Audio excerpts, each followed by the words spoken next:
So, we will talk about chapter photosynthesis in higher plants.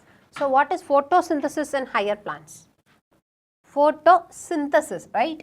Photo means, yes, light. Okay. So, light synthesis na edo onna nama produce pandrom. So, light use பண்ணி something higher plants produce பண்ணுது. என்னது? Food, right? So, அதுதான் எப்படி நாம் இதில் பார்க்க போகிறோம். All animals including human beings depends on the plants for their food. Have you ever wondered from where the plants get their food? இது உண்மையா இல்லையா? All animals including human beings depends on the plants for food. ஆமாவா இல்லையா? நிறைய பேருக்கு நிறைய doubt வரும். நான் வெஜ்ஜியே சாப்பிட்றது இல்லையே, நான் ஃபுல் நான்வெஜ் தானே சாப்பிட்றேன், நான் எங்கே டிபெண்ட் பண்ணியிருக்கேன், ரைட்? நீங்கள் நான்வெஜ் சாப்பிட்டாலும் அந்த அனிமல்ஸ் எதை டிபெண்ட் பண்ணி இருக்கு? பிளான்ட் டிபெண்ட் பண்ணி தான் இருக்கு. So directly R indirectly, okay, directly R indirectly all the animals, okay, all the animals depends on plant for their food only. So எப்படி plant food prepare பண்ணுது? ரொம்ப நாளா சின்ன வயசுல இருந்து படிச்சிருப்பீங்க. எப்படி food prepare பண்ணுது? Yes, carbon dioxide, அப்புறம் water, இதெல்லாம் வந்து என்ன ஆகும்? Yes, sunlight and chlorophyll use பண்ணி குளுக்கோஸா மாற்றும், ரைட்? குளுக்கோஸ் ப்ளஸ் ஆக்சிஜனா வெளியே வரும். ஆமாவா? இதுதான் நம்ம சின்ன வயசுலேருந்து படிச்சிருக்கோம். ஸோ இந்த ப்ராசஸ் எப்படி நடக்குது அண்ட் இதை எப்படி கண்டுபிடிச்சாங்க? ஸோ ஆக்சிஜன் தான் ரிலீஸ் ஆகுது, கார்பன் டை ஆக்சைடு தான் அதுக்கு தேவை, சன்லைட் தேவை, குளோரோஃபில் தேவை, இதெல்லாம் எப்படி கண்டுபிடிச்சாங்க அப்படிங்கிறத நம்ம இந்த சாப்டர் ஃபுல்லாக பார்க்க போகிறோம். ஓகே, எப்படி கண்டுபிடிச்சாங்க அண்ட் இது எப்படி ஃபார்ம் ஆகுது இந்த குளுக்கோஸ், இதுதான் நம்ம இந்த சாப்டர் ஃபுல்லாக. Okay, green plants in fact have to make or rather synthesize the food they need and all other organisms depends on them for their needs, right? So எந்த organism எடுத்துட்டாலும் சரி, இப்போ நீங்கள் ஸ்னேக் எடுத்துக்கலாம், snake புல்லாக சாப்பிடுது கிடையாது, ஆனால் frock சாப்பிடுது, frock கிராஸ்ஹோப்பர் சாப்பிடுது, கிராஸ்ஹோப்பர் பிளான்ட்டை தான் சாப்பிடுது, ரைட்? இப்போ பிளான்ட் இல்லைன்னா கிராஸ்ஹோப்பர் இல்லை, ஃப்ராக் இல்லை, ஃப்ராக் இல்லைன்னா ஸ்னேக்கும் கிடையாது, ரைட்? ஃபுட் இல்லைன்னா அந்த அனிமல் என்ன ஆகும்? சர்வைவ் ஆக முடியாது. So directly R indirectly it depends on the plant. So இது டெரஸ்ட்ரியல்ல. ஸோ இது பேர் ஃபுட் வெப். ஏன்னா ஒரு அனிமல் இன்னும் ஒரே ஒரு அனிமல் மட்டும் சாப்பிட்றது கிடையாது, மல்டிபிள் அனிமல்ஸாக சாப்பிடுவோம், ரைட்? பட் ஸ்டில் அதோட ஸ்டார்டிங் எங்கே இருக்கும்? Always plant based. சரி, தரையில் தான் அப்படின்னு பார்த்தா தண்ணிலையும் அப்படி தான் இருக்குது, ரைட்? ஸோ தண்ணியில் என்ன இருக்கும்? ஃபைட்டோபிளாங்டான்ஸ், ஆல்கே, இதெல்லாம் என்ன பண்ணும்? ஃபுட் ப்ரொடியூஸ் பண்ணும். அதுதான் ப்ரைமரி ப்ரொடியூசர்ஸாக இருக்கும். அதிலிருந்து மேலே தான் என்ன இருக்கும்? கன்சியூமர்ஸ் டெவலப் ஆகி வரும். ஓகே, ஸோ அங்கேயும் என்ன வேணும்? அப்போ green plants R algae, green இது இருக்கணும், குளோரோஃபில் இருக்கணும், சன்லைட் யூஸ் பண்ணி அது ஃபோட்டோசிந்தசிஸ் பண்ணும். So photosynthesis and very important process. The green plants make or rather synthesize the food they need through photosynthesis and are therefore called as autotrophs. அதனால இது நம்ம என்ன சொல்கிறோம்? autotrophs அப்படின்னு என்ன அர்த்தம்? ஆட்டோ அப்படின்னா சொந்தமாக. ஸோ சொந்தமாக என்ன பண்ணிக்குது? ஃபுட்டை ப்ரிப்பேர் பண்ணிக்குது. ஸோ அதனால் இதை autotrophs அப்படின்னு சொல்கிறோம். Okay, we have already learned that autotrophic nutrition is found only in plants. So இது பிளான்ஸில் மட்டும்தான் இருக்குது. And all other organisms that depends on the green plants for food are called as heterotrophs. hetero அப்படின்னா என்ன அர்த்தம்? வேற, தனியா. Okay, so heterotrophs அப்படிங்கிறது depends on autotrophs. So ஹெட்ரோட்ராப்ஸ்னால என்ன பண்ண முடியாது? சொந்தமாக ஒரு ஃபுட்டை ஃபார்ம் பண்ண முடியாது inside the body. So they have to take it from அவுட் சைட். ஸோ இது நம்ம plant, carbon dioxide, sunlight and green parts. இங்கே தான் யார் இருக்கா? நம்ம குளோரோஃபில் இருக்குது, ரைட்? ஸோ இதெல்லாம் சேர்த்து நமக்கு என்ன கொடுக்குது? ஃபுட்டாக குளுக்கோஸையும் ஆக்சிஜனையும் ஃப்ரீயாக கொடுக்குது பை ப்ராடக்டாக, right? And they are using water. This is a very important thing. So autotroph அப்படிங்கிறது they can produce their own food. Okay, so usually sunலேருந்து photosynthesis நடக்கும். யாரெல்லாம் இதெல்லாம் பண்ணுறா? பிளான்ட்ஸ் பண்ணும், சில பாக்டீரியாஸ் பண்ணும் அண்ட் ஆல்கே பண்ணும். சில பாக்டீரியாஸ்னால் எந்த பாக்டீரியாஸ்டா? நம்ம பயாலஜிக்கல் கிளாஸிஃபிகேஷனில் படிச்சிருக்கோம், right? Cyanobacteria or blue green algae, right? அது இல்லாமல் ஆல்கே, குளோரோஃபைசியே, ஃபயோஃபைசியே அண்ட் ரோடோஃபைசியே, இவங்க எல்லாமே என்ன ப்ரொடியூஸ் பண்ணுவாங்க? ஃபோட்டோசிந்தசிஸ் பண்ணி ஃபுட் ப்ரொடியூஸ் பண்ணுவாங்க. அண்ட் அதை யாரை எடுத்து நல்லா அழகாக சாப்பிட்டுப்பாங்க? ஹெட்ரோட்ராப்ஸ். ஸோ ஹெட்ரோட்ராப்ஸில் யாரெல்லாம் வரா? Animals, most of the bacteria, fungi, grasshoppers, இது எல்லாமே வருது. Okay, green plants carry out photosynthesis. Green plant carry out photosynthesis. a physico-chemical process. அது physical processம் chemical processம். ஏன்னா வாட்டர்லாம் அப்சர்வ் பண்ணணும், சன்லைட் எல்லாம் இது பண்ணது எல்லாமே என்னது physical process, வாட்டர்லாம் அப்சர்வ் பண்ணுறது. ஸோ அதுக்கப்புறம் chemical process மாற்றணும். ஸோ அது என்ன பண்ணும், சன்லைட்டை chemical எனர்ஜியாக மாற்றணும் அண்ட் ப்ராடக்ட் ஃபார்ம் பண்ணும், right? So process by which they use light energy to drive the synthesis of organic compounds. Ultimately, all living forms on earth depends on the sunlight for energy. They use the use of energy from sunlight by plants doing photosynthesis is the basis of life on the earth. So, எது basis of life on the earth? Photosynthesis. So, photosynthesis is important due to two reasons. எதனால ரொம்ப இம்பார்ட்டன்ட்னா சொல்றோம். ஒன்று, இதுதான் primary source of food. எர்த்தில் இருக்கிற எல்லாத்துலேயும், okay, எர்த்தில் இருக்கிற எல்லா ஆர்கானிசத்துக்கும் எது primary source of food? Photosynthesis. And it is also responsible for the release of oxygen. This is the second most important thing in photosynthesis. First food, next oxygen. So நம்ம breathe பண்றதுல நமக்கு oxygen is very much needed, right? எல்லா aerobic organismத்துக்கும் they need oxygen. So அது யார் தான் கொடுக்குறா? Green plants தான் கொடுக்கு. So இந்த ரெண்டு தான் ரொம்ப important reason. இது statement types of questionல கேட்கக்கூடியதுடாமா. So sunlight, carbon dioxide, water, and you will get sugar as an food and oxygen. Okay, that is glucose, that sugar is. Have you ever thought what would happen if there were no oxygen to breathe? Oxygen illa அப்படினா என்ன ஆகும்? breathe பண்ண முடியாது. Animals survive ஆகாது. Okay, so that much important. So this chapter focus on the structure of photosynthesis machinery and the various reactions that transform light energy into the chemical energy. First நம்ம Discovery பற்றி பார்ப்போம், அதுக்கப்புறம் நம்ம என்ன பண்ணுவோம், ஒரு ரியாக்ஷன்ஸாக பார்ப்போம். ஓகே, ஸோ நம்ம இப்போ பார்க்க போகிறது early experiments in photosynthesis. So photosynthesisல என்னென்ன எக்ஸ்பெரிமெண்ட்ஸ் பண்ணியிருக்காங்க இது வரைக்கும். It is interesting to learn about those simple experiments that lead to the gradual development in our understanding of photosynthesis, right? இப்போ நமக்கு photosynthesis அப்படின்னா என்ன தெரியும்? Yes, carbon dioxide, water use பண்ணி நம்ம என்ன பண்ண போகிறோம், குளுக்கோஸ் ஃபார்ம் பண்ண போகுது plant, right? So autotrophic. So அதோட ஈக்குவேஷன் என்ன, கண்டிப்பாக எல்லாரும் படிச்சிருப்பீங்க அதை. S,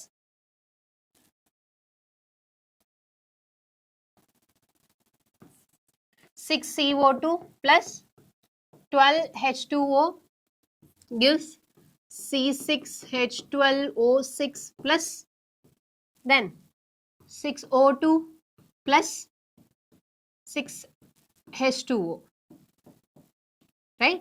In the presence of chlorophyll and sunlight. So இது எப்படி கண்டுபிடிச்சாங்க? So carbon dioxide and water தான் யூஸ் பண்ணுது and glucose ஃபார்ம் ஆகுது. This is nothing but glucose. So glucose ஃபார்ம் ஆகுது, chlorophyll தேவைப்படுது, sunlight தேவைப்படுது, so oxygen actually ரிலீஸ் ஆகுது. இதெல்லாமே எப்படி கண்டுபிடிச்சாங்க? இது எல்லாமே வந்து ஒரே எக்ஸ்பெரிமெண்ட்ல ஒரே ஆள் கண்டுபிடிக்கல. ஸோ டிஃப்ரெண்ட் எக்ஸ்பெரிமெண்ட்ல டிஃப்ரெண்ட் ஆளுங்க தான் கண்டுபிடிச்சிருக்காங்க. ஓகே, ஸோ ஒன் பை ஒன்னா நாம இப்போ அதை பற்றி பார்க்க போகிறோம். Okay, Joseph Priestley. ஸோ இது யாரு? இவர் தான் வந்து மெயின் இது போட்டோசிந்தசிஸ்க்கு ஃபர்ஸ்ட் எக்ஸ்பெரிமெண்ட்டை வந்து பேஸ்மெண்ட் போட்டு ஆரம்பிச்சு வச்சது யாருன்னு கேட்டால் ப்ரீஸ்லி. ஓகே, இவர் வாழ்ந்த காலகட்டம் பார்த்தீங்கன்னா 1733 to 1804. இவர் எக்ஸ்பெரிமெண்ட் எப்போ பண்ணாரு அப்படின்னா எஸ் 1770.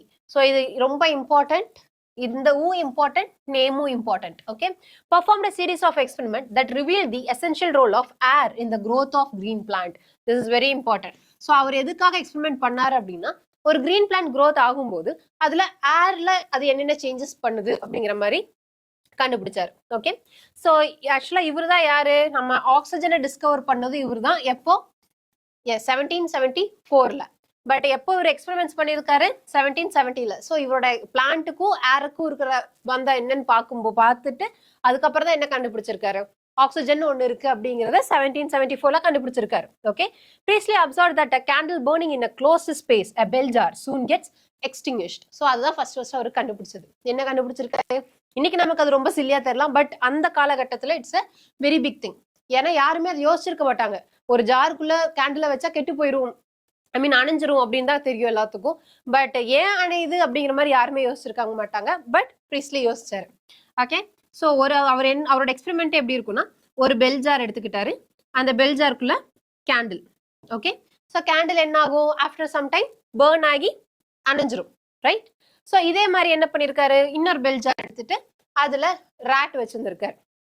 ரேட் என்ன ஆகும், கொஞ்ச நேரத்துக்கு அப்புறம் இறந்துரும், right?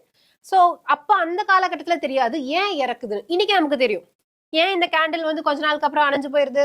S, because oxygen supply இருக்காது அங்க உள்ள, ரைட்? ஏன்னா க்ளோஸ்டு ஸ்பேஸ். அதே தான் ரேட் ஏன் இறந்து போகுது? ஆக்சிஜன் இல்லாம இறந்து போகுது. பட் அந்த காலகட்டத்துல ஆக்சிஜன் ஒன்னே கண்டுபிடிக்கல. ஓகே, ஸோ அப்போ இவருக்கு ஒரு டவுட். ஸோ அப்போ அவர் என்ன பண்றாரு அப்படின்னா, ஒரு பிளான்ட், ஓகே, ஒரு பிளான்ட் கூட சேர்த்து கேண்டில், இந்த ரெண்டையுமே வந்து என்ன பண்றாரு, ஒரு பெல் ஜார்ல வைக்கிறாரு. ஓகே, ஸோ அப்போ என்ன ஆகுதுன்னா, இந்த கேண்டில் கெடாம ரொம்ப நேரம் என்ன ஆகுது, அணைஞ்சு போகாம, எஸ், ரொம்ப நேரம் எரியுது. அப்பதான் அவருக்கு டவுட். ஸோ கேண்டில் யூஸ் பண்ற ஏதோ ஒண்ணு பிளான்ட் என்ன பண்ணுது, ரீப்ளேஸ் பண்ணுது அப்படின்னு கண்டுபிடிச்சாரு. ஓகே, பிளான்ட் ஏதோ ஒன்று ஏர்ல இருந்து யூஸ் பண்ணுது, அதை பிளான்ட் என்ன பண்ணுது, ரீப்ளேஸ் பண்ணுது. ஸோ இப்போ என்ன பண்றாரு, கேண்டிலை ரிமூவ் பண்ணிட்டு ரேட்டை வச்சு பார்க்குறாரு. ஸோ ரேட்டும் இருக்கு, பிளான்ட்டும் இருக்கு. அப்போ ரேட் அவ்வளோ சீக்கிரம் டெத் ஆகுமா? கிடையாது. ஏன்? ஏன்னா பிளான்ட் என்ன பண்ணும், ஆக்சிஜனை ரீப்ளேஸ் பண்ணும். அது நமக்கு இன்னைக்கு தெரியும், பட் அவர் அன்னைக்கு தெரியாது. ஸோ அவர் என்ன சொன்னாரு, ஸோ ஏதோ ஒன்று வந்து கேண்டிலும் அனிமலும், தட் இஸ் ரேட்டும் யூஸ் பண்றத பிளான்ட் என்ன பண்ணுது, ரீப்ளேஸ் பண்ணுது அப்படின்னு சொன்னாரு. ஓகே, ஸோ இதுதான் ஜோசப் பிரெஸ்லி அண்ட் இவரோட setup. Okay, experimental setups. C, இதுதான் அவர் யூஸ் பண்ண பெல் ஜார்ஸ். ஸோ ஃபர்ஸ்ட் ரேட்டும் கேண்டிலும் வச்சு பார்க்குறாரு. ரெண்டுமே என்ன ஆகுது, ரேட் டெட் ஆயிருது அண்ட் கேண்டிலும் என்ன ஆகுது, அணைஞ்சிருது. ஓகே, இப்போ பிளான்ட்டோட சேர்த்து வைக்கும்போது ரெண்டுமே என்ன ஆகுது, எஸ், ரேட்டும் டெட் ஆகல, கேண்டிலும் அணையல. ஸோ அதனால அவர் என்ன சொன்னாரு, எஸ், இது ரேட்டும் கேண்டிலும் சேர்ந்து யூஸ் பண்ற ஏதோ ஒன்று பிளான்ட் ரீப்ளேஸ் பண்ணுது அப்படின்னு சொன்னாரு. So similarly a mouse would soon suffocate in a closed space. He concluded that burning candle or an animal that breathed the air both somehow damage the air. So அது breath பண்ணும்போது என்ன ஆகுதுன்னா ஏர் வந்து damage ஆகுது அப்படின்னு நினைச்சாரு. Okay, so but நீ அதே இடத்துல நம்ம என்ன பண்றோம், மின்ட் பிளான்ட்டை வைக்கிறோம். ஓகே, அதே பெல் ஜார்ல. He found that the mouse stayed alive and the candle continued to burn. So Priestley hypothesis as followed. So அதை வச்சு அவர் என்ன ஹைபோதேசிஸ் சொன்னாரு அப்படின்னா, plant restores to the air whatever breathing animals and burning candles remove. So அந்த ஏர்ல இருந்து breathing அனிமல்ஸும் burning candleம் என்ன remove பண்ணுதோ அதை யாரு ரீஸ்டோர் பண்றா, பிளான்ட் ரீஸ்டோர் பண்ணுது அப்படின்னு சொன்னாரு. So this is very important MCQ. பிரீஸ்லியோட ஹைபோதேசிஸ் என்னன்னு கேட்பாங்க. ஓகே, ஸோ அவரோட ஹைபோதேசிஸ் என்ன, plant restores to the air whatever breathing animals and burning candles remove. Okay, அடுத்து ஒரு சயின்டிஸ்ட் வந்தாரு. ஸோ தட் இஸ் யார், அவரு ஒரு டச்சு சயின்டிஸ்ட், அவரு அண்ட் இங்கன்ஹூஸ். ஓகே, ஸோ இவர் எந்த காலகட்டத்தை சேர்ந்தவர்னா 1730 to 1799. இவர் என்ன பண்ணாருன்னா, பிரீஸ்லி யூஸ் பண்ண மாதிரியே ஒரு செட்டப் தான், பட் கொஞ்சம் மாடிஃபை பண்ணி அந்த செட்டப்பை சன்லைட்ல ஒரு வாட்டி வச்சு பார்த்தாரு. அதே செட்டப்பை சன்லைட் இல்லாம டார்க் ரூம்ல ஒரு வாட்டி வச்சு பார்த்தாரு. ஸோ அப்போ என்ன சேஞ்சஸ் நடக்குது அப்படின்னு சொல்லிட்டு. Okay, so using a similar setup as the one used by Priestley, but by placing it once in the dark and once in the sunlight. So this is important. So once in the dark and once in the sunlight. So Anne Ingenhousz showed that sunlight is essential to the plant process that somehow purify the air followed by burning candles or breathing animals. So இவர் Priestley என்ன சொன்னாரு, breathing animalஸும் அந்த breathing animals and burning candle என்னெல்லாம் use பண்ணுதோ, இதெல்லாம் வந்து ஏர்ல இருந்து ரிமூவ் பண்ணுதோ அதை பிளான்ட் வந்து என்ன பண்ணுது, நமக்கு திருப்பி ப்ரொடியூஸ் பண்ணுதுன்னு சொன்னார். ரைட், ரீப்ளேஸ் பண்ணுதுன்னு சொன்னார். இது இவர் என்ன மாடிஃபை பண்ணியிருக்காரு அப்படின்னா, இவரோட எக்ஸ்பெரிமெண்ட்ல இருந்து அந்த மாதிரி அதை ரீப்ளேஸ் பண்ணணும்னா அதுக்கு சன்லைட் ரொம்ப இம்பார்ட்டன்ட் அப்படின்னு இவர் சொன்னார். ஓகே, ஸோ சன்லைட் இல்லை அப்படின்னா பிளான்ட்னால அந்த ஏரை வந்து என்ன பண்ண முடியாது, ரீப்ளேஸ் பண்ண முடியாது அப்படின்னு இவர் சொன்னார். Okay, so showed that sunlight is essential to the plant process that somehow purifies the air fouled by burning candles or breathing the animals. Ingenhousz, in an elegant experiment with an aquatic plant, showed that in bright sunlight, small bubbles were formed around the green parts, while in the dark, they didn't. So இவர் என்ன பண்றாரு, இவரோட setup எப்படி இருக்கும் அப்படின்னா, experimental setup, ஒரு beaker எடுத்துக்கிட்டாரு. Okay, ஒரு beaker and அந்த பீக்கர்ல ஒரு ஃபனல் எடுத்து இன்வெர்ட்டடா வைக்கிறாரு. ஓகே, வச்சுட்டு இங்கதான் என்ன வச்சிருக்காரு, அக்வாட்டிக் பிளான்ட் வச்சிருக்காரு. ஓகே, அக்வாட்டிக் பிளான்ட் இருக்கு அண்ட் இது ஃபுல்லா தண்ணி, வாட்டர் ஃபுல்லா இது பண்ணிருக்காரு. ஓகே, அண்ட் இது ஓப்பனா இருக்குல்ல, ஸோ இதை க்ளோஸ் பண்றதுக்காக இவர் என்ன பண்றாருன்னா மேல ஒரு டெஸ்ட் டியூபை கமுத்துறாரு. ஓகே, அண்ட் இங்கேயும் என்ன இருக்கும், கொஞ்சம் தூரம் கேப்லரி ரியாக்ஷன்ல வாட்டர் இருக்கும். ரைட், ஸோ இப்படிதான் இருக்கு. இப்போ இந்த செட்டப்பை நான் வந்து இந்த செட்டப்பை சன்லைட்ல வைக்கும்போது எனக்கு என்ன ஆகுது அப்படின்னா, I can see some bubbles coming out. So மேலே இந்த மாதிரி பபிள்ஸ் வரதை என்னால் பார்க்க முடியுது. ஸோ இங்கே வெறும் ஏர் தான் இருக்கும், ஸோ பார்க்க முடியாது. பட் தண்ணி இருக்கிற வரைக்கும் என்ன வரும், பபிள்ஸ் இருக்கிறத பார்க்க முடியுது. அதே மாதிரி இந்த லீஃப் சைட்ல எல்லாம் குட்டி குட்டி பபிள்ஸ் ஓட்டிட்டு இருக்கு. ஓகே, இதே செட்டப்பை நான் கொண்டு போய் இப்போ என்ன பண்றேன், டார்க் ரூம்ல வைக்கிறேன். நல்ல டார்க் பிச் டார்க் ரூம், அங்க வந்து சன்லைட் கிடையாது. அப்போ பார்க்கும்போது என்ன ஆகுது, அங்க எனக்கு எஸ் பபிள்ஸ் வரல. ஸோ அப்போ அவர் என்ன சொன்னாரு, ஸோ இதுல இருந்து வர அந்த பார்ட் ஆஃப் ஏருக்கு sunlight is very important. Sunlight இல்லை அப்படின்னா அது என்ன ஆகாது, அந்த பபிள்ஸ் அந்த ஏர் ஃபார்ம் ஆகாது அப்படின்னு சொன்னார். Okay, Ingenhousz in an elegant experiment with an aquatic plant. இது எல்லாமே ரொம்ப இம்பார்ட்டன்ட் MCQ. என்ன யூஸ் பண்ணாரு, aquatic plant showed that in a bright sunlight small bubbles were formed around the green parts while in the dark they didn't. இதுதான் அவர் கண்டுபிடிச்சது. Okay, so later he identified these bubbles to be of oxygen. so இத கடைசியா அவர் என்ன கண்டுபிடிச்சாரு, இந்த bubbles வந்து oxygen அப்படின்னு கண்டுபிடிச்சாரு. ஆக்சிஜன் ஒரு எலிமெண்ட் இருக்குன்னு கண்டுபிடிச்சது பிரீஸ்லி. ஓகே, ஸோ இந்த எக்ஸ்பெரிமெண்ட்ல வர பபிள் வந்து ஆக்சிஜன் கண்டுபிடிச்சது இங்கன்ஹவுஸ். ஸோ இதுதான் ஒரு இங்கன்ஹவுஸ், ஒரு டச் சயின்டிஸ்ட். ஓகே, இங்கன்ஹூஸ் இவர் தான் இங்கன்ஹூஸ். இவர் ஒரு டச் சயின்டிஸ்ட். இவர் எதுல ஒர்க் பண்ணாரு, அக்வாட்டிக் பிளான்ட்ஸ்ல. ஓகே, என்ன இவர் வந்து ப்ரூவ் பண்ணாரு அவரோட எக்ஸ்பெரிமெண்ட்ல, sunlight is very important for the production of oxygen. Okay, so இது ஒரு டைப் ஆஃப் அக்வாட்டிக் பிளான்ட். இதுதான் அவரோட செட்டப். ஓகே, ஸோ இதுல என்ன ஆகும், ஆக்சிஜன் கிரியேட் ஆகும்போது பபிள்ஸ் என்ன ஆகும், வெளியே பபிள்ஸ் வரும். ஓகே, பபிள்ஸ் வரல அப்படின்னா ஆக்சிஜன் ஃபார்ம் ஆகல. அப்படி இல்லைன்னா இந்த செடியோட பக்கத்துலயே என்ன இருக்கும், குட்டி குட்டி பபிள்ஸ் தெரியும். ஸோ சன்லைட் இருந்தா பபிள்ஸ் வரும், and that bubble is nothing but oxygen அப்படிங்கிறதையும் அவரே சொல்லிட்டார். போட்டோசிந்தசிஸ்க்கு சன்லைட் இஸ் வெரி இம்பார்ட்டன்ட்ங்கிறத கண்டுபிடிச்சாச்சு. அண்ட் போட்டோசிந்தசிஸ் போட்டோசிந்தசிஸோட எண்டில் ஆக்சிஜன் ரிலீஸ் ஆகும் அப்படிங்கிறதையும் கண்டுபிடிச்சாச்சு. அண்ட் போட்டோசிந்தசிஸ்ல என்ன ப்ரொடியூஸ் ஆகுதுங்கிறத ஆல்ரெடி பார்த்தோம். எஸ், ஸ்டார்ச் ப்ரொடியூஸ் ஆகுது, ரைட், குளுக்கோஸ் ப்ரொடியூஸ் ஆகும். And glucose is converted into starch and stored. Okay, so இது வரைக்கும் இவ்வளோ பார்த்துருக்கோம். Hence he showed that it is only the green part of the plant that could release oxygen. So hence he showed that it is only the green parts of the plant that could release oxygen. Okay, so அது கூட சேர்த்து இவர் என்ன சொன்னாரு, green part of the plant மட்டும் தான் என்ன பண்ண முடியும், ஆக்சிஜன் ரிலீஸ் பண்ண முடியும்னு சொன்னாரு. ஸோ இப்போ வரைக்கும் நம்ம என்ன கண்டுபிடிச்சிருக்கோம், ஆக்சிஜன் தான் ரிலீஸ் ஆகுதுங்கிறத கண்டுபிடிச்சிருக்கோம். And sunlight is very important அப்படிங்கிறதையும் கண்டுபிடிச்சிருக்கோம். Right, and green part of the பிளான்ட்ல மட்டும் தான் ஆக்சிஜன் ரிலீஸ் ஆகும் அப்படிங்கிறதையும் கண்டுபிடிச்சிருக்கோம். Okay, it was not until about 1854 that Julius von Sack provided evidence for production of glucose when plants grow. So production of glucose இருக்கு, plants வளர வளர production of glucose இருக்கு அப்படின்னு கண்டுபிடிச்சது யாரு, ஜூலியஸ் வான் சாக். எப்போ, 1854ல. Okay, so glucose is usually stored as starch. So glucose usually எப்படி ஸ்டோர் ஆகுது, ஸ்டார்ச்சா தான் ஸ்டோர் ஆகுது. this is very important MCQ. இதுல இருக்கிற இயர், நேம் அண்ட் அவங்க என்ன கான்ட்ரிபியூட் பண்ணாங்கிறது ரொம்ப இம்பார்ட்டன்ட். ஸோ இது கொஞ்சம் பிட் கன்ஃபியூசிங்கா இருக்கும். ஸோ என்ன பண்ணணும்னா, நம்ம படிக்கும் போதே புக்கோட சைட்ல கொஞ்சம் கேப் இருக்கும், ரைட், அந்த கேப்ல வந்து நீங்க எழுதி வைக்கணும், சயின்டிஸ்ட், எந்த இயர், என்ன எக்ஸ்பெரிமெண்ட் அண்ட் அதோட ரிசல்ட் என்ன. ஓகே, மறக்காம எழுதி வைங்க. இது எப்படி வேணா கேட்கலாம், very important MCQ. Match the ஃபாலோயிங்ல கேட்கலாம், சென்டென்ஸ்ல கேட்கலாம். ஓகே, MCQ டைரக்ட் MCQ-ஓட கேட்கலாம். So his latest study showed that green substances in plants, so அதை நம்ம இப்போ என்ன சொல்றோம், குளோரோஃபில் சொல்றோம். பட் அந்த டைம்ல என்ன தெரியாது, குளோரோஃபில்ங்கிறது தெரியாது.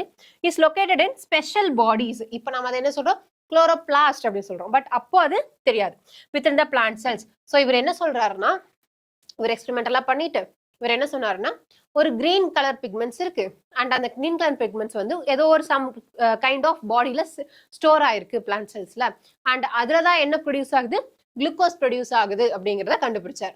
Okay, he found that green parts in the plants where glucose is made and that glucose is usually stored as starch. So glucose என்னவா கன்வெர்ட் ஆகி ஸ்டோர் பண்றோம், ஸ்டார்ச்சா கன்வெர்ட் பண்ணி ஸ்டோர் பண்றோம். So now consider the interesting experiment done by T.W. Engelmann. So அடுத்த experiment வந்து யாருது, எங்கல்மேனோடது. And இவர் எப்போ பண்ணாரு, 1843 to 1909 தான் அவரோட டைம் பீரியட். ஓகே, ஸோ அந்த டைம் பீரியட்ல பண்ணியிருக்காரு. சாரி, 1843 to 1809 அதுதான் வந்து எங்கல்மேனோட time period. Using a prism, இவர் என்ன பண்றாரு அப்படின்னா, இவர் இருக்கிறதுலயே ரொம்ப டிஃப்ரெண்டா யோசிச்சது இவர் தான். ஓகே, இவர் என்ன பண்ணியிருப்பாருன்னா, ஒயிட் லைட், ரைட், ஒயிட் லைட்டை ஒரு ப்ரிசத்துல பாஸ் பண்ணுவார்.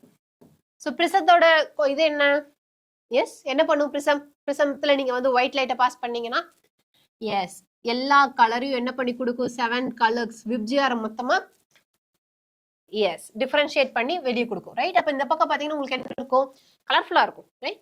ஸோ பிளான்ட்டுக்கு லைட் இம்பார்ட்டன்ட் நம்ம பார்த்தோம், சன்லைட் இஸ் வெரி இம்பார்ட்டன்ட் பார்த்தோம். ஸோ இவர் என்ன ட்ரை பண்ணாரு அப்படின்னா, அந்த சன்லைட்லேயே அந்த விசிபிள் லைட்ல விசிபிள் ஸ்பெக்ட்ரம் இருக்கு, ரைட், அந்த விசிபிள் ஸ்பெக்ட்ரத்துலேயே எது ரொம்ப இம்பார்ட்டன்ட் அப்படிங்க பார்க்குற மாதிரி இவர் என்ன பண்ணாரு, ஸோ ப்ரிசத்தில் வச்சு இதை வந்து ஃபுல்லாக டிவைட் பண்ணிட்டார். ஓகே, இப்போ இங்க என்ன பண்ணாரு அப்படின்னா, ஒரு போட்டோசிந்தட்டிக் ஆர்கானிசத்தோட ஒரு பீஸ் வச்சிருக்கார். ஓகே, அது என்னென்ன நம்ம லைனா பின்னாடி பார்ப்போம். நான் ஜஸ்ட் எக்ஸ்பெரிமெண்ட் என்ன அப்படிங்கிறத மட்டும் சொல்றேன். ஓகே, ஸோ அண்ட் இதுக்குள்ளே என்ன பண்ண போறாரு அப்படின்னா, ஏரோபிக் பாக்டீரியாவை போட போறாரு. ஓகே, ஏரோபிக் பாக்டீரியாவை போட போறாரு. ஏரோபிக் பாக்டீரியா என்ன பண்ணும், yes it use oxygen for its food production, ஆமாவா. ஸோ அப்போ என்ன ஆகும்னா, இந்த கிரீன் பார்ட், ஓகே, இந்த green plant or part, green organism which produce yes food on its own, right. அப்ப அது எங்க அங்க என்ன பண்ணும், automatically it will release oxygen, right. So இது எங்க ஆக்சிஜன் அதிகமா ரிலீஸ் பண்ணுதோ அந்த இடத்துல அதிகமா யாரு போய் உட்காருவா, ஏரோபிக் பாக்டீரியா போய் உட்காரும். ஏன்னா அதுக்கு oxygen is more important. So எங்க ஆக்சிஜன் ஜாஸ்தியா இருக்கோ அங்கதான் போய் உட்காரும், ரைட். ஸோ அப்படி அவர் என்ன பார்த்தாரு அப்படின்னா, இந்த ரேஞ்ச் ஆஃப் ஸ்பெக்ட்ரத்துல, ஓகே, இந்த ஸ்பெக்ட்ரத்துல எதுல வந்து அதிகமா ஆக்சிஜன் ரிலீஸ் ஆகுது, ஸோ எந்த அந்த விசிபிள் லைட்லயே எந்த ஸ்பெக்ட்ரம் ஆஃப் லைட், அந்த விசிபிள் ஸ்பெக்ட்ரத்துல எந்த வேவ் லென்த் ஆஃப் லைட்டை அதிகமா போட்டோசிந்தசிஸ்க்கு யூஸ் பண்ணுது அப்படிங்கிறத இவர் கண்டுபிடிச்சார். ஓகே, ஸோ அது அவரோட experiment. So using a prism he split light into its spectral components and then eliminated a green algae. So என்ன பண்ணாரு, ஸோ இது யாரப்ப, ஒரு கிரீன் ஆல்கே. ஸோ ஒரு கிரீன் ஆல்கேவை வச்சிட்டார். Okay, Cladophora. So green algae, Cladophora. So இந்த green algae யாரு, Cladophora. Okay, so placed in suspension of aerobic bacteria. So இங்க ஃபுல்லா யார் இருக்கா, உள்ள ஏரோபிக் பாக்டீரியாஸ் இருக்கு. ஓகே, ஸோ ஒரு கிரீன் ஆல்கே கிளாடோஃபோரா எடுத்தாச்சு. அண்ட் எந்த சஸ்பென்ஷன்ல வச்சிருக்கோம், ஒரு ஏரோபிக் பாக்டீரியா, நிறைய ஏரோபிக் பாக்டீரியா இருக்கக்கூடிய ஒரு சஸ்பென்ஷன்ல வச்சிருக்கோம். அண்ட் இங்க என்ன பண்ண போறோம், இப்போ லைட்டை ஒரு பிரிசம் வச்சு ஸ்பெக்ட்ரல் காம்பனன்ட்ஸா பிரிச்சு அந்த கிளாடோஃபோராக்கு கொடுக்க போறோம். Okay, the bacteria were used to detect the sites of O2 evolution. So அந்த பாக்டீரியாவை நம்ம எதுக்கு யூஸ் பண்ண போறோம், O2 evolution எங்க அதிகமா நடக்குதுங்கிறக்காக. ஏன்னா this is a aerobic bacteria, right. அப்ப என்ன பண்ணும், எங்க ஆக்சிஜன் ஜாஸ்தியா இருக்கோ அங்கதான் என்ன பண்ணும், அதிகமா இது போய் எஸ் அக்குமுலேட் ஆகும். ஏன்னா அதுக்கு ஆக்சிஜன் வேணும், ரைட். ஸோ அதை பேசிக்கா வச்சுதான் இவரு எக்ஸ்பெரிமெண்ட் பண்ணாரு. யார் எக்ஸ்பெரிமெண்ட் பண்ணா, TW எங்கல்மேன். ஓகே, இவர் தான் TW எங்கல்மேன், இவர் தான் அந்த எக்ஸ்பெரிமெண்ட் பண்ணது. ஸோ ஒரு விசிபிள் லைட் அண்ட் பிரிசம் வச்சு அதோட ஸ்பெக்ட்ரல் காம்பனண்டா பிரிச்சாச்சு. This is a Cladophora, photosynthetic algae. இது என்ன சஸ்பென்ஷன்ல இருக்கு இப்ப, எஸ் ஏரோபிக் பாக்டீரியாவோட சஸ்பென்ஷன்ல இருக்கு. அண்ட் இங்க பாருங்க எந்த இடத்துல அதிகமா பாக்டீரியாஸ் போய் குவிஞ்சிருக்குன்னு, எஸ் ப்ளூ லைட்லயும் ரெட் ரீஜியன்ல தான் அதிகமா போயிருக்கு, ரைட். which means என்ன அர்த்தம், ப்ளூ ரீஜியன் அண்ட் ரெட் ரீஜியன்ல தான் என்ன அதிகமா இருக்கு, ஆக்சிஜன் ரிலீஸ் ஜாஸ்தியா இருக்கு. So blue region and red region oxygen release ஜாஸ்தியா இருக்கு அப்படின்னா என்ன அர்த்தம், அங்கதான் போட்டோசிந்தசிஸும் அதிகமா நடந்திருக்குன்னு அர்த்தம், ரைட். ஏன்னா போட்டோசிந்தசிஸ்ல இருந்து ஆக்சிஜன் ரிலீஸ் ஆகுது. ஸோ போட்டோசிந்தசிஸ் இன்க்ரீஸ் ஆகும்போது ரிலீஸ் ஆஃப் ஆக்சிஜனும் இன்க்ரீஸ் ஆகுது. ஸோ அந்த ஆக்சிஜனை யூஸ் பண்றதுக்காக எல்லா பாக்டீரியாஸ், ஏரோபிக் பாக்டீரியாஸும் அங்க போய் என்ன ஆகும், அக்குமுலேட் ஆகும். ஓகே, ஸோ இதுக்கு முன்னாடி வரைக்கும் என்ன நினைச்சிட்டு இருந்தாங்கன்னா, லைட்ல இருக்கிற எல்லா காம்பனன்ட்ஸுமே யூஸ் பண்ணணும்னு நினைச்சிட்டு இருந்தாங்க. பட் ஆக்சுவலா இந்த எக்ஸ்பெரிமெண்ட்க்கு அப்புறம் தான் என்ன தெரிஞ்சது, ஸோ குறிப்பிட்ட வேவ் லென்த் ஆஃப் லைட்டை தான் என்ன பண்ணுது, கிரீன் பார்ட்ஸ் மோஸ்டா அப்சர்வ் பண்ணுது. அண்ட் அதுல இருந்து தான் நமக்கு என்ன வருது, போட்டோசிந்தசிஸ் நடந்து ஆக்சிஜன் ரிலீஸ் ஆகுது அப்படிங்கிறத கண்டுபிடிச்சாங்க. Okay, He observed that the bacteria accumulated mainly in the region of blue and red light of the split spectrum. This is very important MCQ. The first action spectrum of photosynthesis was thus described. Okay, இப்போ first action spectrum of photosynthesis இந்த மாதிரி சொல்லியிருக்கோம். Okay, இவர் தான் first சொன்னது action spectrum of photosynthesis. இதை நல்லா ஞாபகம் வச்சுக்கோங்க, very important MCQ. It resembles roughly the absorption spectrum of chlorophyll A and chlorophyll B. So இப்போ பார்த்தோம் இல்லையா, எந்தெந்த இடத்துல ஆக்சிஜன் அதிகமா ரிலீஸ் ஆகுது அப்படின்ட்டு அந்த இடத்துல போட்டோசிந்தசிஸ் ஜாஸ்தியா நடந்திருக்கு. அப்ப என்ன அர்த்தம், அந்த லைட்டு தான் அதிகமா என்ன பண்ணிருக்கு, அந்த வேவ்லென்த் இருக்கிற லைட்டு தான் அதிகமா அப்சர்வ் பண்ணிருக்கு கிரீன் பார்ட்ஸ், ரைட்? ஸோ அது யாரோடதுன்னா குளோரோஃபில் ஏ அண்ட் குளோரோஃபில்லோட ரஃப் இது. ஏன்னா chlorophyll A and chlorophyll B ரெண்டும் என்ன பண்ணும், மோஸ்டா ப்ளூ அண்ட் ரெட் லைட்டை தான் அப்சர்வ் பண்ணும். Okay. By the middle of the 19th century, the key features of plant photosynthesis were known. Namely, the plant could use light energy to make carbohydrates from CO2 and water. So, இப்போ நம்ம எங்க வந்துட்டோம், middle of the 19th century. இப்போ என்ன ஆகுதுன்னா photosynthesis, plant photosynthesisல என்னெல்லாம் நடக்குதுன்னு ஓரளவுக்கு நமக்கு தெரிஞ்சிருக்கும். ஓகே, என்னெல்லாம்? Plant could use light energy to make carbohydrates from carbon dioxide and water. To make carbohydrates from carbon dioxide and water அப்படிங்கிறது நமக்கு தெரிஞ்சிருக்கு. The empirical equation representing the total process of photosynthesis for oxygen evolving organisms was then understood. So ஒரு empirical equation நமக்கு அப்ப தெரிஞ்சது. என்னது? carbon dioxide and water use பண்றோம், right? Light வேணும் and green parts வேணும், and இதுல இருந்து எனக்கு என்ன ஃபார்ம் ஆகும், கார்போஹைட்ரேட் ஃபார்ம் ஆகுது and oxygen release ஆகுது, ரைட்? ஸோ இந்த மாதிரி ஒரு வேகான ஒரு ஈக்குவேஷன், ஒரு எம்பிரிக்கல் ஃபார்முலா நமக்கு தெரிஞ்சது. Okay, empirical equation.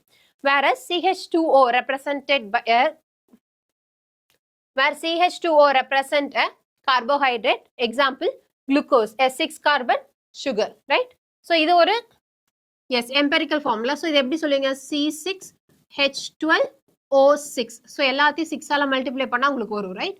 ஸோ இது யாரு, glucose. Okay. A milestone contribution to the understanding of photosynthesis was that made by a microbiologist, Cornelius van Niel. Okay. So நம்ம நீல் அப்படின்னு சொல்லுவோம். So Cornelius van Niel, இவரோட time period பாத்தீங்கன்னா 1897 to 1985. So இப்போ நம்ம 90ஸ்க்கு move ஆயிட்டோம். Okay. Who based on his studies of purple and green bacteria demonstrated that photosynthesis is essentially a light dependent reaction in which hydrogen from a suitable oxidizable compound reduces carbon dioxide to carbohydrates. So இவர் என்ன கண்டுபிடிச்சாரு அப்படின்னா, இவர் work பண்ணது எதுல அப்படின்னா, so based on his studies of purple and green bacteria, this is very important, demonstrated that the photosynthesis is essentially a light dependent reaction in which hydrogen from a suitable oxidizable compound reduces carbon dioxide to carbohydrates அப்படின்னு சொன்னார். So this sentence is very important. ஏன்னா இந்த சென்டென்ஸை கொடுத்தே கேட்பாங்க, இது யார் சொன்னதுன்னு. அப்படி இல்லைன்னா இவர் என்ன சொன்னாரு அப்படின்னு அந்த சென்டென்ஸ் கேட்பாங்க. ஓகே, ஸோ இந்த சென்டென்ஸ் என்னது, இது வந்து ஹைலி லைட் டிபெண்டன்ட் ரியாக்ஷன். இதில் hydrogen from a suitable oxidisable compound அதுலேருந்து எடுத்து reduces carbon dioxide, carbon டை ஆக்சைடை ரெடியூஸ் பண்ணி என்னவா மாறுது, கார்போஹைட்ரேட்டாக மாறுது. ஓகே, ஸோ கார்பன் டை ஆக்சைடை ரெடியூஸ் பண்ணி கார்போஹைட்ரேட்டாக மாற்றுது. ஓகே, இதுதான் யார் சொன்னது, van Niel. ஸோ இதுக்கு அவர் என்னென்ன இதில் எக்ஸ்பெரிமெண்ட் பண்ணார், பர்பிள் அண்ட் க்ரீன் பாக்டீரியாவில். ஸோ இதுதான் நீல் and purple bacteria. Okay, this can be expressed by, so இது எப்படி எக்ஸ்பிரஸ் பண்ணலாம் அப்படின்னா, H2A CO2 A CHO and H2O. Okay, so என்ன சொல்ல வர்றாரு அப்படின்னா, இந்த கார்பன் டை ஆக்சைடுக்கு வாட்டர் மட்டும்தான் இருக்கணுங்கிற அவசியம் கிடையாது. Depends on the species. அது என்னவா இருக்கலாம், ஏதாவது ஒரு ஹைட்ரஜன் டொனேட் பண்ணுற ஒரு ஆக்சிடைசபிள் காம்பவுண்டாக இருக்கலாம். ஓகே, ஸோ இந்த ஹைட்ரஜன் இந்த கார்பன் டை ஆக்சைடுக்கு போய் அது ரெடியூஸ் ஆயிரும் அப்படின்னு சொல்கிறார். அப்போ இந்த பாக்கி இருக்கிற ஆள் என்னாகும், வெளியே ரிலீஸ் ஆகும். ஓகே, இப்போ இது H2O இருந்திருந்ததுன்னா, இப்போ இது H2O எடுக்கிற ஆர்கானிசமாக இருந்திருந்தா ஆக்சிஜன் ரிலீஸ் ஆகும். பட் இவர் சல்ஃபர் பாக்டீரியா எடுத்தாங்க, ரைட்? அப்போ சல்ஃபர் பாக்டீரியாவில் காம்பவுண்ட் என்ன, H2S. ஸோ அப்போ இங்கே என்ன ரிலீஸ் ஆகும், சல்ஃபர் ரிலீஸ் ஆகும். ஓகே, இதே வந்து சல்ஃபர் பாக்டீரியாவாக இல்லாமல், ரைட், நார்மல் க்ரீன் பிளான்ட்ஸில் நடக்கிற ஃபோட்டோசிந்தசிஸாக இருந்தால் இது என்னவா இருக்கும், வாட்டராக தான் இருந்திருக்கும், ரைட்? ஸோ இந்த ஹைட்ரஜன் டோனர் அப்படிங்கிறது யாரு? வாட்டர். யாருக்கு டொனேட் பண்ணுது? CO2க்கு. அண்ட் அதை நம்ம என்னவா இப்போ மாற்றிருக்கு? கார்போஹைட்ரேட்டாக மாற்றிருக்கு, ரைட்? அப்போது இதில் இருக்கிற அந்த மிச்சம் இருக்கிற ஆக்சிஜன் தான் என்னவா ரிலீஸ் ஆயிருக்கும்? O2வா ரிலீஸ் ஆயிருக்கும், ரைட்? ஸோ இதுலேருந்து நம்ம இன்னொன்று என்ன ப்ரெடிக்ட் பண்ணலாம் அப்படின்னா, ஆக்சிஜன் அப்படிங்கிறது it is from water, not from carbon dioxide. Okay. So in green plants, H2O is the hydrogen donor and is oxidized to water. This line is very important. இதுவும் அதே எக்ஸ்பெரிமெண்ட்ல இருந்து தான் நம்ம கண்டுபிடிச்சோம். Some organisms do not release O2 during photosynthesis. சில ஆர்கானிசத்துல O2 release ஆகாது photosynthesisல. ஏன்னா அது வந்து வாட்டர் இதை எடுத்திருக்காது. ஓகே, வாட்டர் ஹைட்ரஜன் டோனரை எடுக்காம யாரை எடுத்திருக்கோம்? எஸ், ஹைட்ரஜன் சல்ஃபைடை எடுத்துருக்கோம், right? So when H2S instead is the hydrogen donor for purple and green sulfur bacteria. எங்க இது யூஸ் ஆகுது? purple and green sulfur bacteria. இதுல தான் யார் ஒர்க் பண்ணா? நீல் ஒர்க் பண்ணார். Okay, the oxidation product is sulfur or sulfate depending on the organism and not O2. So if suppose இந்த O2 வந்து இந்த இதுல வர O2 வந்து கார்பன் டை ஆக்சைடுல இருந்து வந்திருக்கு அப்படின்னா, அப்போ இங்கே நடந்த ரியாக்ஷன்லேயே என்ன நடந்திருக்கணும்? O2 release ஆகிருக்கணும். ஏன்னா இங்கே எனக்கு ஆல்ரெடி கார்பன் டை ஆக்சைடு இருக்கு. CO2 plus H2S gives S தனியாக வந்துருச்சு plus CH2O, that is carbohydrate, plus yes, இது வரைக்கும் போதும்.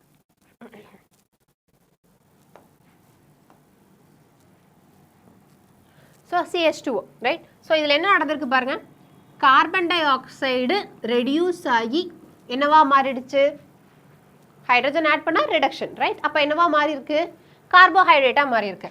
அண்ட் இதை யார் ரெடியூஸ் பண்ணியிருக்கா? இந்த H2 போய் ஆட் ஆகி ரெடியூஸ் ஆயிருக்கு, ரைட்? அதே இந்த சல்ஃபர் ரிலீஸ் ஆயிருக்கு. இங்கே O2 ரிலீஸ் ஆயிருக்கா? நோ, O2 ரிலீஸ் ஆகலை. ஸோ O2 ரிலீஸ் ஆகலன்னு என்ன அர்த்தம்? O2 கார்பன் டை ஆக்சைட்லேருந்து வர மாதிரி இருந்திருந்தா இங்கே கண்டிப்பாக என்ன இருக்கும்? O2 ரிலீஸ் ஆயிருக்கும். ஏன்னா இங்கே கார்பன் டை ஆக்சைடு இப்பவும் இருக்கு, ரைட்? பட் O2 எங்கேருந்து வந்திருக்கு? வாட்டரில் இருக்கிற ஆக்சிஜன்லேருந்து தான் வந்திருக்கு ஃபோட்டோசிந்தசிஸில். அதனால தான் இங்கே என்ன ரிலீஸ் ஆயிருக்கு? எஸ், சல்ஃபர் ரிலீஸ் ஆயிருக்கு, ஆக்சிஜன் ரிலீஸ் ஆகலை. ஓகே, ஸோ அதான் என்ன சொல்கிறாங்க? when H2S instead as the hydrogen donor for purple and green sulfur bacteria, the oxidation product is sulfur but not O2. Okay. Hence, he inferred that the O2 evolved by the green plants comes from H2O. So, this is very important statement. Neil சொன்னது. Okay. Not from carbon dioxide. This is a very important MCQ. This was later proved by using radioisotope technique. So, இது என்ன இவர் இவ்வளவுதான் சொன்னார். But இது நம்ம அப்படியே நம்ப முடியுமா? முடியாது. ஸோ அதனால் என்ன பண்ணாங்கன்னா மறுபடியும் ஒரு ரேடியோ ஐசோடோப் வச்சு செக் பண்ணாங்க. ஓகே, கார்பன் டை ஆக்சைடில் யூஸ் பண்ணுற ஆக்சிஜனுக்கு ஒரு ரேடியோ ஐசோடோப்பும் அண்ட் வாட்டரில் யூஸ் பண்ணுறதுக்கு ரேடியோ ஐசோடோப் வைக்கல. அப்போது ரிலீஸ் ஆகிற ஆக்சிஜன் என்னவா இருந்திருக்கும்?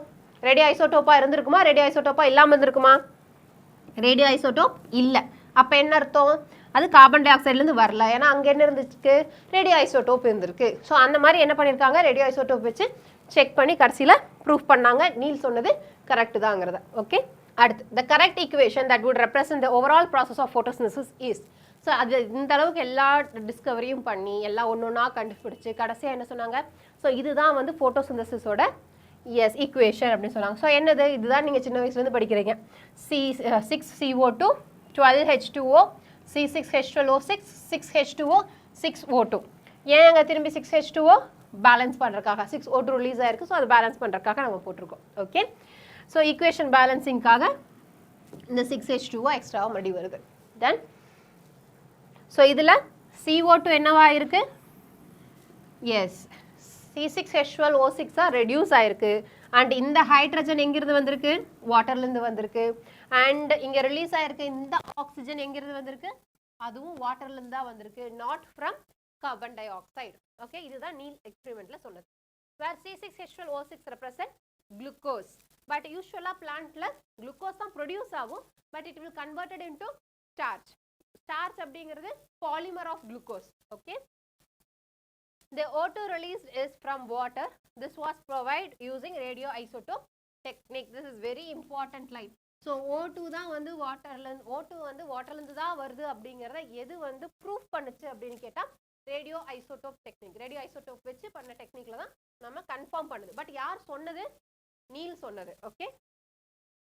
Note that this is not a single reaction but description of multiple process called photosynthesis. இப்போ நம்ம பார்த்தது one line of the story, right? But இதுதான் full story கிடையாது. So actually இது ரொம்ப step by step ஆன process. But அந்த equation நம்ம வந்து finalized சொல்ற ஒரு single equation. Can you explain why 12 molecules of water as a substrate are used in the equation given above? Because yes, ஏன் 12 எடுத்திருக்கோம்? equation balance பண்ணிருக்கோம். And அதுக்காக மட்டும்தான் 12 எடுத்திருக்கோமா? வேற எதுக்காக 12 எடுத்திருக்கோம்? ஸோ இங்க வாட்டரும் ரிலீஸ் ஆகுது, இங்க ஹைட்ரஜனும் வேணும், அதனால. Okay.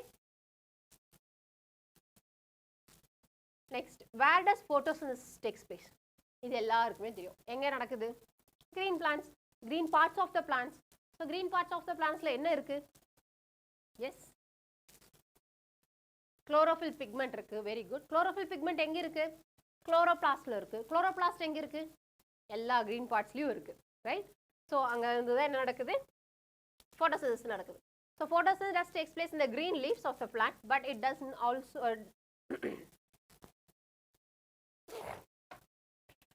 photosynthesis does takes place in the green leaves of plants, but it does so also in other green parts of the plants. Leavesல மட்டும் கிடையாது, other green partsலயும் நடக்குது. Can you name some other parts where you think photosynthesis may occur? Leaf இல்லாம வேற எங்கெல்லாம் நடக்கும்? Just யோசிச்சு பாருங்க. green கலர்ல இருக்கிற ஸ்டெம்ல நடக்கும், ரைட்? branches, yes. சிலதுல லீஃப் மாடிஃபை ஆயிருக்கும், ஸ்டெம்மும் மாடிஃபை ஆயிருக்கும். ஸோ இதுதான் நம்ம பார்க்க போறது. ஸோ என்ன நடக்குது? Sunlight, green part, carbon di oxide plus water ரெண்டையும் சேர்ந்து நமக்கு குளுக்கோஸ் பிளஸ் ஆக்சிஜனா கொடுக்க போகுது. ஸோ இது எப்படி நடக்குது அப்படிங்கிறத நம்ம இப்போ பார்க்க போறோம். Okay. You would recollect from the previous unit that the mesophyll cells in the leaves have large number of chloroplasts. இது நம்ம பார்த்தோம், ரைட்? லாஸ்ட் சாப்டர்ல. ஸோ mesophyll cellsல தான் என்ன இருக்கும்? large number of chloroplast இருக்கும். இந்த mesophyll cells பத்தி எங்க பார்த்தோம்?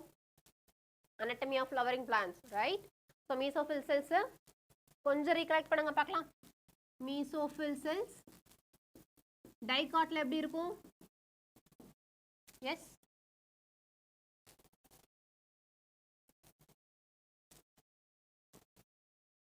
mesophyll cells டைகாட்ல ரெண்டா டிவைட் ஆயிருக்கும். டூ டைப்ஸா இருக்கும். ஒன்னு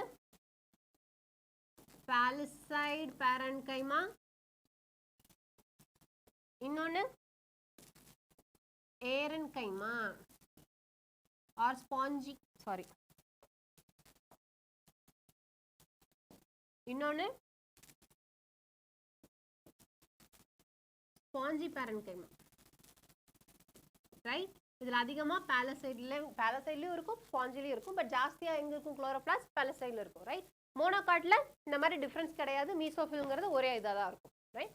okay. So usually the chloroplasts align themselves along the walls of the mesophyll cells such that they get the optimum quantity of, yes, incident light. So cells இப்படி இருக்கு, mesophyll cells இப்படி இருக்கு அப்படின்னா இந்த chloroplast எல்லாம் போய் என்ன ஆகும்? அந்த செல்லோட வால்ல அழகாக அப்படி அரேஞ்ச் ஆயிரும். ஓகே. ஸோ தட் நிறைய எவ்வளோ லைட் வருதோ எல்லா லைட்டும் என்ன பண்ண முடியும்? ஈஸியாக வேணுங்கிற அளவுக்கு லைட்டாக அப்சர்வ் பண்ண முடியும். ஸோ இது டைகாட் லீஃபா மோனோகாட் லீஃபா? Yes, very good, dicot. Palisade தனியாக இருக்கு, ஸ்பாஞ்சி தனியாக இருக்கு, ரைட்? ஸோ இது எல்லாமே என்னது? இந்த குட்டி குட்டியாக இருக்கிற கிரீன் கலர், எஸ்,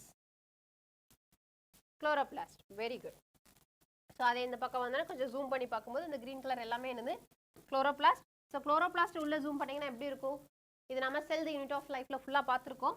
ஜஸ்ட் ஒரு ரிஃப்ரெஷ்க்காக சொல்கிறேன். So double layer, right? ரெண்டு மெம்பரைன் இருக்கும், டபுள் மெம்பரைன்னு. தென் பைல்ஸ் ஆஃப் காயின்ஸ், காயின்ஸை நாம் எப்படி அடுக்கி வச்ச மாதிரி இருக்கும். This is called as grana. இது மொத்தமாக சொன்னால் கிரானா, ரைட்? இது ரெண்டையும் கனெக்ட் பண்றக்க ஸ்ட்ரோமா லாமெல்லே. ஸோ இந்த கிரானால இருக்கிற ஒரு காயினை மட்டும் தனியா எடுத்து பார்க்குறோம், அந்த காயின் லைக் ஸ்ட்ரக்சரை. So that is called as thylakoid, right? So so இதெல்லாம் இல்லாமல் பாக்கி இருக்கிற அந்த எம்டி ஸ்பேஸ் இருக்குது பார்த்தீங்களா, that is called as stroma. Is it really empty? கிடையாது. என்ன இருக்கும்? மேட்ரிக்ஸ் இருக்கும். And chloroplast have its own DNA இருக்கு, ரைட்? ரைபோசோம் இருக்கு. ஸோ இது எல்லாமே எங்கே இருக்கும்? ஸ்ட்ரோமாவில் இருக்கும். ஸோ நான் குளோரோபிளாஸ்ட்டை ப்ராடாக 2 செக்ஷனாக டிவைட் பண்ணலாம். எப்படி?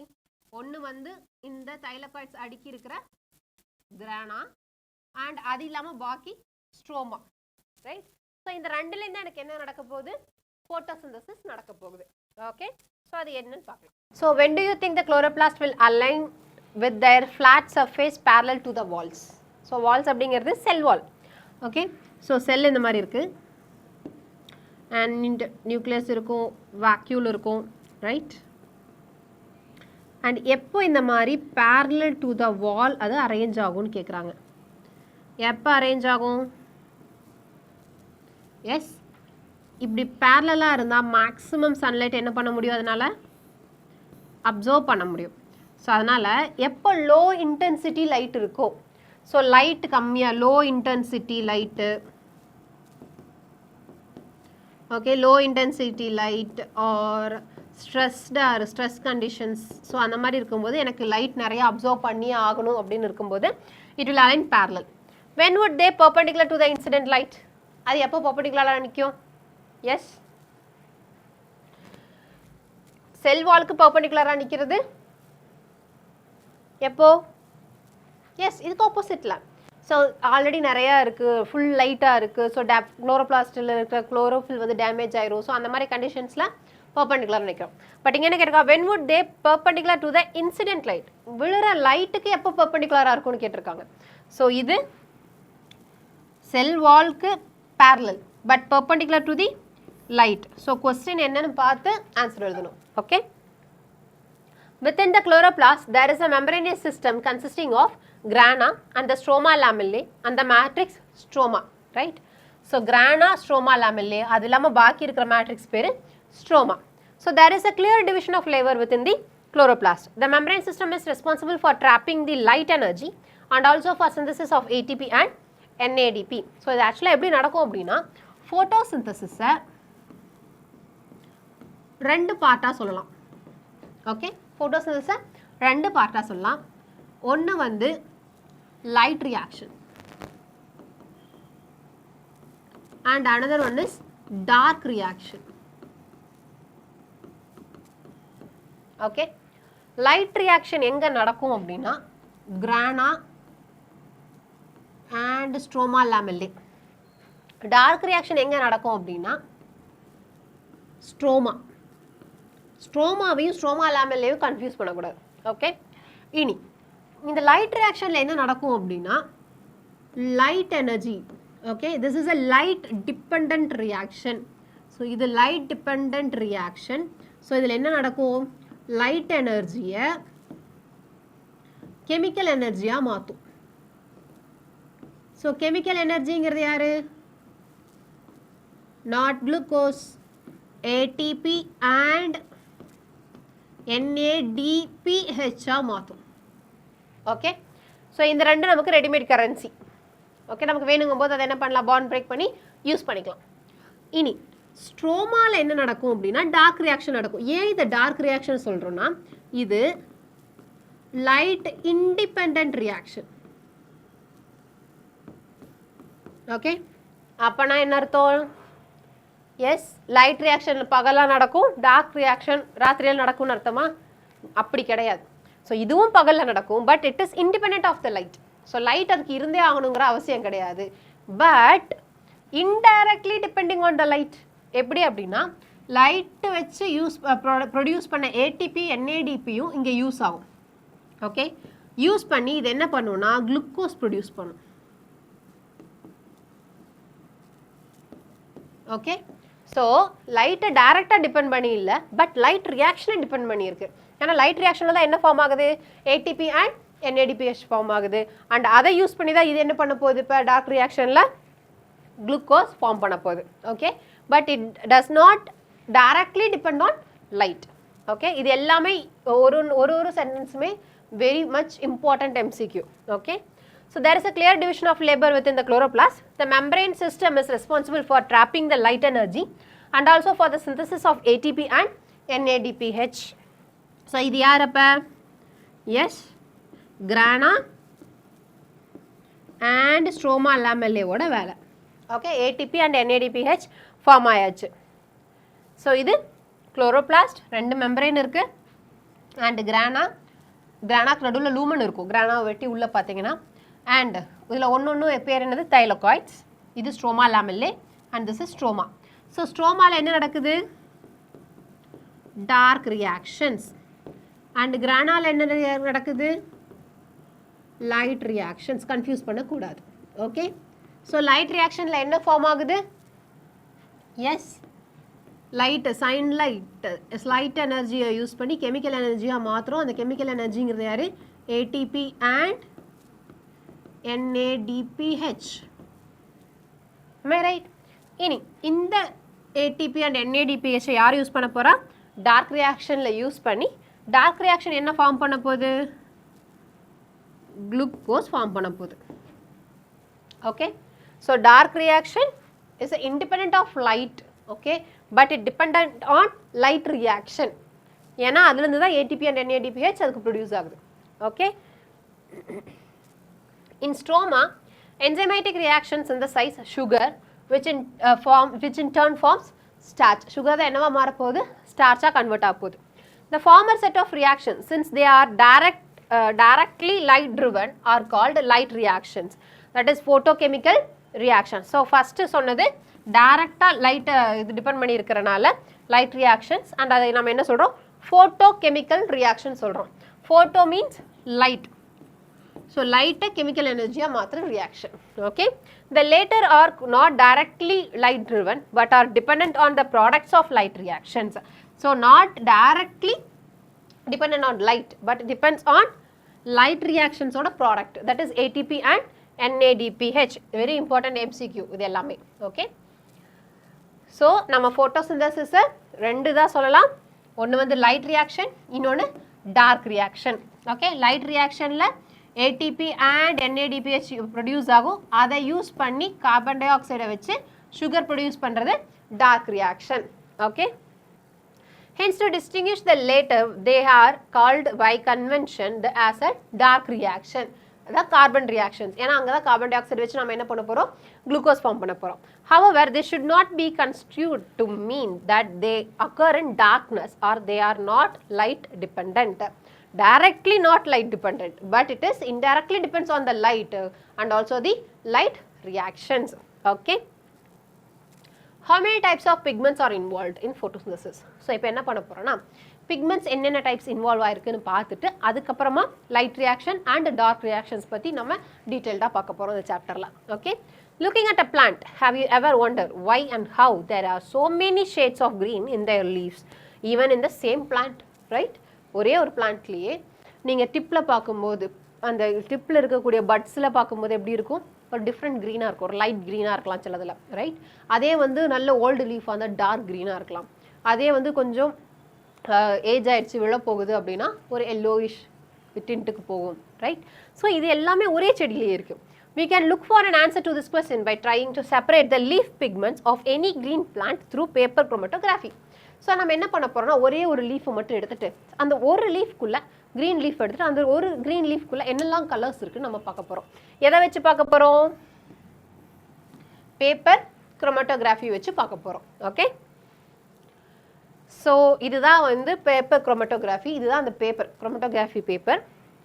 ஸோ ஆக்சுவலாக என்ன பண்ணுவோம் அப்படின்னா ஒரு நம்ம வந்து டிஷ்யூவை வந்து டிஷ்யூக்குள்ளே என்னென்ன காம்பவுண்ட்ஸ் இருக்குதுன்னு பார்க்குறதுக்காக என்ன பண்ணோம் ஞாபகம் இருக்கா?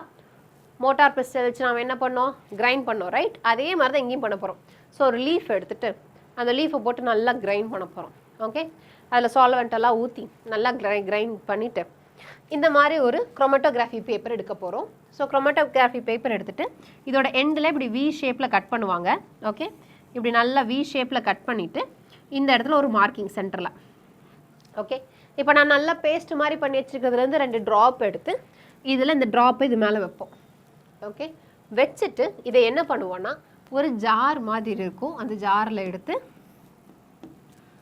ஒரு த்ரெட்டு கட்டி அந்த த்ரெட்டு வழியாக என்ன பண்ணுவோம், ஹேங் பண்ண விட்ருவோம் பேப்பரை. ஓகே, இந்த மாதிரி ஹேங் ஆகிட்டுருக்கும். அண்ட் இங்கே தான் என்ன இருக்குது, நம்ம வச்ச டாட் இருக்குது. நம்ம அங்கே தான் என்ன பண்ணியிருக்கோம், அந்த எசன்ஸை வச்சுருக்கோம். ரைட். ஸோ இதில் என்ன பண்ணுவோம்னா இப்போ சால்வெண்ட் ஊற்றுவோம். சால்வெண்ட் ஊற்றி கரெக்டாக இந்த டாட்டுக்கு மேலே வரைக்கும் என்ன பண்ணுவோம், சால்வெண்ட்டை ஊற்றிடுவோம். இந்த இடத்துல சால்வெண்ட் வரைக்கும் ஊற்றியாச்சு. இப்போ என்ன ஆகும்னா இந்த சால்வெண்ட்டை இந்த பேப்பர் அப்சர்வ் பண்ணும். ரைட். அப்போ அப்சர்வ் பண்ணும்போது இது மேலே மேலே மூவ் ஆகும். ஸோ மேலே மேலே மூவ் ஆகும்போது இந்த colour according to the colour அதுவும் மெதுவாக மேலே மூவ் ஆகும். ஏன்னா ஒரு கெமிக்கலுமே ஒரு சால்வெண்ட் ஸ்டேஜில் தான் சால்வ் ஆகி மேலே மூவ் ஆகும். ரைட். அதே மாதிரி தான் இங்கேயும் மூவ் ஆகும். ஸோ அதில் மூவ் ஆகும்போது you can see different colours. Right. நல்ல light green, yellow, very light yellow, இந்த மாதிரி இருக்கும். ரைட். ஒரு ப்ளூயிஷ் க்ரீன் எல்லாமே இருக்கும். ஸோ அதை வச்சு தான் நம்ம என்ன சொல்கிறோம், டிஃப்ரெண்ட் கலர்ஸ் ஒரு பிளான்ட்லேயே இருக்குது, ஒரு லீஃப்லேயே இருக்குதுன்னு சொல்கிறோம். ஸோ டிஸ்டன்ஸ் மூட் குளோரோஃபில் பி. ஸோ இங்கே இருக்கிறது குளோரோஃபில் பி, இது குளோரோஃபில் ஏ, ஒரு bluish green. And xanthophylls are more towards yellowish. Okay. So இது different colours, light shades, different shades of greens நம்ம பார்க்குறது லீஃப்லேயே. Right. So a chromatographic separation of a leaf pigment shows that color that we see in leaves is not due to single pigment but due to 4 pigments. So நம்ம ஒரு single leafல பார்க்குற கலரே வந்து not because of single pigment but because of 4 different pigments. என்னென்ன, chlorophyll A. chlorophyll A என்ன கலர்ல இருக்குது, this very important MCQ கேட்பாங்க. So chlorophyll A அப்படிங்கிறது bright or blue green. It is not green, full green கிடையாது, but bright or blue greenல இருக்கும். அதே chlorophyll B பாருங்க, ஒரு yellow greenாக இருக்கும். Okay. And then next comes xanthophylls. xanthophylls எப்படி இருந்துச்சு நம்ம முன்னாடி பார்க்கும்போது எல்லோ. ரைட். கெரோட்டினாய்ட்ஸ் அப்படிங்கிறது எல்லோ டு எல்லோ ஆரஞ்சு ஷேட்ஸில் இருக்கும். ஓகே. இந்த நாலுமே ஒரே லீஃப்லேயே இருக்கும். அண்ட் இதுதான் நமக்கு என்ன கலர் கொடுக்குது, ஒரு க்ரீன் அப்பியரன்ஸ் கொடுக்குது. Let us now see what roles various pigments plays in a photosynthesis. So இவ்வளோ பிக்மெண்ட்ஸ் இருக்கே, ஸோ இதெல்லாம் photosynthesisல என்ன ரோல் ப்ளே பண்ணுது அப்படிங்கிறத பார்ப்போம். Pigments are substances that have an ability to absorb light at specific wavelengths. So pigments என்னது, they are the substances and அதோட ability என்ன, they can absorb light at specific wavelengths. So specific wavelengthsல என்ன பண்ண முடியும், லைட்டை absorb பண்ண முடியும். Can you guess which is the most abundant plant pigment in the world? Let us study the graph showing the ability of chlorophyll A pigment to absorb the light of the direct. Can you guess which is the most abundant plant pigment in the world? So எது வேர்ல்ட்லேயே ரொம்ப abundant இருக்கிற plant pigment? It is nothing but chlorophyll A. Okay. So let us study the graph showing that ability of the chlorophyll A pigment to absorb lights of different wavelengths. So A pigment எப்படி வந்து different wavelengthsல light absorb பண்ணுதுன்னு பார்க்க போகிறோம். Of course you are familiar with the wavelength of visible spectrum of light, right? VIBGR படிச்சிருப்போம். Right. violet, indigo, blue, green, yellow, orange and red. இதுதான் visible spectrum. So இது ஒன்றுக்கு ஒரு வேவ்லென்த் இருக்குது. Like so 400 nanometre to 700 nanometre வரைக்கும் இருக்குது. So இதில் 400 to 450ல is violet and blue ranges வருது, 650 to 700 ரேஞ்சஸில் red light வருது. Right. So from a graph can you determine the wavelength, that is color of light, at which chlorophyll A shows the maximum absorption. So எங்கே maximum absorption நடக்கும், நம்ம graph போட்டோம்னா colour வச்சு பார்க்கும்போது எந்தெந்த ரீஜனில் அதிகமாக நடக்கும்? எஸ், சும்மா கெஸ் பண்ணுங்கள். இதுக்கு முன்னாடி நம்ம ஒரு எக்ஸ்பெரிமெண்ட் வச்சு பார்த்தோம். எங்கே? எஸ், டிடபிள்யூ எங்கல்மேன் பார்த்தோம். ரைட். ஸோ எங்கே அதிகமாக நடந்துச்சு? ரெட் அண்ட் ப்ளூ ரீஜியனில். Okay. So does it shows another absorption peak at any other wavelength too? If yes, which one? So எது இதில் நடக்குது? ரெட்லேயும் ப்ளூலேயும் தான் அதிகமாக இருந்துச்சு, not much in other colours. So எந்தெந்த வேவ் லென்த் அப்சர்வ் பண்ணுதுன்னு பாருங்கள். ஸோ ஒன்று இது வந்து chlorophyll b and this is chlorophyll a. So chlorophyll a தான் எங்கே ஜாஸ்தியாக நடக்குது? Blue region and red ரீஜியனில். பிக்கு பார்த்தீங்கன்னா மோஸ்ட்டாக ப்ளூ அண்ட் ஆரஞ்ச் ரீஜியனில் வருது. Right. But most abundant colour என்ன இருக்குது நம்மளதில்? Chlorophyll a. அதனால தான் நீங்கள் எங்கல்மேனோட எக்ஸ்பெரிமெண்ட் பார்க்கும்போது ரெட் அண்ட் ப்ளூ ரீஜியனில் ஜாஸ்தியாக இருந்தது. Now look at the graph showing the wavelength at which maximum photosynthesis occurs in a plant. So அப்போ எந்த இடத்துல photosynthesis ஜாஸ்தியாக நடக்கும்? ஆப்வியஸாக ரெட் அண்ட் ப்ளூவில் தான் நடக்க போகுது ரைட். ஏன்னா அங்கே தான் மேக்ஸிமம் அப்சார்ப்ஷன் ஆஃப் லைட் இருக்குது. ஸோ மேக்ஸிமம் photosynthesis எங்கே நடக்கும்? சேம் வேவ்லென்த்தில் தான் நடக்கும். Can you see that wavelength at which there is a maximum absorption by chlorophyll A, that is in the blue and the red region, also shows higher rate of photosynthesis, right? So இதே ரீஜியனில் தான் என்ன இருந்துச்சு?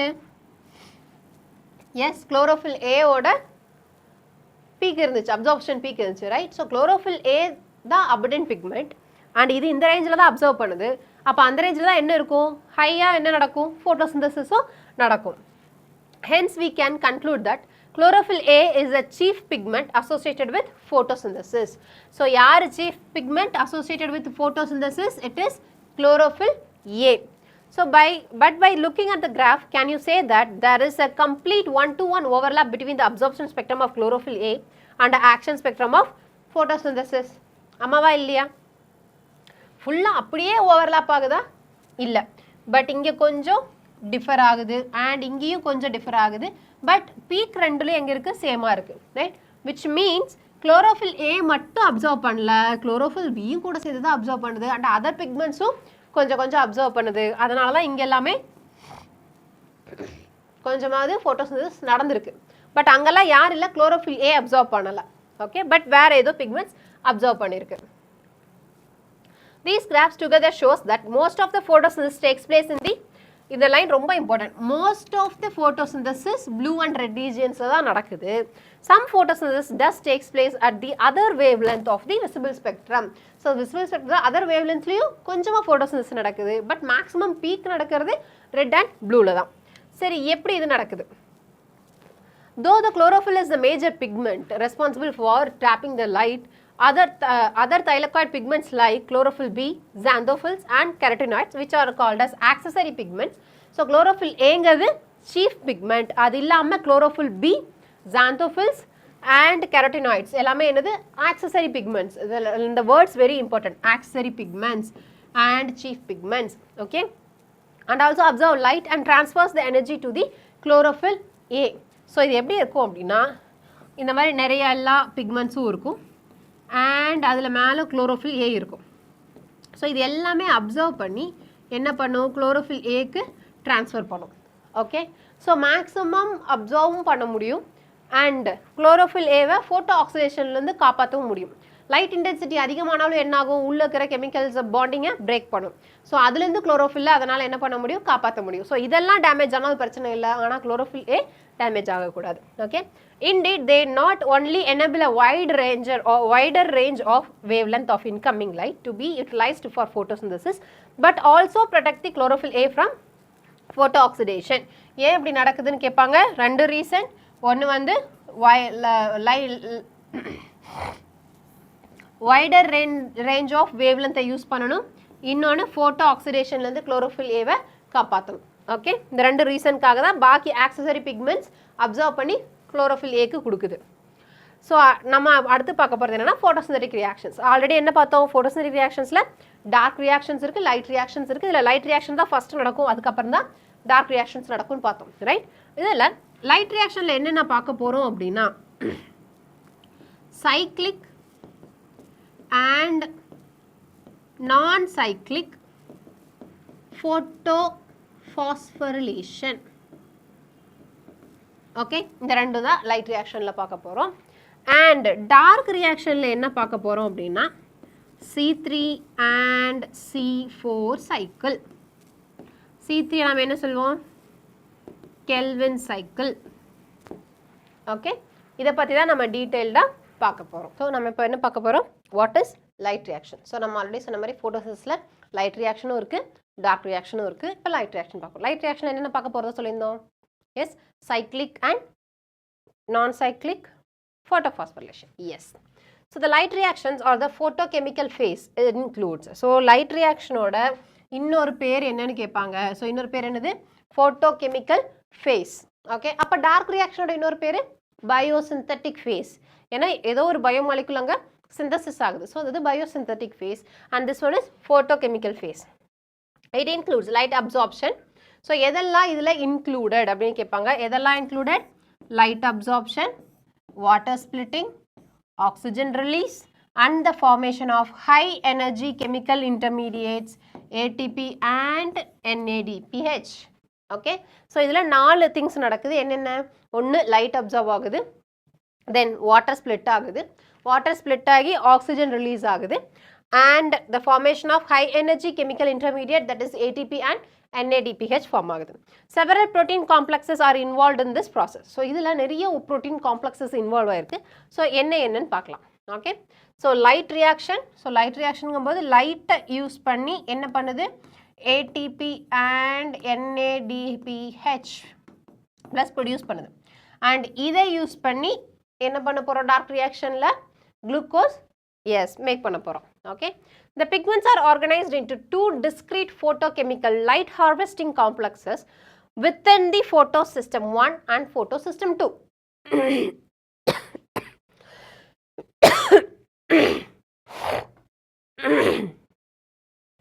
So pigments are organized into discrete photochemical light harvesting complexes. அப்பனா என்ன அர்த்தம் அப்படினா pigments நாம எப்படி பிரிக்கிறோம்னா photosystem 1 and photosystem 2. So இதுல எப்படி இருக்கும் அப்படினா light harvesting complexங்கற ஒரு complex of pigments இருக்கும். Okay, so இந்த complex of pigments நாம என்ன சொல்லுவோம்னா antennae. Okay, antenna சொல்லுவோம். And இதுக்கு மேல யார் இருப்பாங்கன்னா chlorophyll A இருக்கும். Okay, இந்த chlorophyll A வை நாம என்ன சொல்லுவோம் அப்படினா reaction center. Okay, ரெண்டுலயுமே இப்படி தான் இருக்கும். PS1லயும் அதே மாதிரி தான் இருக்கும், PS2லயும் அதே மாதிரி தான் இருக்கும். பட் என்ன டிஃபரன்ஸ்னா PS1ல இருக்கிற chlorophyll அரௌண்ட் 700 நானோமீட்டர் இருக்கிற லைட்டை தான் என்ன பண்ணும்? அப்சார்ப் பண்ணும். அதே மாதிரி PS2லயும் இதே தான் இருக்கும். chlorophyll A தான் இருக்கும். Antenna same thing. Light harvesting complex forms the antenna, அதுவும் அங்கே தான் இருக்கும். பட் இங்கே என்ன ஆகும்னா வேவ் லென்த் வந்து 680 தான் வந்து என்ன பண்ணும்? அப்சார்ப் பண்ணும் நானோமீட்டரில். ஓகே, ஸோ அதான் மெயினாக இருக்கிற டிஃப்ரென்ஸ். ஸோ என்ன சொல்கிறாங்க? the pigments are organized into two discrete photochemical light harvesting complexes within the photosystem 1 and photosystem 2. அப்போ இது மொத்தமாக photosystem 1, அதில் light harvesting complexes இருக்கு. These are named in the sequence of their discovery. So இது எப்படி name பண்ணியிருக்காங்கன்னா sequence of discovery name பண்ணியிருக்காங்க. 680னா 1 அப்படி கிடையாது. ஃபஸ்ட்டு கண்டுபிடிச்சி 700, அதனால PS1ன்னு பேர் வச்சுட்டாங்க. Okay, so the sequence in which they function during the not in the sequence in which they functions during the light reaction. So this in the sentence ரொம்ப important. ஏன்னா sentence type of questionsல கொடுத்துட்டு true or false கேட்கலாம். The light harvesting complexes are made up of hundreds of pigment molecules bound to the protein. So light harvesting complex அப்படினாவே என்னன்னா different types of pigments இருக்கும் and that is bound to protein. So LHC அப்படினாவே hundreds of pigment plus proteins. Okay, so இதைத்தான் நாம என்ன சொல்றோம் அப்படின்னா ஆண்டனான்னு சொல்றோம். Each photosystem has all the pigments except chlorophyll A. chlorophyll A இல்லாம எல்லா pigmentsமே எதில் இருக்கும்? LHCல இருக்கும். ஆனால் chlorophyll A மட்டும் இருக்காது. chlorophyll A எப்படி இருக்கும்னு நம்ம சொன்னோம்? reaction centerனு தனியாக இருக்கும்னு சொன்னோம். Right? So except chlorophyll A forming the light harvesting system also called antennae. These pigments helps to make photosynthesis more efficient by absorbing different wavelengths of the light. So அப்போ என்ன நடக்கும்னா இங்கே different types of pigments இருக்கு. Right? So இந்த different types of pigments என்ன பண்ணும்? different types of wavelengthல இருக்கிற லைட்டை அப்சார்ப் பண்ணும். அப்சார்ப் பண்ணிட்டு இது எல்லாம் சேர்ந்து என்ன பண்ணும்னா மேலே ரியாக்ஷன் சென்டரில் இருக்கக்கூடிய குளோரோஃபில்க்கு கொடுக்கும். குளோரோஃபில் ஏக்கு டைரக்ட் பண்ணும். Okay, so these pigments helps to make photosynthesis more efficient by absorbing different wavelength of the light. So இப்படி தான் இருக்கும் பார்க்க. ஏன் இது டிஃப்ரெண்ட் ஷேட்ஸ் ஆஃப் கலரில் கொடுத்துருக்கோன்னா டிஃப்ரெண்ட் பிக்மெண்ட்ஸ் இருக்கிறனால. Okay, so different wavelength observe பண்ணி எங்கே கொடுக்கும்? ரியாக்ஷன் சென்டராக இருக்கிற குளோரோஃபில் கொடுக்கும். அண்ட் இதுதான் என்னது? லைட்டை ஹார்வெஸ்ட் பண்ணக்கூடிய complex, which means pigment plus protein. Okay, so அதை ஹார்வெஸ்ட் பண்ணி எங்கே கொடுக்குது? குளோரோஃபில் ஏக்கு கொடுக்குது. ஓகே, ஸோ அதனால் இதை நம்ம என்ன சொல்கிறோம்? ஆண்டனான்னு சொல்கிறோம். The single chlorophyll A molecule forms the reaction center. So reaction centerல என்ன இருக்கு? ஒரே ஒரு single chlorophyll A மட்டும்தான் இருக்கு. Okay, the reaction center is different in both photosystems. So ரெண்டுலயுமே reaction center டிஃப்ரெண்ட்டாக இருக்கும். ஆனால் ரெண்டுமே குளோரோஃபில் ஏ தான், பட் அப்சர்வ் பண்ணுற வேவ் லென்த் எப்படி இருக்கும், டிஃப்ரெண்ட்டாக இருக்கும். The PS1, the reaction center chlorophyll A has an absorption peak at 700 nanometer. So PS1 absorption peak எங்க இருக்கும், 700 nanometer. Hence is called as P700. While in PS2 it has absorption maximum at 680 nanometer. So PS2 na 680 nanometer and it is called as P680 னு சொல்லுவாங்க. So photosystem 1 and photosystem 2 differences. So photosystem 1 லையும் reaction center யார் தான் இருக்கா? Yes, chlorophyll A தான் இருக்கு. photosystem 2 லையும் reaction centerல யார் இருக்கா? chlorophyll A தான் இருக்கு. Okay, but photosystem 1ல chlorophyll A எதை maximum light absorb பண்ணுது? P700. ஆனா photosystem 2ல எதை absorb பண்ணுது? Yes, 680 nanometer absorb பண்ணுது. Okay, so absorption light longer than 680. So இங்க வந்து longer than 680. P700 is the reaction center. P700 is a special form of chlorophyll A that absorbs light at 700. Okay, so இது special form of chlorophyll A. இங்கேயும் அதே தான். 680 is a special form of chlorophyll A, but that எவ்வளோ இது observe பண்ணுது? 680 நானோமீட்டர்ஸை observe பண்ணுது. Okay, so next நம்ம பார்க்க போகிறது எலக்ட்ரான் டிரான்ஸ்போர்ட். ஸோ இது எப்படி நடக்குது, எப்படி ATP அண்ட் NADH ஃபார்ம் ஆகுதுன்னு பார்க்க போகிறோம் first. Okay, which means light ரியாக்ஷனில் எப்படி எலக்ட்ரான் டிரான்ஸ்போர்ட் ஆகிறதுனால நமக்கு ATP NADPH ஃபார்ம் ஆகுதுங்கிறத பார்க்க போகிறோம். So in photosystem 2, the reaction center chlorophyll A absorbs 680 nanometer. This is very important MCQ. 680 nanometer. வேற எதுவும் கிடையாது, nanometer. Okay, wavelength of red light, causing electron to become excited and jump into an orbit further from the atomic nucleus.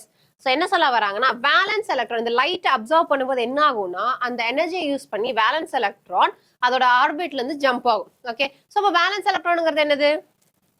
S, ஒரு ஆட்டம்க்கு ஒரு nucleus இருக்கும் and சுத்தியும் orbits இருக்கும். அதுல outer most ஆர்பிட்ல இருக்கக்கூடிய electron, okay, which is ready to interact, அது வந்து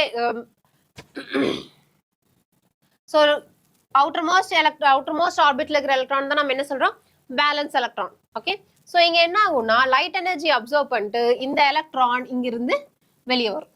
okay, excited ஆகும். So these electrons are picked up by an electron acceptor which passes them to the electron transport system consisting of cytochromes. So இப்படி வேலை வருது. So இது எங்க இருந்து வருது? இப்போ PS2ல இருந்து. ஓகே, PS2 ரியாக்ஷன்ஸ் வருது chlorophyll. அங்க இருக்கிறது ஆட்டம்ஸ், ரைட்? அப்ப அங்கேயும் என்ன இருக்கும், ஆட்டம்ஸ் இருக்கும். ஸோ ஆட்டம்ஸ்ங்கனால உள்ள என்ன இருக்கும்? எஸ், வேலன்ஸ் எலக்ட்ரான்ஸ் இருக்கும். ஸோ இதுல லைட் பட்ட உடனே வேலன்ஸ் எலக்ட்ரான்ஸ் எக்ஸைட்டட் ஆகும். இந்த எலக்ட்ரானை அக்செப்ட் பண்றதுக்கு இங்க எலக்ட்ரான் அக்செப்டர் இருக்கும். ஸோ இந்த எலக்ட்ரான் அக்செப்ட் பண்ணிட்டு இந்த அக்செப்டர் என்ன பண்ணுனா, அடுத்து எலக்ட்ரான் டிரான்ஸ்போர்ட் செயினுக்கு கொடுக்கும்.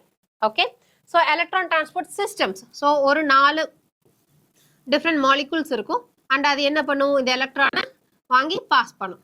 Okay, so consisting of cytochrome. So இந்த 4 இதுல என்ன இருக்கு, சைட்டோக்ரோம்ஸ் டைப் ஆஃப் இதுவும் இருக்கு, மாலிகூல்ஸும் இருக்கு. Okay, this movement of electron is downhill. So இது மேல எக்ஸைட் ஆகி, yes, it is a downhill in terms of an oxidation reduction or redox potential. So redox potential இது downhill. அப்பதான் எலக்ட்ரானை வாங்கும், right? So redox potential base பண்ணி தான் electron மூவ்மெண்டே இருக்கும், ரைட்? ஸோ இது downhill based on redox potential.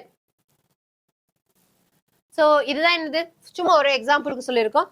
So இந்த ஆட்டத்துல வேலன்ஸ் எலக்ட்ரானுங்கிறது இதுதான் அவுட்டர் மோஸ்ட் ஷெல் அண்ட் இதுல இருக்கிற ஒரே ஒரு எலக்ட்ரான்.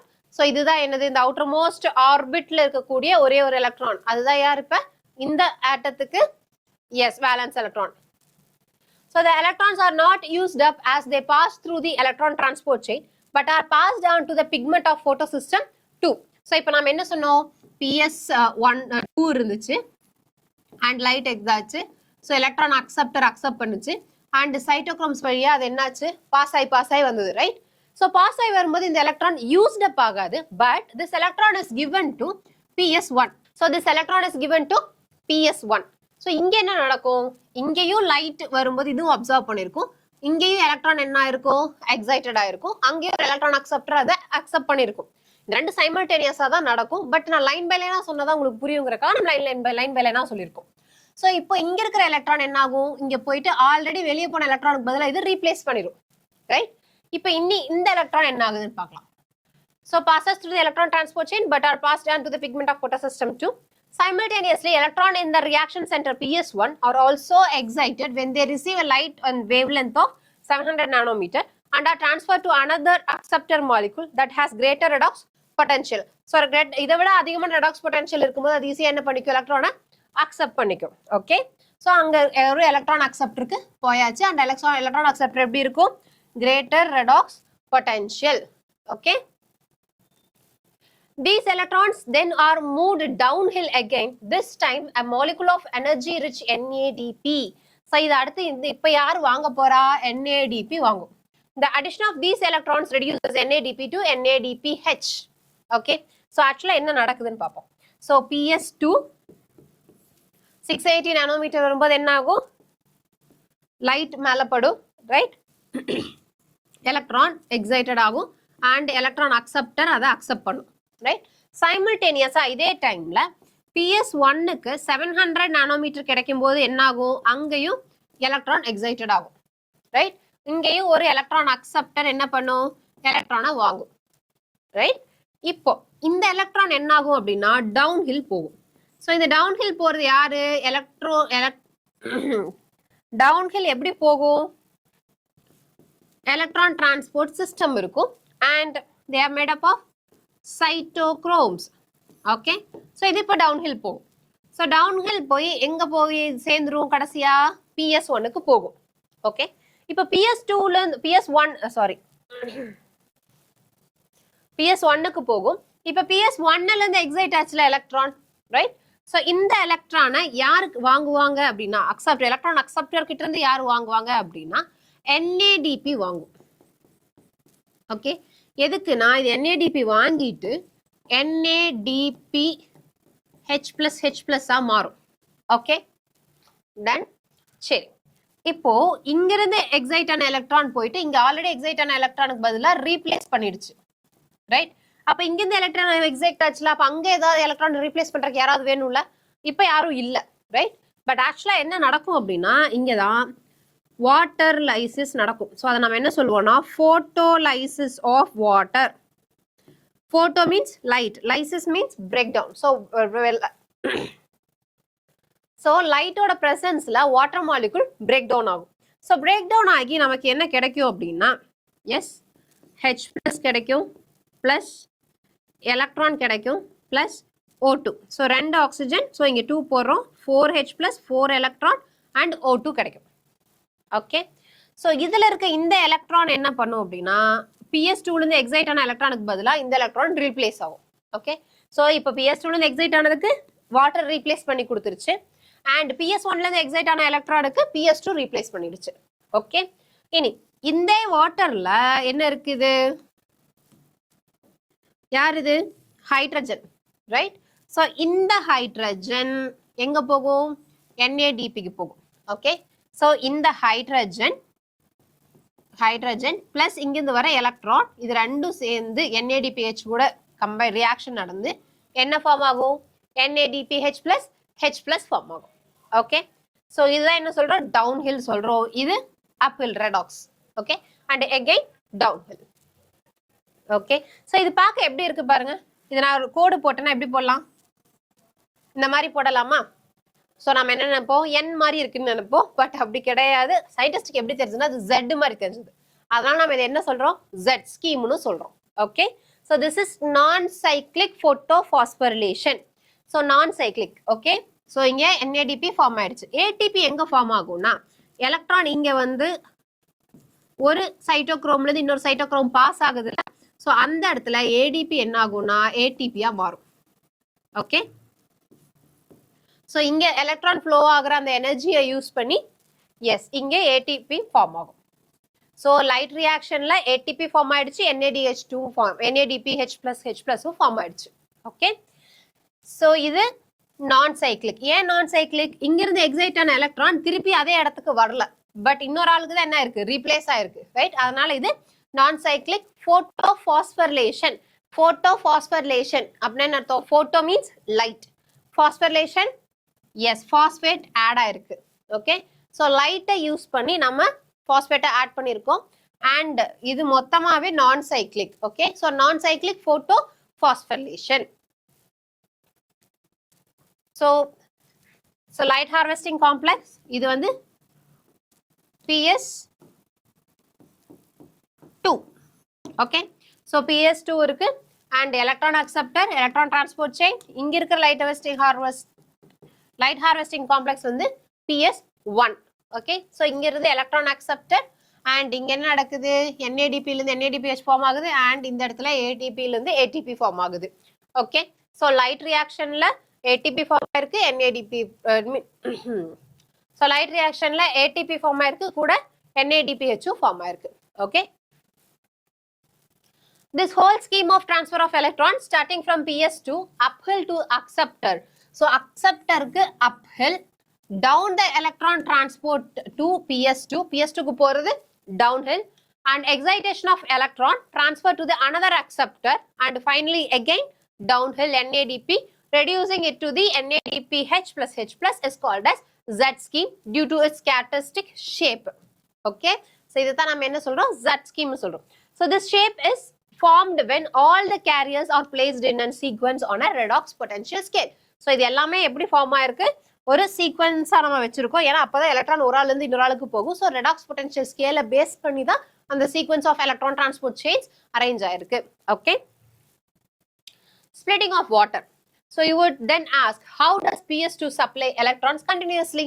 ஏன்னா லைட் கண்டினியூஸா கிடைக்கும் போது என்ன ஆகும், கண்டினியூஸா எக்ஸைட் ஆகும். அப்ப எலக்ட்ரான் கண்டினியூஸா சப்ளை பண்ணணும். ஸோ வேலன்ஸ் எலக்ட்ரான் எப்பவுமே இருந்துகிட்டே இருக்குமா, இருக்காது. ஸோ ஒன்ஸ் என்ன ஆயிரும், ஒரு லெவலுக்கு மேல எஸ் எக்ஸாஸ்ட் ஆயிரும். ஸோ அதனால யார்கிட்ட ரீப்ளேஸ் ஆயிட்டு இருக்கு அந்த எலக்ட்ரான், வாட்டர் ஸ்பிளிட்டிங்ல இருந்து. Very good. So this is achieved by the electron available due to the splitting of water. The splitting of water is associated with the PS2. Water is split into 2H plus and O and electrons. ஏன் 2H plus? ஏன்னா நம்ம இங்க O போட்டுக்கோம். நான் எழுதும் போது O2 ன்னு எழுதியிருந்தேன், அதனால பேலன்ஸ் பண்றதுக்காக 4H plus போட்டுருந்தேன். Okay, so water H2 split ஆகும்போது 2H plus 2 electron and half O2. Okay, so half O2 தான் நமக்கு வெளியே ரிலீஸ் ஆகுறது. Okay, and electrons used as a replacement for PS2. PS1க்கு எப்படி ரீப்ளேஸ்மெண்ட் கிடைக்குது, PS2ல இருந்து எக்ஸைட் ஆன எலக்ட்ரான்ஸ் PS1க்கு கிடைக்குது. Okay, so protons used for NADP. So இது எங்க போகும், NADP ஃபார்ம் ஆகும், NADPH plus H plus form ஆகிறதுக்காக போகும். So this creates oxygen, one of the net product of photosynthesis. The electron needed to replace those removed from photosystem 1 are provided by the photosystem 2. So these are very important sentences type of questions. Okay, so we need to emphasize here that the water splitting complex is associated with PS2. இது ரொம்ப important line MCQ க்கு. So water splitting complex, which means water split பண்றதுக்கு help பண்ற complex. Okay, அது எங்க இருக்கு, it is situated associated with PS2. So இது PS2 க்கு associated, which itself is physically located on the inner side of the membrane of the thylakoid. Okay, so which itself is physically located on the inner side of the membrane of the thylakoid. இது ரொம்ப important MCQ. so அது எங்க இருக்குன்னு கேட்பாங்க, thylakoid membrane ஓட inner sideல. so inner side of the membrane of the thylakoid. so நாம என்ன பார்த்தோம், கிரானா இந்த மாதிரி அரேஞ்ச் ஆயிருக்குமா. so இதுக்கு சிங்கிள் மெம்பர் தான் யாரு, thylakoid. இந்த thylakoidல inner sideல அரேஞ்ச் ஆயிருக்கும். okay, not in the outer side. Then where are the protons and the O2 formed likely to be released, in the lumen or in the outer side of the membrane? So எங்க release ஆகும், S inner சைட்ல இருக்கு அப்படின்னா லூமன்ல தான் release ஆகும். புரோட்டான்ஸும் S protons and oxygen எல்லாமே inner சைட்ல தான் ரிலீஸ் ஆகும். ஸோ இது water splitting complex. Okay, PS2 கூட சேர்ந்து அட்டாச் ஆயிருக்கும். ஸோ அதோட அசோசியேட்டடா இருக்கும் வாட்டர் ஸ்பிளிட்டிங் நடக்கிறது. ஓகே, ஸோ இங்க எலக்ட்ரான் அக்செப்டர் சைட்டோக்ரோம்ல வரும்போது cytochrome B6. Okay, B6 and cytochrome F ரெண்டு electron transport. Okay, so cytochrome B6 cytochrome Fக்கு நடுவில் போகும்போது அது யூஸ் பண்ற எனர்ஜி இருக்கும், ரைட். அது எலக்ட்ரான் ரிலீஸ் பண்ற எனர்ஜி இருக்கும். அந்த எலக்ட்ரான் ரிலீஸ் பண்ற எனர்ஜியை யூஸ் பண்ணி ATP ஃபார்ம் பண்ணும். ஓகே, அது நம்ம டீடைல்டா கெமியோஸ்மோட்டிக் ஹைபோதேசிஸ்ல பார்க்க போறோம். So living organisms have the capability of extracting energy from oxidizable substances and store this in the form of bond energy. So என்ன பண்ண போறோம், எனர்ஜியை ஆக்சிடைசபிள் சப்ஸ்டன்ஸ்ல இருந்து எடுத்து ஒரு ஸ்டோர்டு பாண்ட்ல கெமிக்கல் பாண்ட்ல ஸ்டோர் பண்ணி வச்சுக்க போறோம். ஓகே, ஸோ இப்போ இங்க எங்க என்ன யூஸ் பண்ற போறோம், ATP. ATPனா என்ன அர்த்தம், அடினைன் ட்ரைபாஸ்பேட். ஸோ 3 பாஸ்பேட் அதுல இருக்கும். ஓகே, ஸோ இந்த பாண்ட்ல தான் என்ன பண்ண போறோம், அந்த எனர்ஜியை சேவ் பண்ணி வச்சிருக்க போறோம். ஸோ அப்போ இந்த பாண்டை பிரேக் பண்ணா நமக்கு என்ன ஆகும், எனர்ஜி ரிலீஸ் ஆகும். ஸோ நமக்கு எப்போ வேணுமோ அப்போ நம்ம அந்த பாண்டை பிரேக் பண்ணி எனர்ஜியை ரிலீஸ் பண்ணிப்போம். ஓகே, ஸோ இதுதான் adenine triphosphate. So adenine groups and 1 2 3 triphosphate. So இதுல இந்த ரெண்டுல இருக்கிறது தான் என்னது, very high energy bond. Okay, அதை பிரேக் பண்ணும்போது தான் நமக்கு நிறைய எனர்ஜி கிடைக்கும். So the process through which ATP is synthesized by cells in mitochondria and chloroplast is named as phosphorylation. Okay, so ATP synthesis cellular நடக்குது இல்ல, எங்க நடக்குது, மெயினா மைட்டோகாண்ட்ரியாலையும் நடக்குது, குளோரோபிளாஸ்ட்லயும் நடக்குது, and this is called as phosphorylation. Photophosphorylation அப்படிங்கிறது ATP from ADP and inorganic phosphate in presence of light.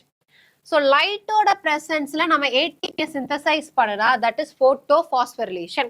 Phosphorylation அப்படின்னா addition of phosphate. Photo means light. So photophosphorylation அப்படிங்கிறது presence of lightல நடக்கிறது. When the two photosystems works in a series, first PS2 and then PS1, a process called non-cyclic photophosphorylation occurs. So PS1 and PS2 ரெண்டும் நடக்குது, and electron வந்து ஒன்னோட இன்னொன்னு தான் replace பண்ணுதே ஒழிய வெளியே போன எலக்ட்ரான் திருப்பி அதே போட்டோசிஸ்டத்துக்கு வரல. அதனால நான் இது என்ன சொல்றேன், நான்-சைக்ளிக் photophosphorylation அப்படின்னு சொல்றேன்.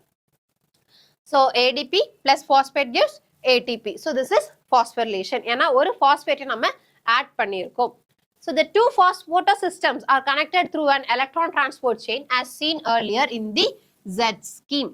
So the both ATP and NADP H plus are synthesized by this kind of electron flow. Okay. When only PS1 is functional, the electron is circulated within the photosystem and the phosphorylation occurs due to cyclic flow of electron.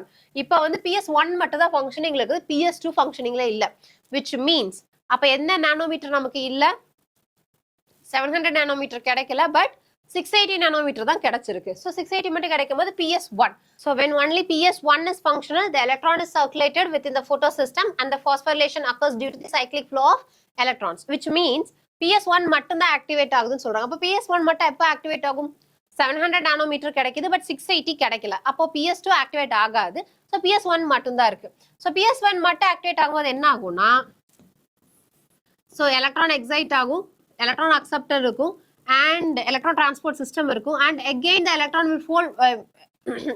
electron will flow back to the PS1. Okay, so this type of phosphorylation is called as cyclic phosphorylation. ஏன்னா வெளியே போன electron திருப்பி அதே சிஸ்டத்துக்கு வந்துருச்சு, right? So the possible location where this could happen is in the stroma lamellae. This is very important MCQ. So எங்க cyclic photophosphorylation நடக்குதுன்னு கேட்பாங்க. அப்படி இல்லைன்னா PS1 மட்டும் ஆக்டிவேட்டடா இருந்ததுன்னா அது எந்த இடத்துல வந்து photophosphorylation நடக்கும்னு கேட்பாங்க. எங்க நடக்கும், stroma lamellae. Very important MCQ.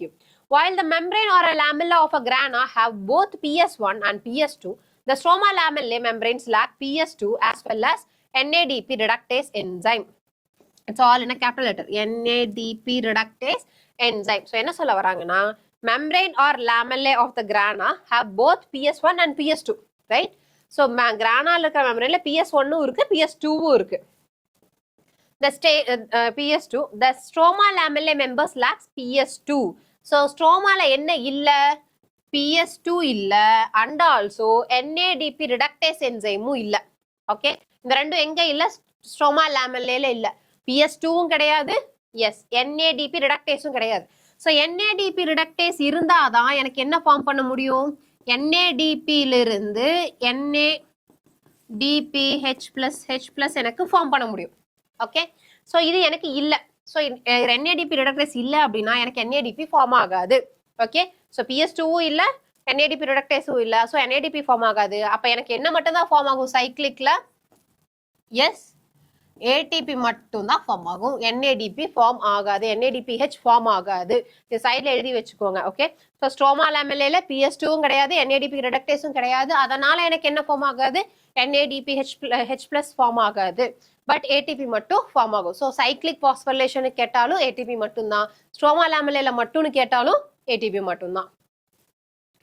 So P700, so இங்கிருந்து என்ன ஆகுது, எக்ஸைட் ஆகுது, electron acceptor photosystem 1 and electron transport system, and again the electron என்ன ஆயிருது, yes, PS1 சிஸ்டத்துக்கே வந்துருச்சு.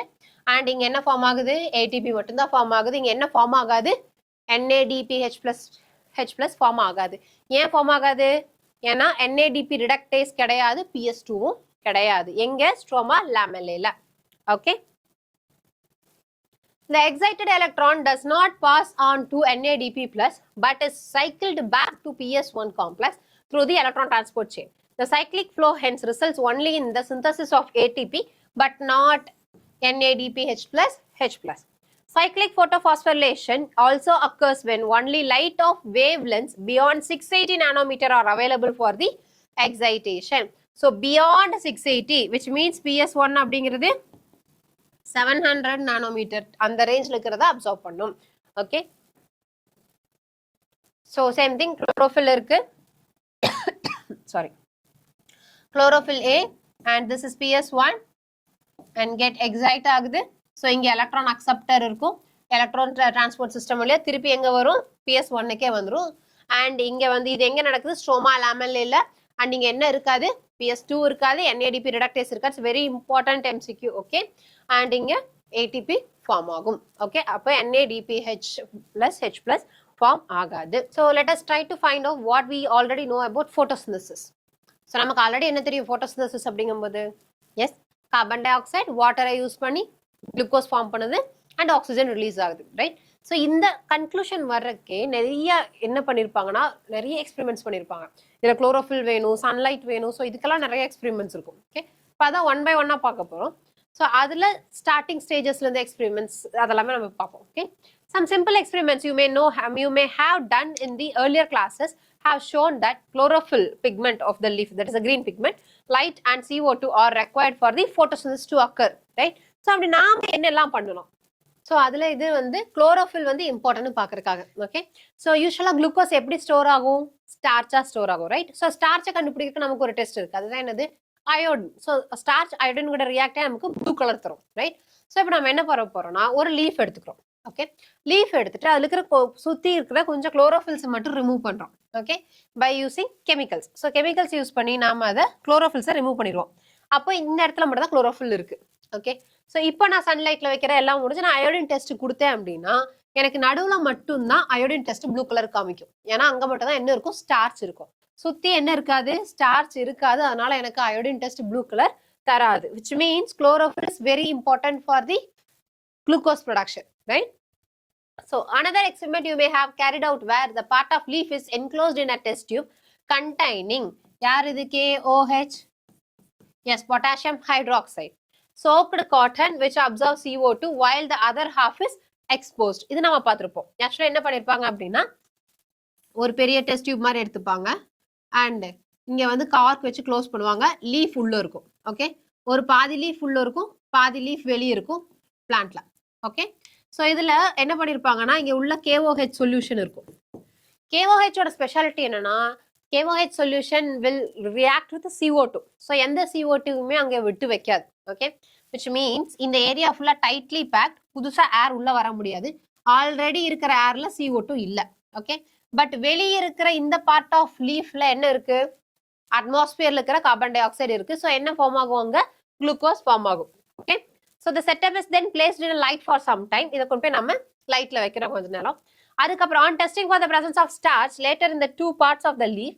You must have found out that exposed part of the leaf tested positive for starch while the portion that was inside the tube tested negative so இதுக்கப்புறம் இதை நான் வெளியே எடுத்து iodine ஊற்றி பார்த்தா என்ன தெரியும் வெளியே இருந்த பார்ட் ஆஃப் லீஃபுக்கு மட்டும்தான் என்ன இருக்கும் ப்ளூ கலர் தரும் ஏன்னா அங்கே மட்டும் தான் ஸ்டார்ச் இருந்திருக்கும் உள்ள இருந்திருக்காது ஏன் உள்ள ஸ்டார்ச் இருந்திருக்காது ஏன்னா CO2 இல்லை CO2 இல்லைன்னா என்ன ஃபார்ம் ஆகாது குளுக்கோஸ் ஃபார்ம் ஆகாது குளுக்கோஸ் ஃபார்ம் ஆகலைன்னா ஸ்டார்ச் ஃபார்ம் ஆகாது ஓகே ஸோ இந்த எக்ஸ்பெரிமெண்ட்ல நான் என்ன தெரிஞ்சுக்கலாம் CO2ங்கிறது வெரி இம்பார்ட்டன்ட் அப்படின்னு தெரிஞ்சுக்கலாம் ஃபோட்டோசிந்தசிஸ்க்கு ரைட் ஸோ இதுதான் அந்த எக்ஸ்பெரிமெண்ட் ஸோ ஹாஃப் லீஃப் மட்டும் உள்ள இருக்கு மேலே ஸ்பிளிட் கார்க் வச்சு நம்ம க்ளோஸ் பண்ணிருக்கனால உள்ள ஏர் வந்து போகாது ஓகே ஸோ இங்க என்ன இருக்கு KOH சொல்யூஷன் இருக்கிறனால CO2 உள்ள இருக்காது அதனால உள்ள எனக்கு குளுக்கோஸ் ஃபார்ம் ஆகாது so this shows that CO2 was required for the photosynthesis can you explain how this conclusion can be Tran என்ன சொல்லலாம் CO2 கண்டிப்பா வேணும் ஏன்னா CO2 தான் என்னவா ரெடியூஸ் ஆகுது ஹைட்ரஜன் ஆட் ஆகி வாட்டர்ல இருந்து வர ஹைட்ரஜன் ஆட் ஆகி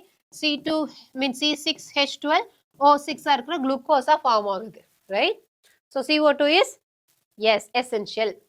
ஸோ இது அந்த எக்ஸ்பெரிமெண்ட் தான் நம்ம என்ன சொல்றோம்னா மோல்ஸ் ஹாஃப் லீஃப் எக்ஸ்பெரிமெண்ட் அப்படின்னு சொல்றோம். ஓகே, இன்னொன்று இருக்கு. இன்னொன்று வந்து வேரிகேட்டட் லீஃப் எக்ஸ்பெரிமெண்ட். இது எதுக்கு யூஸ் பண்றோம் அப்படின்னா, ஒரு நல்ல பிளாக் பேப்பர் எடுத்து ஒரு போர்ஷன் ஆஃப் த லீஃபை நல்லா இது சுத்தி நல்லா டைட்டா கிளிப் போட்டு வச்சிருவோம். ஓகே, ஸோ சன்லைட் உள்ள போகாது.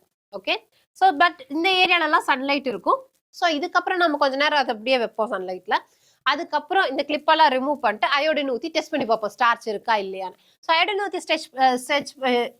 அயோடின் ஊற்றி டெஸ்ட் பண்ணும்போது என்ன ஆகும், இந்த பார்ட் ஆஃப் த லீஃப் ஃபுல்லா என்ன இருக்கும், எஸ் ப்ளூ கலர் காமிக்கும். ஏன்னா iodine will react with starch. ஆனா நம்ம எந்த இடத்துல பேப்பர் போட்டு கிளிப் பிளாக் கலர் பேப்பர் போட்டு கிளிப் போட்டு வச்சிருந்தோமோ அங்க என்ன இருக்காது, அயோடின் டெஸ்ட் பாசிட்டிவ் காமிக்காது.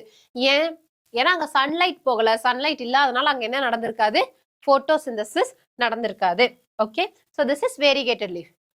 இதெல்லாம் நமக்கு தெரிஞ்ச எக்ஸ்பெரிமெண்ட்ஸ். இதுக்கப்புறம் நாம பார்க்க போறது எப்படி ஸ்டெப் பை ஸ்டெப்பா ஒன்னொன்னு எப்படி கண்டுபிடிச்சாங்க, ஆக்சிஜன் இருக்கிறத எப்படி கண்டுபிடிச்சாங்க, இல்ல பிளான்ட்ஸ்ல இருந்து ஆக்சிஜன் வருதுங்கிறத எப்படி கண்டுபிடிச்சாங்க, ஸோ லைட் எப்படி நெசசரின்னு கண்டுபிடிச்சாங்க அப்படிங்கிற ஒரு பேசிக் இதுல இருந்து எல்லா எக்ஸ்பெரிமெண்ட்ஸும் நம்ம இடத்துல பார்ப்போம். ஓகே, நெக்ஸ்ட் நம்ம பார்க்க போற டாபிக் என்னன்னு பார்த்தா கெமியோஸ்மோட்டிக் ஹைபோதேசிஸ். ஓகே, ஸோ இது வரைக்கும் நம்ம என்ன பார்த்தோம், ATP and NADPH எப்படி ப்ரொடியூஸ் ஆகுதுன்னு பார்த்தோம். லைட்டை யூஸ் பண்ணி நம்ம எப்படி ப்ரொடியூஸ் பண்றோம்னு பார்த்தோம். ஸோ அதில் தான் என்ன பார்த்தோம், சைக்ளிக் அண்ட் நான் சைக்ளிக் போட்டோபாஸ்போரிலேஷன் பார்த்தோம், ரைட்? ஸோ அதில் ப்ரொடியூஸ் ஆன இந்த ATP and NADH எப்படி ப்ரொடியூஸ் ஆகுதுன்னு இன்டெப்த்தாக பார்க்க போறோம். ஓகே, ஸோ அங்கே என்ன பார்த்துருப்போம், ஜஸ்ட் எலக்ட்ரான் பாஸ் ஆகுது, அந்த டைம்ல ATP ப்ரொடியூஸ் ஆயிருக்கும். அண்ட் PS2லேருந்து எக்ஸைட் ஆகி போகும்போது அந்த இடத்துல என்ன ஆகும், NADPH ப்ரொடியூஸ் ஆகும். அவ்வளோதான் பார்த்துருப்போம். பட் இது எப்படி ப்ரொடியூஸ் ஆகுது அப்படிங்கிறத நம்ம இப்போ பார்க்க போறோம். ஸோ அதை எக்ஸ்பிளைன் பண்ண ஒரு ஹைபோதேசிஸ் தான் யாருது அப்படின்னா கெமியோஸ்மோட்டிக் ஹைபோதேசிஸ். ஓகே, ஸோ இந்த கெமியோஸ்மோட்டிக் ஹைபோதேசிஸ்ல அந்த ATP எப்படி அந்த இடத்துல ஃபார்ம் ஆகுது அப்படிங்கிறத பத்தி எக்ஸ்பிளைன் பண்ணியிருப்பாங்க. So let us now try and understand how actually ATP is synthesized in the chloroplast. So எப்படி சிந்தசைஸ் ஆகுது குளோரோபிளாஸ்ட்ல அப்படிங்கிறத நம்ம இங்க பார்க்க போறோம். இதுதான் கெமியோஸ்மோட்டிக் சிந்தசிஸோட. So the chemiosmotic hypothesis has been so இதுதான் வந்து கெமியோஸ்மோட்டிக் ஹைபோதேசிஸோட இது. Okay, so the chemiosmotic hypothesis has been put forward to explain the mechanism. So like in respiration, in photosynthesis too, ATP synthesis is like to development of proton gradient across the membrane. Actually இது respiration படிக்கும்போது படிப்பீங்க. ஆக்சுவலா என்ன இருக்கும்னா, respiration எங்க நடக்குது, ஏரோபிக்ல mitochondria, right? So மைட்டோகாண்ட்ரியால என்ன நடக்கும்னா, மைட்டோகாண்ட்ரியல் மெம்பரேன்ஸ்ல என்ன ஆகும், ஹைட்ரஜனோட கான்சென்ட்ரேஷன் டெவலப் ஆகும். அண்ட் அந்த ஹைட்ரஜன் பாஸ் பண்ணி வரும்போது, அந்த புரோட்டான் வந்து அந்த மெம்பரேனை பாஸ் பண்ணி வரும்போது அந்த எனர்ஜியை யூஸ் பண்ணி தான் என்ன ஃபார்ம் ஆகும், ATP ஃபார்ம் ஆகும். இங்கேயும் அதே தான் நடக்குது. பட் அங்க வந்து மைட்டோகாண்ட்ரியல் மெம்பரேன், இங்க தைலகாய்டு மெம்பரேன். ஓகே, ஸோ அது எப்படி அந்த புரோட்டான் கிரேடியன்ட்டை நம்ம ஃபார்ம் பண்றோம், ஏன் எப்படி அந்த புரோட்டான் அதிகமா அந்த இடத்துல ஆகுது, அண்ட் அதுல இருந்து எப்படி புரோட்டான் வெளியே வருது, அண்ட் அதை வச்சு எப்படி ATP ஃபார்ம் பண்றோம் அப்படிங்கறத நம்ம பார்க்க போறோம். Okay, this time these are the membranes of thylakoid. So photosynthesisல நம்ம பார்க்க போறது thylakoid membrane ல. There is one difference though. Here the proton accumulation is towards the inside of the membrane, that is the lumen. So இங்க என்ன நடக்குது அப்படின்னா, thylakoid இருக்கா, ஸோ ஒரே ஒரு தைலகாய்டு மட்டும் செப்பரேட்டா எடுக்கிறோம். ஸோ அந்த தைலகாய்டுல பாத்தீங்கன்னா நடுவுல லூமன் இருக்கும், ரைட்? ஸோ எங்க புரோட்டான் கிரேடியன்ட் டெவலப் ஆகுது அப்படின்னா, இந்த லூமன்ல தான் இந்த புரோட்டான் கிரேடியன்ட் ஃபுல்லா டெவலப் ஆகுது. நிறைய புரோட்டான் வருது. ஓகே, ஸோ அதிகமான புரோட்டான் கான்சென்ட்ரேஷன் லூமன்ல தான் டெவலப் ஆகுது. It's very important MCQ. எந்த சைடு நடக்குது, inside of the membrane, that is the lumen. So in respiration proton accumulates in the intermembrane space of mitochondria. இதுவும் வெரி இம்பார்ட்டன்ட் MCQ. ஸோ ரெஸ்பிரேஷன்ல எங்க நடக்குது, intermembrane space of mitochondria, which means மைட்டோகாண்ட்ரியாக்கு ரெண்டு membrane, ஒன்ல நிறைய ஃபோல்டிங்ஸ் இருக்கும், ஒன்ல ஃபோல்டிங்ஸ் இருக்காது, ரைட்? ஸோ இது ரெண்டுக்கும் நடுவில் இருக்க இந்த இன்டர்மெம்பரேன் ஸ்பேஸ்ல தான் என்ன இருக்கும், H+ கான்சென்ட்ரேஷன் ஜாஸ்தியா இருக்கும். ஆனா இங்க எங்க இருக்கு பாருங்க, உள்ள லூமன்ல. ஓகே, ஸோ போட்டோசிந்தசிஸ்ல நம்ம பார்க்கறதுல H+ கான்சென்ட்ரேஷன் லூமன்ல, அதே வந்து ரெஸ்பிரேஷன்ல மைட்டோகாண்ட்ரியால பார்த்தோம்னா H+ கான்சென்ட்ரேஷன் எங்க ஜாஸ்தி ஆகுது, இன்டர்மெம்பரேன் ஸ்பேஸ்ல. ஓகே, ஸோ இது தைலகாய்டோட மெம்பரேன். ஸோ தைலகாய்டு மெம்பரேன்ல PS2 PS1 இருக்கு, cytochrome B and F. Okay, cytochrome B and F அப்படிங்கிறது வேற யாரும் கிடையாது, they are the electron carriers. Okay, ஆக்சுவலா அவங்க எல்லாம் யாருன்னா proton acceptor, but it also carries the electron. Okay, so இதுல என்ன நடக்குது அப்படின்னா, இந்த லூமன்ல பாருங்க H+ ஓட கான்சென்ட்ரேஷன் ஜாஸ்தி ஆகுது. அதான் நம்ம என்ன சொல்றோம், H plus ஓட கிரேடியன்ட் இன்க்ரீஸ் ஆகுது அப்படின்னு சொல்றோம். இது ரெண்டு வெரைட்டி, ரெண்டு வழியா வந்து இந்த H plus இன்க்ரீஸ் ஆகும். ஒன்னு, இந்த பி குரோமோசோம் சாரி இந்த சைட்டோக்ரோம் பில இருந்து சைட்டோக்ரோம் எஃப்க்கு எலக்ட்ரானை கொடுக்கும்போது, ஓகே, ஸோ இந்த எலக்ட்ரான் ஒரு எலக்ட்ரான் கேரியரா பாஸ் ஆகும்போது it will release some energy. Okay, so அதே மாதிரி இங்கே என்ன ஆகும், கொஞ்சம் எனர்ஜி ரிலீஸ் ஆகும். ஸோ அந்த எனர்ஜியை யூஸ் பண்ணி வெளியே இருக்கிற புரோட்டானை உள்ள பம்ப் பண்ணும். யாரு பண்ணுவா? Cytochrome B and F. Okay, so electron வந்து சைட்டோக்ரோம் பில இருந்து எஃப்க்கு போகும்போது கொஞ்சம் எனர்ஜி ரிலீஸ் பண்ணும். அண்ட் அந்த எனர்ஜியை யூஸ் பண்ணி they are proton acceptors. Okay, so அப்போ என்ன பண்ணும், புரோட்டானை வெளியில இருந்து உள்ள எடுக்கும். ஓகே, ஸோ வெளியில இருந்து இப்போ புரோட்டான் உள்ள கடந்து வந்துருச்சு. ஓகே, இது ஒரு மெத்தட். இது ஒன்று. இன்னொன்னு இருக்கு. இன்னொன்னு என்ன பண்ணும் அப்படின்னா, அந்த PS2 பக்கத்துலயே வாட்டரோட lysis, that is photolysis of water. So அதுலயும் என்ன வரும், H plus வரும். ரைட், H plus வரும், எலக்ட்ரான் வரும் அண்ட் ஆக்சிஜன் வரும். ஸோ அதுலயும் அந்த H plus வரும். ஸோ அந்த H plus இப்போ எங்க இருக்கு, லூமன்ல தான் இருக்கு. ரைட், ஸோ இப்போ என்ன ஆகும், லூமன்ல இந்த ரெண்டு மெத்தட் வழியா, போட்டோலைசிஸ் ஆஃப் வாட்டர், இன்னொன்னு வெளியில இருந்து உள்ள புரோட்டானை எஸ் பம்ப் பண்றது. ஸோ இந்த ரெண்டு வழியா உள்ள என்ன ஆகுது, இப்போ ஃபுல்லா புரோட்டான் கிரேடியன்ட் ஜாஸ்தி ஆகுது, புரோட்டானோட கான்சென்ட்ரேஷன் ஜாஸ்தி ஆயிட்டே இருக்கு. ஸோ இந்த புரோட்டான் கான்சென்ட்ரேஷன் ஜாஸ்தியாக என்ன ஆகும் அப்படின்னா, இங்க யார் இருக்கா, ஏடிபி சிந்தேஸ் இருக்கு. ஸோ ஏடிபி சிந்தேஸ்ல ரெண்டு காம்பனன்ட், இன்டர் மெம்பரைன்ல இருக்கிறது F0ன்னு சொல்லுவோம், வெளியே இருக்கிறது F1.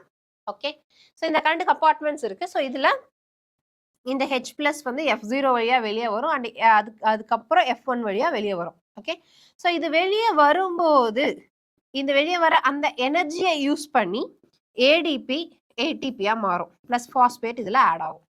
ஓகே, ஸோ அந்த எனர்ஜியை யூஸ் பண்ணி இது ஏடிபியா மாற்றும். ஓகே, இது ஒன்று. சரி, வெளியே வந்து அந்த ஹைட்ரஜன் என்ன ஆகும், இப்போ ஸ்ட்ரோமால நிறைய ஹைட்ரஜன் இருக்க ஆரம்பிக்கும். ஏன்னா எல்லா ஹைட்ரஜன் என்னாச்சு, இப்போ வெளியே வந்துருச்சு.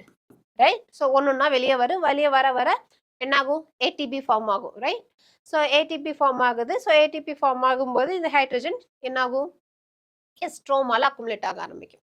ஸோ இந்த ஹைட்ரஜனை தான் நம்ம என்ன பண்றோம், நம்ம NADP வந்து என்ன ஆகுது, ஆட் ஆகி NADPH plus H plus form ஆகுது.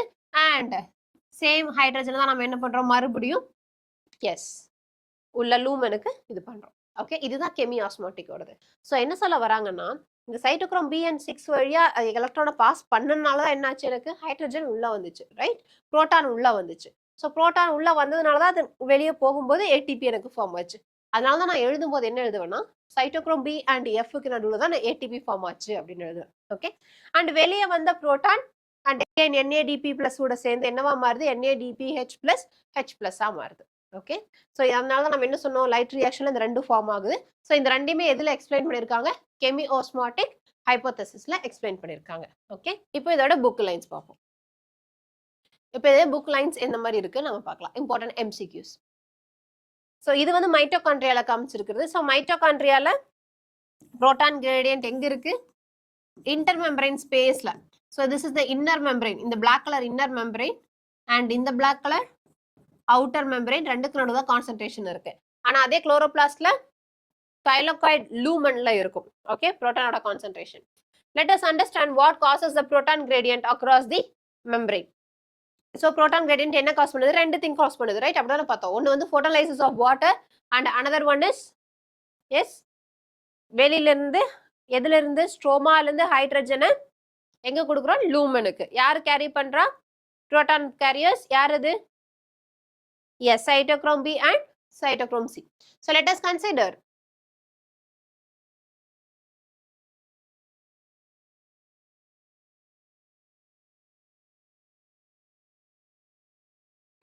so cytochrome B and cytochrome F. Okay, so let us consider what causes the proton gradient across the membrane. We need to consider again the process that takes place during the activation of electron and their transport to determine the steps that causes a proton gradient to develop. So since splitting of water molecules takes place on the inner side of the membrane, this is very important MCQ. So splitting of water எங்க நடக்குது, மெம்பரேனோட inner சைட்ல. அதனால தான் அதுல இருந்து release ஆகிற H plus என்ன ஆகுது, லூமன்ல இருக்கு. Okay, inner side of the membrane, the protons or the hydrogen ions that are produced by the splitting of water accumulated within the lumen of the thylakoid. So இது ஒரு reason. And another reason என்ன சொன்னோம்? Yes, cytochrome B and cytochrome F க்கு நடுவுல. They are actually protonium. Yes, proton acceptors, but they also carry the electrons. So electrons கொடுக்கும்போது இங்க energy release ஆகும். So அந்த energy யூஸ் பண்ணி protons உள்ள கடத்தி விடும், right? So this is the thylakoid lumen and இதெல்லாம் என்னது thylakoid membrane, right? So membrane structure வந்து எப்படி இருக்கும்னு சொன்னோம்? Bilipid layer, right? Phospholipid bilayer, right?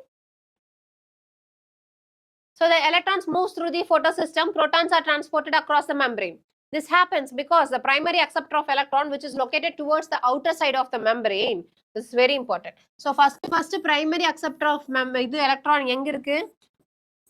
Outside of the membrane ல இருக்கு. First electron வாங்கிடுச்சு. வாங்குனதுக்கு அப்புறம் அது எங்க கொடுக்குது? Transfer its electron not to an electron carrier but to an hydrogen carrier. So cytochrome B and cytochrome F அப்படிங்கிறது actually hydrogen carrier, but electronium carry பண்ணுது. Okay? So hence this molecule removes a proton from the stroma while transporting an electron. அதனால அது என்ன பண்ணுது? Hydrogen carrier. அதனால அது என்ன பண்ணுது? ஸ்ட்ரோமால இருந்து ஹைட்ரஜனை எங்க கடத்தி விடுது? லூமனுக்கு கடத்தி விடுது. அதே டைம்ல எலக்ட்ரானை அடுத்த ஆளுக்கு பாஸ் பண்ணுது. So when this molecule passes on its electron to the electron carrier on the inner side of the membrane. So electron எங்க இருக்கு? Electron carrier எங்க இருக்கு? Inner side of the membrane. Electron acceptor எங்க இருந்துச்சு? Outer side of the membrane. இதெல்லாம் important MCQ. The proton is released into the inner side or the lumen of the membrane. The NADP reductase enzyme is located on the stroma side of the membrane. Right? அப்படிதானே பார்த்தோம், stroma side of the membrane ல இருக்கு. Along with the electrons that come from the acceptor electrons of PS1, the protons are necessary for the reduction of NADP plus and NADP plus நம்ம என்ன பண்றோம்? NADPH plus and H plus மாத்துறோம். These protons are also removed from the stroma. So இப்போ என்னாச்சு? ஸ்ட்ரோமால இருந்து remove ஆகும் and NADPH plus H plus form ஆகிறதுக்கு use ஆகும். So இதுதான் membrane. This yellow color is the membrane. யாரோட membrane? Thylakoid membrane, right? So இது photosystem 2. இதுல இங்க தான் primary acceptor of electron இருக்கு. That primary acceptor of electron எங்க இருக்கு? இது outside. So towards the outside of the membrane ல இருக்கு, right?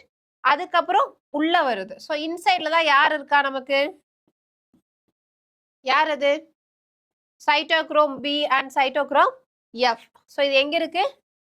inside of the membrane. Okay, membrane ஓட inner sideல இருக்கு. Okay, then so இப்போ இது என்ன பண்ணுது? ஹைட்ரஜனை உள்ள கடத்தி விடுது. So இது ஒரு ஸ்டெப். இன்னொரு ஸ்டெப் என்ன? ஹைட்ரஜன் உள்ள, இது வந்து லூமன்.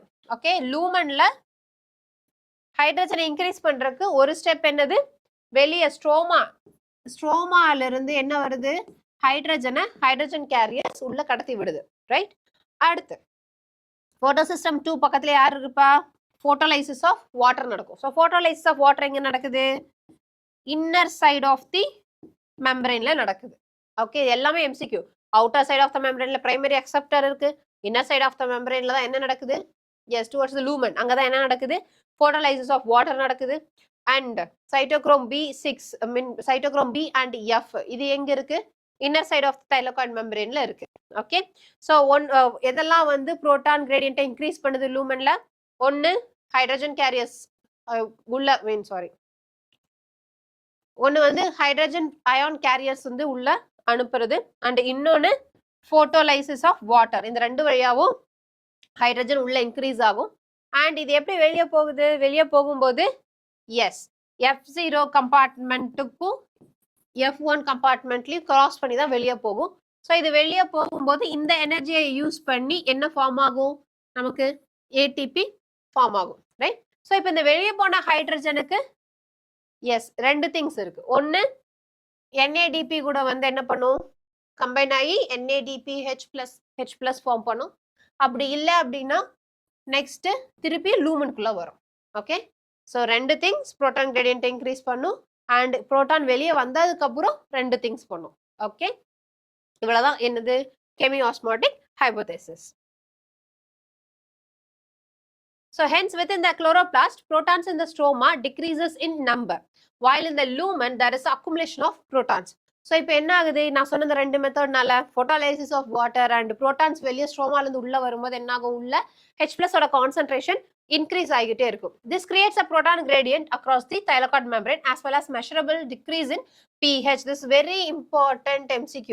ஸோ pH என்ன ஆகும், டிக்ரீஸ் ஆகும். ஏன் pH டிக்ரீஸ் ஆகுது, கெமிஸ்ட்ரியில படிச்சிருப்பீங்க. H+ ion concentration increases na pH decreases, which means அது acidic-ஆ இல்ல basic-ஆ? Yes, it is acidic. So உள்ள ஃபுல்லா acidic natureல வர ஆரம்பிக்கும். அப்பதான் என்ன ஆகும், ATP synthase activate ஆக ஆரம்பிக்கும். So why are so interested in proton gradient? This gradient is important because it is the breakdown of its gradient that leads to the synthesis of ATP. So இந்த gradient நம்ம break பண்ணும்போது தான் என்ன ஆகும், நமக்கு ATP form ஆகும். The gradient is broken down due to the movement of protons across the membrane to the stroma through the transmembrane channel. This is very important. இது பேர் என்னது, transmembrane channel CF0. CF அப்படின்னா என்ன அர்த்தம், இப்போ இதுதான் membrane, thylakoid membrane. So phospholipid bilayer இருக்கு. Okay, so இதுல ஒரு காம்போனன்ட் அண்ட் வெளியே வந்ததுக்கு அப்புறம் ஒரு பெரிய காம்போனன்ட் இருந்துச்சா, இதை நம்ம F0 சொன்னோம், இதை நம்ம F1 சொன்னோம். So in between the membrane இருக்கிறனால தான் நம்ம என்ன சொல்றோம், டிரான்ஸ் மெம்பரேன் சேனல் அப்படின்னு சொல்றோம். ஸோ இதை நம்ம CF0, C ஃபார் குளோரோபிளாஸ்ட், குளோரோபிளாஸ்ட்ல இருக்கிறனால நம்ம என்ன சொல்றோம், CF0 சொல்றோம். ஓகே, ஸோ ATP சிந்தேஸோட ஒரு காம்போனன்ட் அதுல இருந்து வெளியே வரணும். ஓகே, ஸோ இதுதான் அதோட காம்போனன்ட். ஸோ இது மெம்பரேன், தைலகாய்டு மெம்பரேன், அண்ட் இதுல இருக்கிற பார்ட் தான் என்னது, இதுதான் F0. ஸோ இது டிரான்ஸ் மெம்பரேன் பார்ட் அப்படின்னு சொல்றோம். அண்ட் வெளியே இருக்க பார்ட் வந்து F1. இது வந்து நமக்கு மாடல், பட் இதுதான் என்னது, protein. Okay, it is a type of protein. So the ATP synthase enzyme consists of two parts. One called CF0 is embedded in the thylakoid membrane and forms the transmembrane channel, important MCQ, that carries out facilitated diffusion of protons across the membrane. So it is a facilitated diffusion. இதில mark பண்ணிக்கோங்க. facilitated diffusionக்கு ATP தேவையா? No. Okay, facilitated-க்கு ATP தேவை கிடையாது, but என்ன தேவை, ஒரே ஒரு proton தேவை. ஓகே,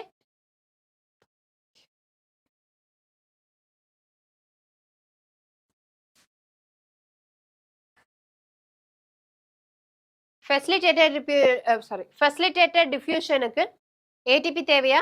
No, but protein தேவை. Okay, the other portion is called as CF1 and protrudes on the outer surface of the thylakoid membrane. This is very important. So CS1 எங்க இருக்கு, outer side of the thylakoid membrane-ல protrude ஆயிருக்கு, towards lumen கிடையாது, outside-ல. Okay, the thylakoid membrane on the side that faces the stroma, எது stroma face பண்ணுதோ அந்த சைடுல தான் என்ன இருக்கு, அதுக்கு F1 இருக்கு.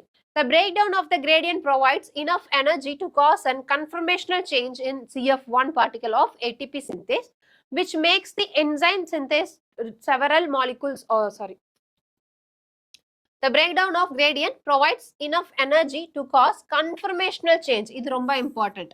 So ATP எப்படி ப்ரொடியூஸ் ஆகுது அப்படின்னா, CF1 நடக்கக்கூடிய conformational changeனால தான் என்ன ப்ரொடியூஸ் ஆகுது, ATP ப்ரொடியூஸ் ஆகுது. Okay, particle the ATP synthase which makes this enzyme synthesize several molecules of energy packed ATP. So ATP ஃபார்மருக்கு மெயினா என்ன வேணும், conformational change வேணும். அந்த conformational change எப்போ நடக்கும், ஹைட்ரஜன் CF0 and CF1 வழியா பாஸ் ஆகி போகும்போது என்ன நடக்கும், அந்த conformational change நடக்கும். அப்பதான் அங்க என்ன synthesize பண்ண முடியும், ATP synthesize பண்ண முடியும். சரி, அப்ப இந்த கெமியோ ஆஸ்மோசிஸ் நடக்கணும் அப்படின்னா அப்ப என்னெல்லாம் ரெக்வயர்டு, என்னெல்லாம் ரெக்வயர்ட், ஒரு மெம்பரேன் கண்டிப்பா இருக்கணும், proton pump is required, proton gradient is required, proton gradient is required and ATP synthase. இந்த புக்ல ATP சிந்தேஸ் இருக்கிற இடத்துல மார்க் பண்ணி வச்சுக்கோங்க, not ATP synthase.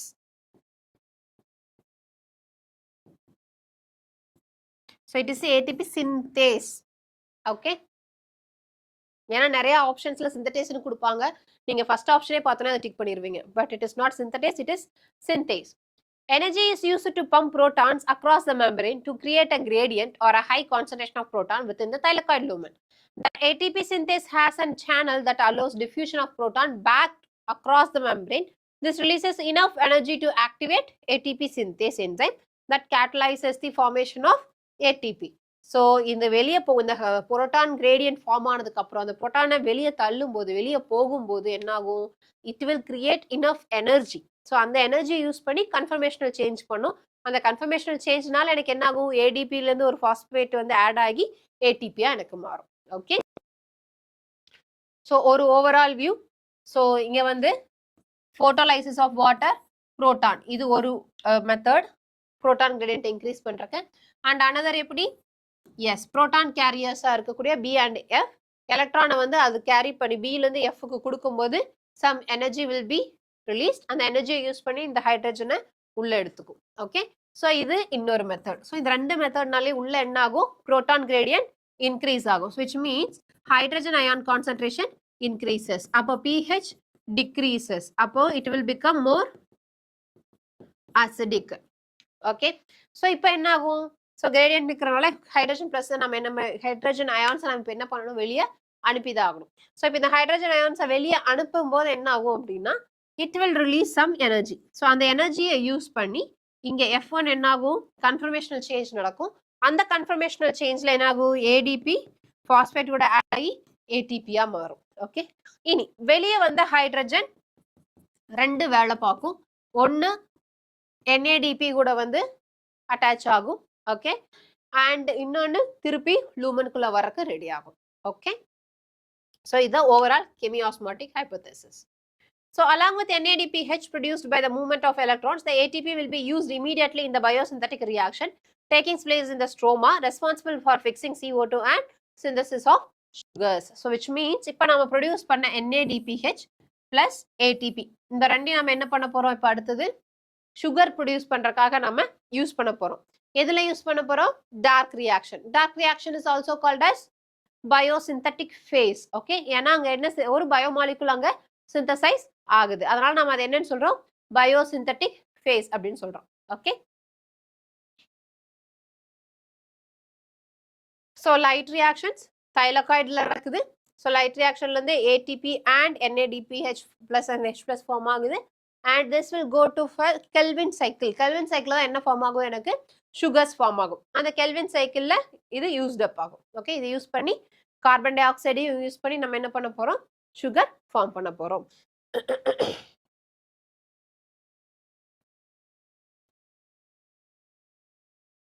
So where are the ATP and NADPH used? So எங்க use பண்ணிருக்கோம் பார்க்கலாம்.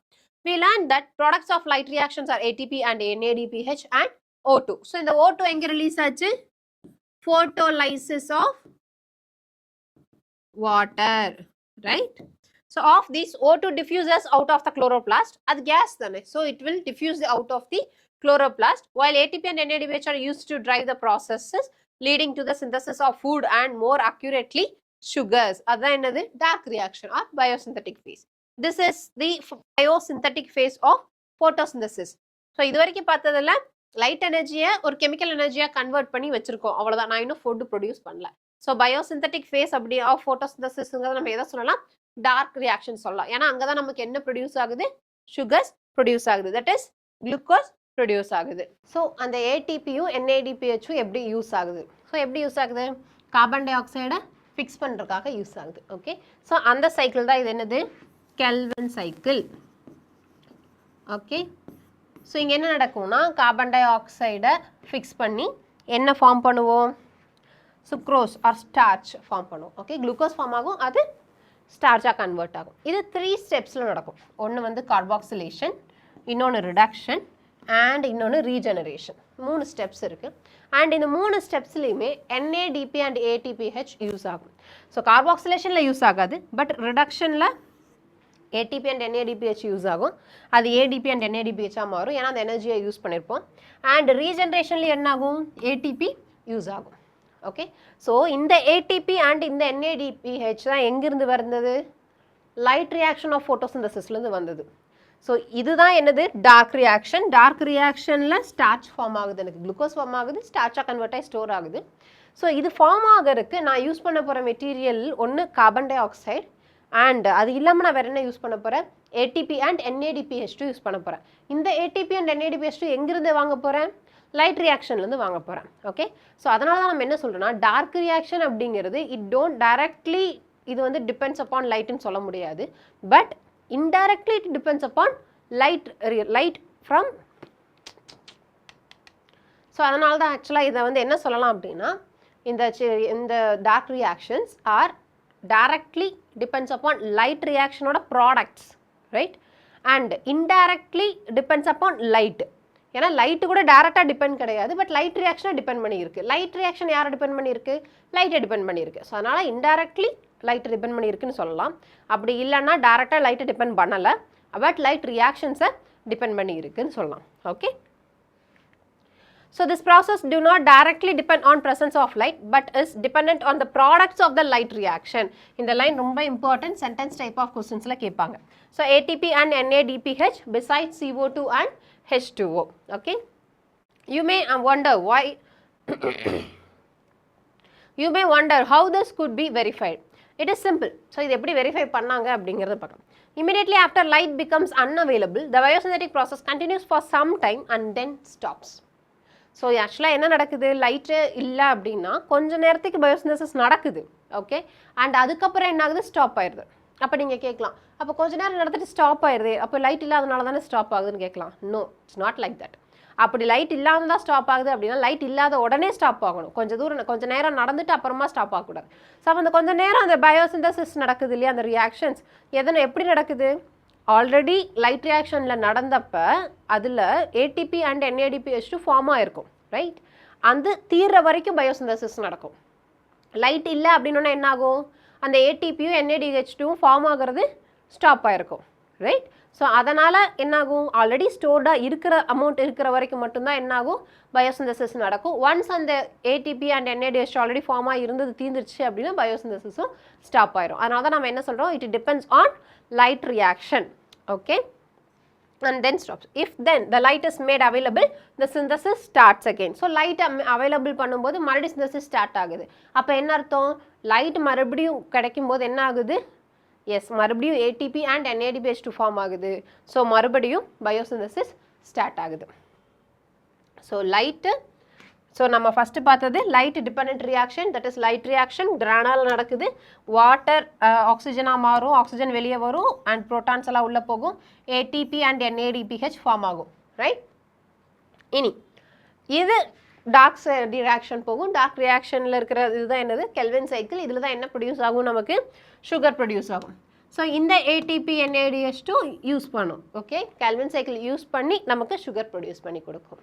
Okay, so இப்போ லைட் இல்லை, அப்போது லைட் ரியாக்ஷன் நடக்காது. லைட் ரியாக்ஷன் நடக்காது அப்படின்னா ஆல்ரெடி இங்கே என்ன ATP அண்ட் NADH அவைலபிள் இருக்கோ அவ்வளோதான் இருக்கும், ரைட். ஸோ இப்போ கெல்வின் சைக்கிள் கொஞ்சம் தூரம் நடக்கும். இதெல்லாம் ஃபுல்லாக தீர்ற வரைக்கும் நடக்கும். இது ஒன்ஸ் தீர்ந்துச்சுன்னா அதுக்கப்புறம் கெல்வின் சைக்கிள்னால கண்டினியூ பண்ண முடியுமா? முடியாது. அப்போ ஸ்டாப் ஆகும். ஓகே, பட் எகெயின் லைட் நம்ம கொடுக்கும்போது என்ன ஆகும்? எகெயின் இது வந்து ATP அண்ட் NADH ப்ரொடியூஸ் பண்ணும் அண்ட் எகெயின் கெல்வின் சைக்கிள் நடக்கும். Okay, so it indirectly depends on the light and directly depends on the light reaction. Okay,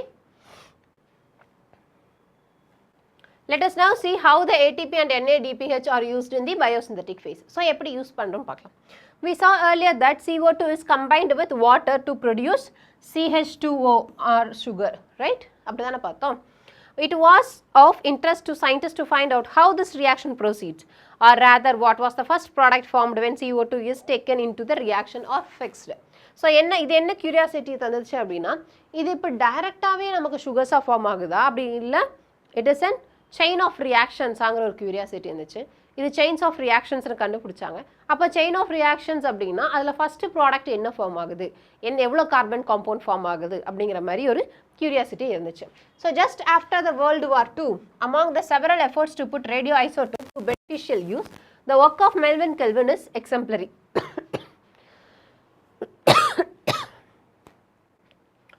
So World War II அப்புறம் ஆக்சுவலாக அப்போ அந்த டைமில் தான் அதுக்கப்புறம் தான் என்ன ஆச்சுன்னா ரேடியோ ஐசோட்டோப்பை நம்ம பெனிஃபிஷியலாக எப்படியெல்லாம் யூஸ் பண்ணலாம் அப்படிங்கிற ஒரு இது ரிசர்ச் ஃபுல்லாக பூம் ஆக ஆரம்பிச்சது அந்த டைமில். ஓகே, ரொம்ப அதிகமாக ஆரம்பிச்சது. ஸோ அந்த டைமில் தான் என்ன பண்ணார், நம்ம மெல்வின் கெல்வின் வந்து ஒரு இது எக்ஸ்பெரிமெண்ட் பண்ணார். அது நமக்கு ரொம்ப யூஸ்ஃபுல்லாக இருந்துச்சு. அவர் என்ன எக்ஸ்பெரிமெண்ட் பண்ணார்? The use of radioactive 14 so C14 அப்படிங்கிறது ஒரு radioactive isotope of carbon. Okay, by him in an algal photosynthesis. So இது எங்கே யூஸ் பண்ணார்? algal photosynthesisல important MCQ. okay, algal photosynthesis studies led to the discovery that the first CO2 fixation product was 3-carbon organic acid. So அப்போ தான் என்ன கண்டுபிடிச்சாரு? அப்போ first form ஆன அந்த ரியாக்ஷன்ஸில், குளுக்கோஸ் ஃபார்ம் பண்ணக்கூடிய ரியாக்ஷன்ஸில் ஃபஸ்ட்டு ஃபார்ம் ஆன காம்பவுண்ட் வந்து 3-carbon ஆர்கானிக் காம்பவுண்ட் அப்படிங்கிறத கண்டுபிடிச்சார். Okay, so carbon dioxide fixation அப்படின்னா என்னது? கார்பன் டை ஆக்சைடை வச்சு நான் என்ன ஃபார்ம் பண்ண போகிறேன்? குளுக்கோஸ் ஃபார்ம் பண்ண போகிறேன். அதை தான் நம்ம கார்பன் டை ஆக்சைடு ஃபிக்சேஷன் சொல்கிறோம். ஸோ அந்த கார்பன் டை ஆக்சைடு ஃபிக்சேஷனில் ஃபஸ்ட்டு ஃபார்ம் ஆன ப்ராடக்ட் வந்து 3-carbon ஆர்கானிக் ஆசிடாக இருந்துச்சு. ஓகே, ஸோ இது ஃபஸ்ட்டு கார்பன் 3-carbon கார்பானிக் ஆசிடாக 3-carbon ஆர்கானிக் ஆசிடாக இருந்ததுனால நம்ம என்ன சொல்கிறோன்னா, இந்த Calvin cycle is also called as C3 cycle. 3-carbon compound தான் ஃபஸ்ட்டு ஃபார்ம் ஆச்சு அப்படிங்கிறது. Okay, first stable compound formed is C3 3-carbon. அதனால் C3 சைக்கிள் அப்படின்னு சொல்லுவோம் கெல்வின் சைக்கிளை.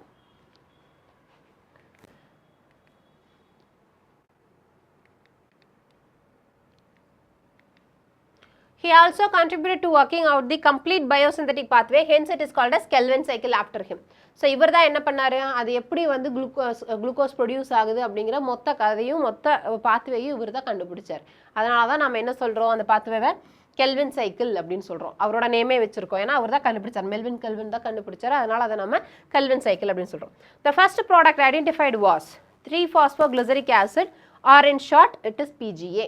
Okay, so first product identify பண்ணது 3-phosphoglyceric acid. இதுதான் 3-carbon காம்பவுண்ட். அதனால தான் Calvin cycle is also called as C3 cycle. Okay, how many carbon atoms does it have? 3 carbon atoms. So இவர் தான் Melvin kelvin. So இதுதான் என்னது? PGA. Okay, 3 carbon இருக்கும். 1 2 3. Okay, இது phosphate group ஒன்று இருக்கும்.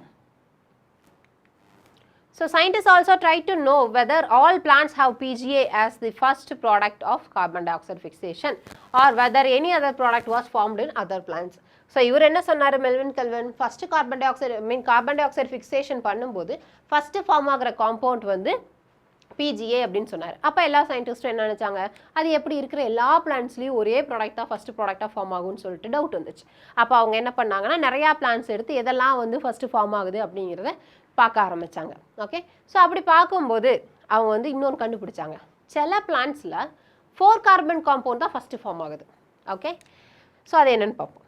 Experiments conducted over a wide range of plants led to the discovery of another group of plants, where the first stable product of CO2 fixation was again an organic acid only, but அங்கே என்ன இருந்துச்சுன்னா 4 carbon atoms இருந்துச்சு. Okay, இது வரைக்கும் PGAல 3 தான், but இங்கே 4. So அந்த carbon atom என்னன்னு பார்த்தா, this acid was identified to be oxaloacetic acid or OAA. Okay, so oxaloacetic acid or OAA 4-carbon compound. இதில் எப்படின்னா கொஸ்டின் கேட்கலாம்டா, 3-carbon compound என்னன்னு கேட்கலாம், இல்லைனா 4-carbon compound எது, அந்த மாதிரி எல்லாம் கூட கேட்கலாம். So oxaloacetic acid, so எவ்வளோ carbon compound? 4-carbon compound. 1 2 3 and 4. Okay, since then CO2 assimilation during photosynthesis was said to be of 2 main types. Those plants in which the first product of CO2 fixation is a C3 acid, that is PGA, that is a C3 pathway, and those in which first product was C4, that is OAA, that is a C4 pathway. So அதனால் நம்ம என்ன பண்ணோம்? இப்போ CO2 assimilationல plantல ஆக்சுவலாக photosynthesisல 2 types நடக்குது. Okay, 2 type of plants இருக்குது, 2 type of reactions நடக்குது. ஒரு type of reactionsல first product வந்து 3-carbon compound-ஆ இருக்குது, and another type of reactionsல அது என்னவா இருக்குது? 4-carbon compound-ஆ இருக்குது. So 3-carbon compound நடக்கிறதெல்லாம் வேறு type of plants, 4-carbon compound form ஆகிறதெல்லாம் வேறு type of plants. ஸோ இதை என்ன சொல்கிறோன்னா C3 பிளான்ட்ஸ்ன்னு சொல்கிறோம், அதை C4 பிளான்ட்ஸ் அப்படின்னு சொல்கிறோம். ஸோ ஃபஸ்ட்டு ஃபார்ம் ஆகிறது 3 கார்பனுங்கிறனால C3 பிளான்ட்ஸ், C3 பாத்வேன்னு சொல்கிறோம். C3 பாத்வேயோட இன்னொரு பேர் தான் Calvin cycle, right?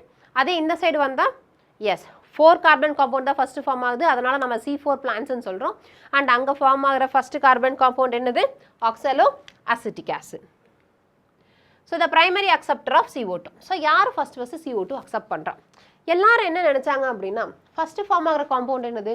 3 carbon compound, right? PGA form ஆகுது. C3ல எடுத்துட்டிங்கன்னா PGA ஃபார்ம் ஆகுது, which is a 3 carbon compound. 3 carbon compound form ஆகுது அப்படின்னா எனக்கு ரியாக்ஷன்லேருந்து, ஓகே, ஸோ 3 கார்பன் காம்பவுண்டுங்கிறது என்னோட ப்ராடக்ட். அப்போ ரியாக்ஷனில் என்ன இருந்திருக்கணும்? என்ன இருந்திருக்கணும்? ஒரு 2 கார்பன் காம்பவுண்ட் இருந்திருக்கணும் ப்ளஸ் ஒரு கார்பன் டை ஆக்சைடு. ஏன்னா 1 கார்பன் டை ஆக்சைடு நமக்கு நல்லாவே தெரியும், ரைட்? அப்போ அதுலேருந்து நமக்கு ஒரு கார்பன் வந்துடும். இப்போ பாக்கி 2 கார்பன் இன்னொரு காம்பவுண்ட்லேருந்து தான் வந்திருக்கும். ஸோ அதனால் carbon di oxide 2 carbon compound கூட தான் என்ன ஆகும்? எஸ், ரியாக்ட் ஆகும் அப்படின்னு சயின்டிஸ்ட் நம்பிட்டு இருந்தாங்க. ஓகே, அப்படி தான் நினச்சாங்க. அப்படி நினச்சி தான் அதோட சீரீஸ் ஆஃப் எக்ஸ்பெரிமெண்ட்ஸ் பண்ணாங்க.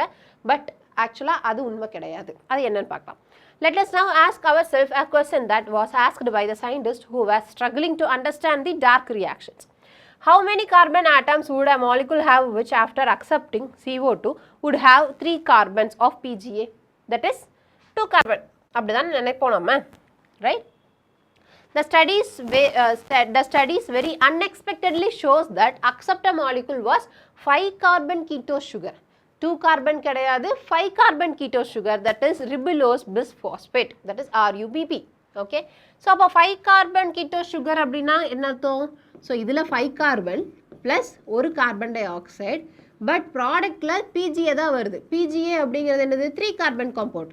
அப்போ என்ன அர்த்தம்? 2 PGA ஃபார்ம் ஆகுது அப்படின்னு அர்த்தம். ஓகே, ஸோ 3 × 2 6, இந்த பக்கமும் 6, ரைட்? ஸோ 2 PGA ஃபார்ம் ஆகுதுன்னு கண்டுபிடிச்சாங்க. So did any of you think of this possibility? No, நம்ம ஸ்டார்டிங் பார்க்கும்போது நம்ம அப்படி நினைக்க மாட்டோம். இப்போ நம்ம பார்த்தங்காட்டிக்கு நமக்கு தெரியுது, right?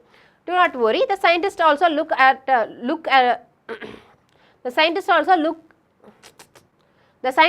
took a long time and conducted many experiments to reach this conclusion. So நிறைய எக்ஸ்பெரிமெண்ட் பண்ணி தான் இந்த கன்க்ளூஷனுக்கே அவங்க வந்தாங்க. ஸோ இதுதான் என்னது? RUBP, ribulose bisphosphate. அப்போனா என்ன அர்த்தம்? 2 ஃபாஸ்பேட் இருக்குன்னு அர்த்தம், ரைட்? ஸோ 1 கார்பன் 2 3 4 5 கார்பன், ஒரு ஃபாஸ்பேட் அண்ட் இன்னொரு phosphate. So ribulose bisphosphate. Okay, they also believed that since the first product was a C3 acid, the primary acceptor would be 2 carbon compound. நாமளும் அப்படி தான் நினச்சோம், right? They spent many years trying to identify a 2 carbon compound before they discovered 5 carbon RUBP. So நிறைய வருஷம் என்ன பண்ணாங்க? அது 2 கார்பனாக தான் இருக்கும் அப்படின்னு ரொம்ப தேடினாங்க. பட் அப்புறம் தான் தெரிஞ்சது அது 2 கார்பன் கிடையாது. கல்பிரிட் யாரு? நம்ம RUBP அப்படின்னு. ஓகே, ஸோ நம்ம இப்போ கெல்வின் சைக்கிளை பற்றி கொஞ்சம் டீட்டெயிலாக பார்க்க போகிறோம். Okay, so Kelvin and his co-workers then worked out the whole pathway and showed that the pathway operated in a cyclic manner. Okay, so அந்த pathway வந்து ஆக்சுவலாக cyclic mannerல ஒர்க் ஆகுது அப்படிங்கிறத கெல்வினும் அவரோட co-workersம் கண்டுபிடிச்சாங்க. The RUBP was regenerated. So use பண்ண RUBP இப்போ என்ன ஆகுது? ரீஜென்ரேட் ஆகுது. RUBP நம்ம எங்கே யூஸ் பண்ணோம்னு சொன்னோம்? எஸ், கார்பன் டை ஆக்சைடை முதல்ல அக்செப்ட் பண்ணுறது யார்? RUBP, right?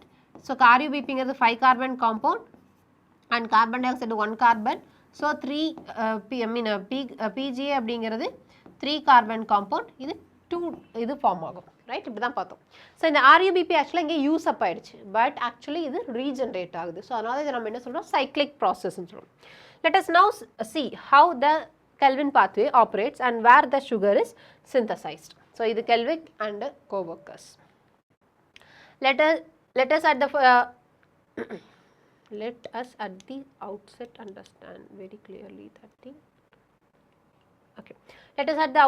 understand very clearly that the Kelvin pathway occurs in all photosynthetic plant. இந்த லைன் ரொம்ப இம்பார்ட்டன்ட் MCQ. எந்த photosynthetic plant-ஆ இருந்தாலுமே கெல்வின் சைக்கிள் நடக்கும். நம்ம சொன்னோம் C3 plants வேற, C4 plants வேறன்னு சொன்னோம்.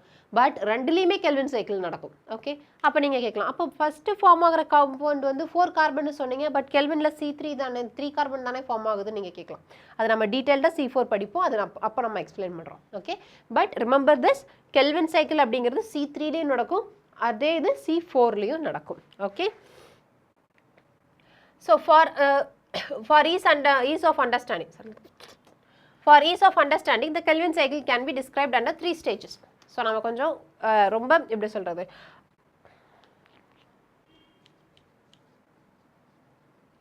நம்மளோட அண்டர்ஸ்டாண்டிங்காக நம்ம என்ன பண்ண போகிறோம்? கொஞ்சம் ஈஸியாக படிக்க போகிறோம். ஓகே, மொத்தம் 3 ஸ்டெப்ஸ். ஒன்று வந்து கார்பாக்சிலேஷன், ரிடக்ஷன், ரீஜென்ரேஷன். கார்பாக்சிலேஷன் என்ன நடக்கும் அப்படின்னா கார்பன் ஃபிக்ஸ் ஆகும். ஸோ அது யார்? RuBP கூட கார்பன் டை ஆக்சைடு ஃபிக்ஸ் ஆகும். ரிடக்ஷனில் என்ன ஆகும் அப்படின்னா சுகர் ஃபார்ம் ஆகும். ஓகே, குளுக்கோஸ் ஃபார்ம் ஆகும் and glucose will converted into starch. Then ரீஜென்ரேஷனில் என்ன ஆகும்னா RuBPயை ரீஜென்ரேட் பண்ணும். யூஸ் அப் பண்ண RuBP ரீஜென்ரேட் ஆகும். ஸோ இது எப்படி நடக்குதுன்னு ஒரு ஸ்டெப்பாக பார்க்கலாம். So carboxylation. So carboxylation is the fixation of CO2 into a stable organic intermediate. So glucose தான் நமக்கு ப்ராடக்ட், பட் அதுக்கு நடுவில் ஆர்கானிக் இன்டர்மீடியேட் ஸ்டேபிளாக இருக்கக்கூடிய ஆர்கானிக் இன்டர்மீடியேட்டை ஃபிக்ஸ் பண்ணுறதுக்கு பேர் தான் என்னது? Carboxylation. Carboxylation is the most crucial step of Kelvin cycle where CO2 is utilized for the carboxylation of RuBP. So most crucial step of Kelvin cycle அப்படின்னு கேட்டால் நம்ம மைண்ட் உடனே எங்கே போகும்? குளுக்கோஸ் ஃபார்ம் பண்ணுறாங்களா அங்கே தான் போகும். பட் அப்படி கிடையாது. மோஸ்ட் க்ரூஷியல் ஸ்டெப் என்னது? கார்பனை ஃபிக்ஸ் பண்ணுறது. Okay, carbon dioxide fixation is the most crucial step. This reaction is catalysed by the enzyme. So இந்த மோஸ்ட் க்ரூஷியல் ஸ்டெப்பை யார் வந்து கேட்டலைஸ் பண்ணுறாங்கன்னு பார்த்தீங்கன்னா RuBP carboxylase which results in the formation of 2 molecules of 3PGA. இது already நம்ம பார்த்துட்டோம். So இது RuBPயில் எவ்வளோ கார்பன் இருக்குது? 1 2 3 4 5. ரைட், இங்கே ஒரு கார்பன், மொத்தம் 6 கார்பன். ஸோ இந்த 6 கார்பனில் என்னவா மாறுது? PGAவா மாறுது. ஸோ PGA அப்படிங்கிறது 1 2 3 1 2 3. ரைட், பட் ஆக்சுவலி என்ன நடக்கும்னா நடுவில் ஒரு 6 கார்பன் காம்பவுண்ட் ஃபார்ம் ஆகும். But that 6 carbon compound is stable கிடையாது. It's very unstable. Okay, so அது அன்ஸ்டேபிளாக இருக்கிறனால தான் அது பிரேக் ஆகி உங்களுக்கு 2 PGAவாக தரும். But PGA is a stable compound. So நம்ம C3 C4ங்கிற பேர் எதை வச்சுருப்போம்னா ஃபஸ்ட்டு எந்த ஸ்டேபிள் காம்பவுண்ட் என்ன, எவ்வளோ கார்பன் இருக்குது ஃபஸ்ட்டு ஸ்டேபிள் காம்பவுண்டில் அப்படிங்கிறத பொறுத்து தான் நம்ம C3 and C4 பாத்வே வச்சுருப்போம். Since this enzyme also has an oxygenation activity, it would be more correct to call it RuBP carboxylase oxygenase or Rubisco. So இதை நம்ம enzyme எப்படி சொல்லுவோம்? RuBP carboxylase oxygenase. ஏன்னா RuBP அப்படிங்கிறது carbon di oxide கூட மட்டும் react ஆகும்னு கிடையாது. It also reacts with O2. Okay, அதனால தான் நம்ம அதை என்ன சொல்கிறோம்? கார்பாக்சிலேஸ் ஆக்சிஜனேஸ் ஆர் ருபிஸ்கோ அப்படின்னு சொல்கிறோம். ஸோ இது எங்கேயாவது கேட்ட மாதிரி இருக்கா இந்த பேர் ருபிஸ்கோ? எஸ், கொஞ்சம் யோசித்து பாருங்க, எங்கே கேட்டிருக்கோன்னு. எங்கே கேட்டிருக்கோம்? எஸ், பயோமாலிகுல்ஸ் சாப்டரில் கேட்டிருக்கோம், போய் தேடி பாருங்க. Okay, so next reduction. So ரிடக்ஷனில் என்ன நடக்கும்? These are the series of reactions that lead to the formation of that leads to the formation of glucose. Okay, the step involves utilization of, இது ரொம்ப important. இந்த ஸ்டெப்ல நம்ம என்ன பண்ண போறோம் அப்படின்னா 2 ATP and 2 NADPH2 யூஸ் பண்ண போறோம். எங்க? ரிடக்ஷன்ல. ஓகே, எதுக்கு? ஒரு கார்பன் டை ஆக்சைடை ஃபிக்ஸ் பண்றதுக்கு. Okay, the fixation of 6 molecules of carbon dioxide and 6 turns of cycle are required for the formation of 1 molecule of glucose. Glucose அப்படிங்கிறது என்னது? It is a C6H12O6, right? அப்போது 6 கார்பனை நான் ஃபிக்ஸ் பண்ணாதான் என்னால் ஒரு குளுக்கோஸை ஃபார்ம் பண்ண முடியும். அப்போ கெல்வின் சைக்கிள் 6 வாட்டி நடந்தால் தான் ஒரு குளுக்கோஸ் ஃபார்ம் ஆகும். ரைட், அப்போ கெல்வின் சைக்கிள் 6 வாட்டி நடந்தால் தான் என்ன ஆகும்? 6 வாட்டி கார்பன் டை ஆக்சைடு ஃபிக்ஸ் ஆகும். அப்போ தான் எனக்கு 6 கார்பன் காம்பவுண்டான குளுக்கோஸ் ஃபார்ம் ஆகும். இந்த 2 molecules of ATP and 2 molecules of NADPH அப்படிங்கிறது ஒரு கார்பன் ஃபிக்ஸ் ஆகிறதுக்கு. ஒரு கார்பன் ஃபிக்ஸ் ஆகும்போது ரிடக்ஷன் ஸ்டெப்பு வரும்போது அங்கே 2 molecules of ATP and 2 molecules of NADPH2 use பண்ணும். ஓகே, ஸோ இப்போது இது வந்து 1 கார்பன் டை ஆக்சைடு ஃபிக்ஸ் ஆகிறதுக்கு. இது நான் 1 குளுக்கோஸ் ஃபிக்ஸ் ஆகிறதுக்கு ரிடக்ஷன் ஸ்டெப்பில் எவ்வளோ ATP and எவ்வளோ NADPH யூஸ் ஆகும்னு கேட்டால் என்ன சொல்லுவீங்க? எஸ், ஒரு குளுக்கோஸ்னா 6 கார்பன் ஃபிக்ஸ் ஆகணும். அப்போ 6 கார்பன் ஃபிக்ஸ் ஆகணும்னா into 6. ஸோ 2 ATPக்கு பதிலாக 12 ATP and 12 NADPH2 வரும். ஓகே, ஸோ இது எல்லாமே இம்பார்ட்டன்ட் MCQs.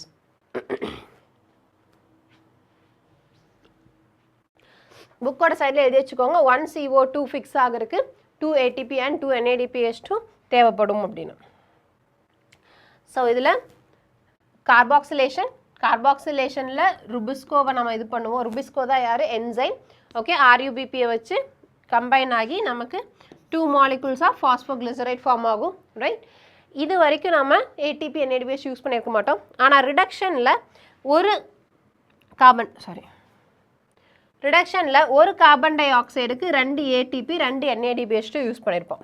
ஓகே இனி இதுக்கப்புறம் இது என்னாகும் எஸ் ரிடக்ஷன் முடியும் போது ட்ரையோஸ் பாஸ்பேட் ஃபார்ம் ஆகும் அண்ட் ட்ரையோஸ் பாஸ்பேட்லேருந்து யார் ரீஜென்ரேட் ஆவா ஆர்யூபிபி ரீஜென்ரேட் ஆகும் ஓகே ட்ரையோஸ் பாஸ்பேட் அப்படிங்கிறது 3 கார்பன் காம்பவுண்ட் ட்ரையோஸ் அதுலேயே இருக்குது ரைட் இந்த 3 கார்பன் காம்பவுண்ட் அப்படிங்கிறது 2 இருக்கும் ஏன்னா இங்கே 2 பாஸ்போகிளிசரேட் இருக்குது அப்போ இங்கே வரும்போது 3 கார்பன் காம்பவுண்டு தான் இருக்கும் அதே ஆர்யூபிபிங்கிறது 5 கார்பன் காம்பவுண்ட் இங்கே மொத்தமாக 6 கார்பன் இருக்குது இங்கே 5 கார்பன் தான் இருக்குது அப்போ பாக்கி ஒரு கார்பன் எங்கே போயிடுச்சு எஸ் குளுக்கோஸ் ஃபார்மேஷனுக்கு போகும் ஓகே ஸோ குளுக்கோஸ் ஃபார்மேஷனுக்கு அந்த ஒரு கார்பன் போகும் அதனால நம்ம என்ன சொல்கிறோம் 6 கார்பன் டை ஆக்சைடு ஃபிக்ஸ் ஆகணும் 6 வாட்டி இந்த சைக்கிள் நடந்தால் தான் எனக்கு என்ன ஆகும் இங்கே ஒரு கார்பனாக எனக்கு ஆட் ஆகிட்டே வரும் அண்ட் அப்போ தான் எனக்கு 6 கார்பன் ஆட் ஆகும் அப்போ தான் எனக்கு குளுக்கோஸ் ஃபார்ம் ஆகும் ஓகே ஸோ இதுலேருந்து நம்ம ரீஜென்ரேட் பண்ணுறோம்ல ஸோ அந்த ரீஜென்ரேட் பண்ணுறதுக்காகவும் நமக்கு ஏடிபி தேவைப்படும் ஓகே ஸோ இங்கே ஒரு ATP for 1 carbon di oxide so சைடில் புக்கில் எழுதி வைங்க for 1 carbon dioxide fixation reduction ஸ்டெப்பில் 2 ஏடிபி ப்ளஸ் 2 NADPH2 ஓகே அதே இதில் 1 கார்பன் டை ஆக்சைடு ஃபிக்சேஷனில் ரீஜென்ரேஷனில் 1 ATP ஸோ அப்போ டோட்டலாக ஒரு கார்பன் டை ஆக்சைடு ஃபிக்ஸ் ஆகணும் அப்படின்னா totally 3 ATP plus 2 NADPH okay இதுதான் நம்மளோட கணக்கு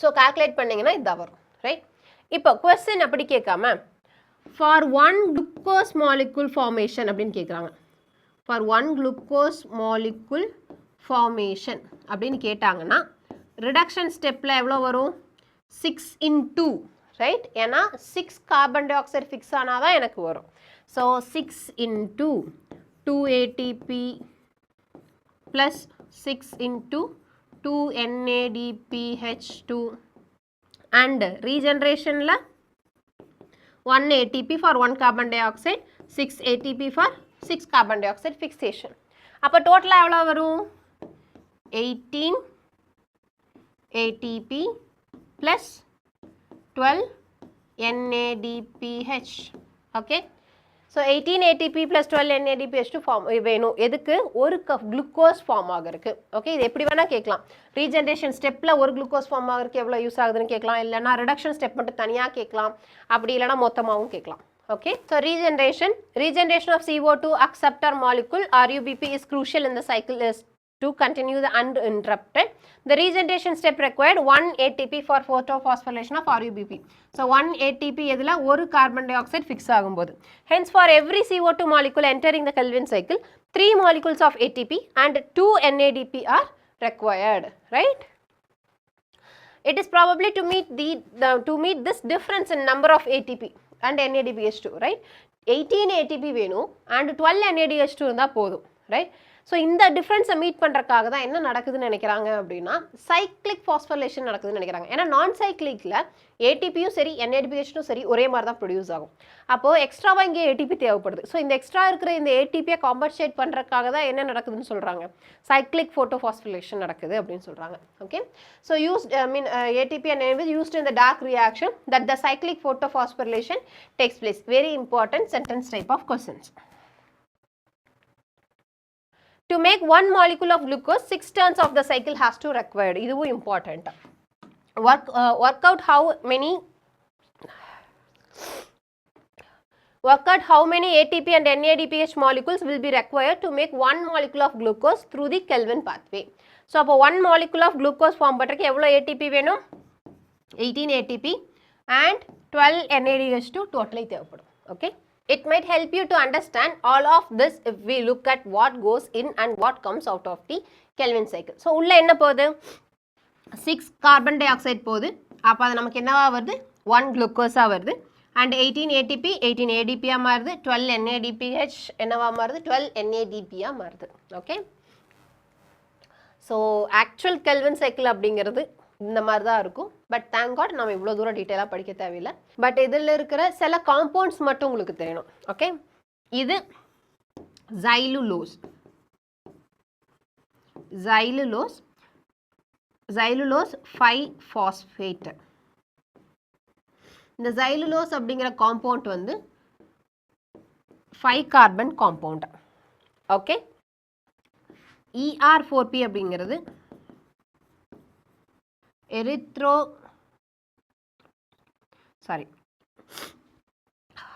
எரித்ருலோஸ் 4-பாஸ்பேட்.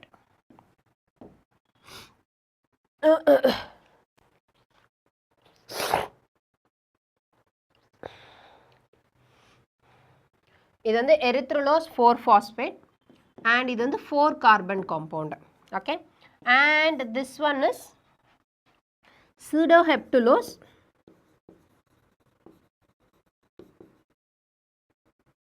7-phosphate and this is an 7 carbon compound.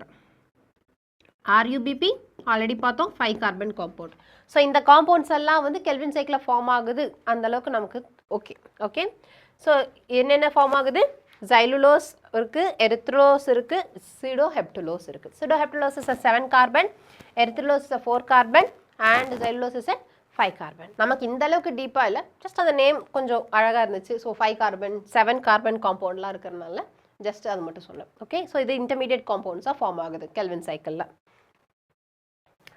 So நம்ம பார்க்க வேண்டியது Calvin cycle, C3 cycle and 3 phases இருக்குது. ஒன்று carbon fixation, reduction, regeneration.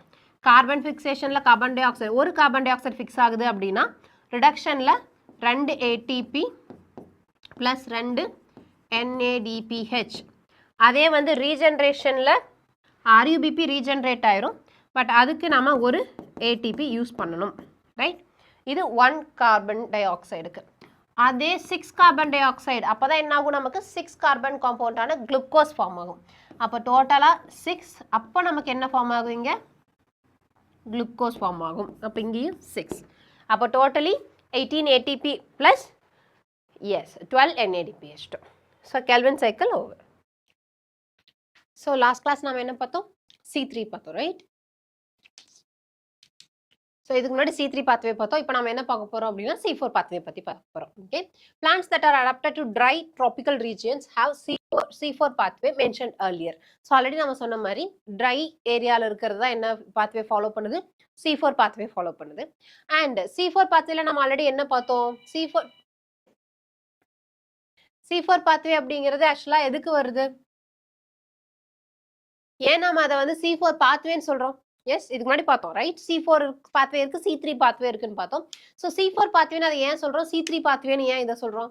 Because first form ஆன stable compound. So first form ஆன ஸ்டேபிள் காம்பவுண்ட்ல, ஓகே, ஃபர்ஸ்ட் ஃபார்ம் ஆன stable product or stable compound, right? அது எவ்வளோ கார்பன் கார்பன் ஆட்டம் இருக்கு அதுல அப்படிங்கிறத பொறுத்து நம்ம பாத்வேவை நேம் பண்ணிருக்கோம், right? So first stable compound வந்து 3 கார்பன் ஆட்டம், அப்படி 3 கார்பன் மாலிகுல் அப்படின்னா அப்ப அது C3 பாத்வே. அதுவே ஃபர்ஸ்ட் ஸ்டேபிள் காம்பவுண்ட் வந்து 4 கார்பன் மாலிகுல் அப்படின்னா அப்ப அது C4 பாத்வே. இதான் நம்ம பார்த்தோம். ஓகே, ஸோ யூஸ்வலாவே C4 பிளான்ட்ஸ்க்கு ஹை டெம்பரேச்சரை வந்து ரெசிஸ்டன்ட் பண்ணக்கூடிய இது இருக்கு. ஓகே, ஸோ அதனால தான் என்ன சொல்றோம்? டு ட்ரை ட்ராபிக்கல் ரீஜன்ஸ்ல அதிகமாக அடாப்ட் ஆயிருக்குன்னு சொல்றோம். தோ these plants have C4 oxalo Though these plants have the C4 oxaloacetic acid as the first CO2 fixation product, they use C3 pathway or Kelvin cycle as a main biosynthetic pathway. This is very important. இதுவும் நம்ம சொன்னோம், right? C4 pathwayல என்ன நடக்கும்னு சொன்னோம்? C3 pathway நடக்கும்னு சொன்னோம். So இதுல first form ஆகிற காம்பவுண்ட் வந்து ஆக்சலோஅசிட்டிக் ஆசிடா இருந்தாலும் கூட, ஓகே, ஸோ ஃபர்ஸ்ட் என்ன ஃபார்ம் ஆகுது? ஆக்சலோஅசிட்டிக் ஆசிட். அது 4 கார்பன் காம்பவுண்ட். அப்படி இருந்தாலும் கூட இதுல குளுக்கோஸ் ஃபார்ம் ஆகணும் அப்படின்னா என்ன நடக்கணும்? எஸ், C3 நடக்கணும். C3 நடந்தாதான் குளுக்கோஸ் ஃபார்ம் ஆகும். அப்பனா என்ன அர்த்தம்? C4 பிளான்ட்ஸ்ல C4 அண்ட் C3 நடக்குது. C3 சைக்கிள் நடக்குது கண்டிப்பா. ஓகே, ஸோ C3 சைக்கிள் நடக்குது. பட் ஃபார்ம் ஆகிற ஃபர்ஸ்ட் காம்பவுண்ட் யாரு? 4 கார்பன் காம்பவுண்ட். அதனால நம்ம அதை என்ன சொல்றோம்? C4 சைக்கிள் சொல்றோம். அண்ட் C4 பிளான்ட்ஸுக்கு சில அனட்டமிக்கலி சில வேரியேஷன்ஸ் இருக்கு. Okay, when compared to C3. அதெல்லாம் என்னன்னு இப்ப பார்க்கலாம். Then in what way they are different from C3? This is a question that you made.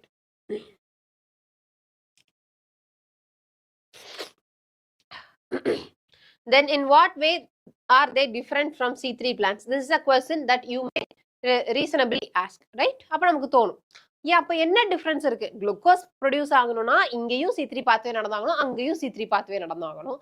அப்ப C3 பாத்வேல வர ஃபர்ஸ்ட் ஸ்டேபிள் காம்பவுண்ட் என்ன compound? S3 carbon compound. But ஏன் இங்க மட்டும் first stable compound 4 carbon compound சொல்றோம் கார்பன் டை ஆக்சைடு ஃபிக்சேஷன்ல? Let's see ஏன். Okay, C4 plants are special. ஏன் ஸ்பெஷல் அப்படின்னா they have some adaptations. எங்க இல்லாதது? C3 பிளான்ட்ஸ்ல இல்லாதது. என்னென்ன? Special type of leaf anatomy. So special type of leaf anatomy என்ன அர்த்தம்?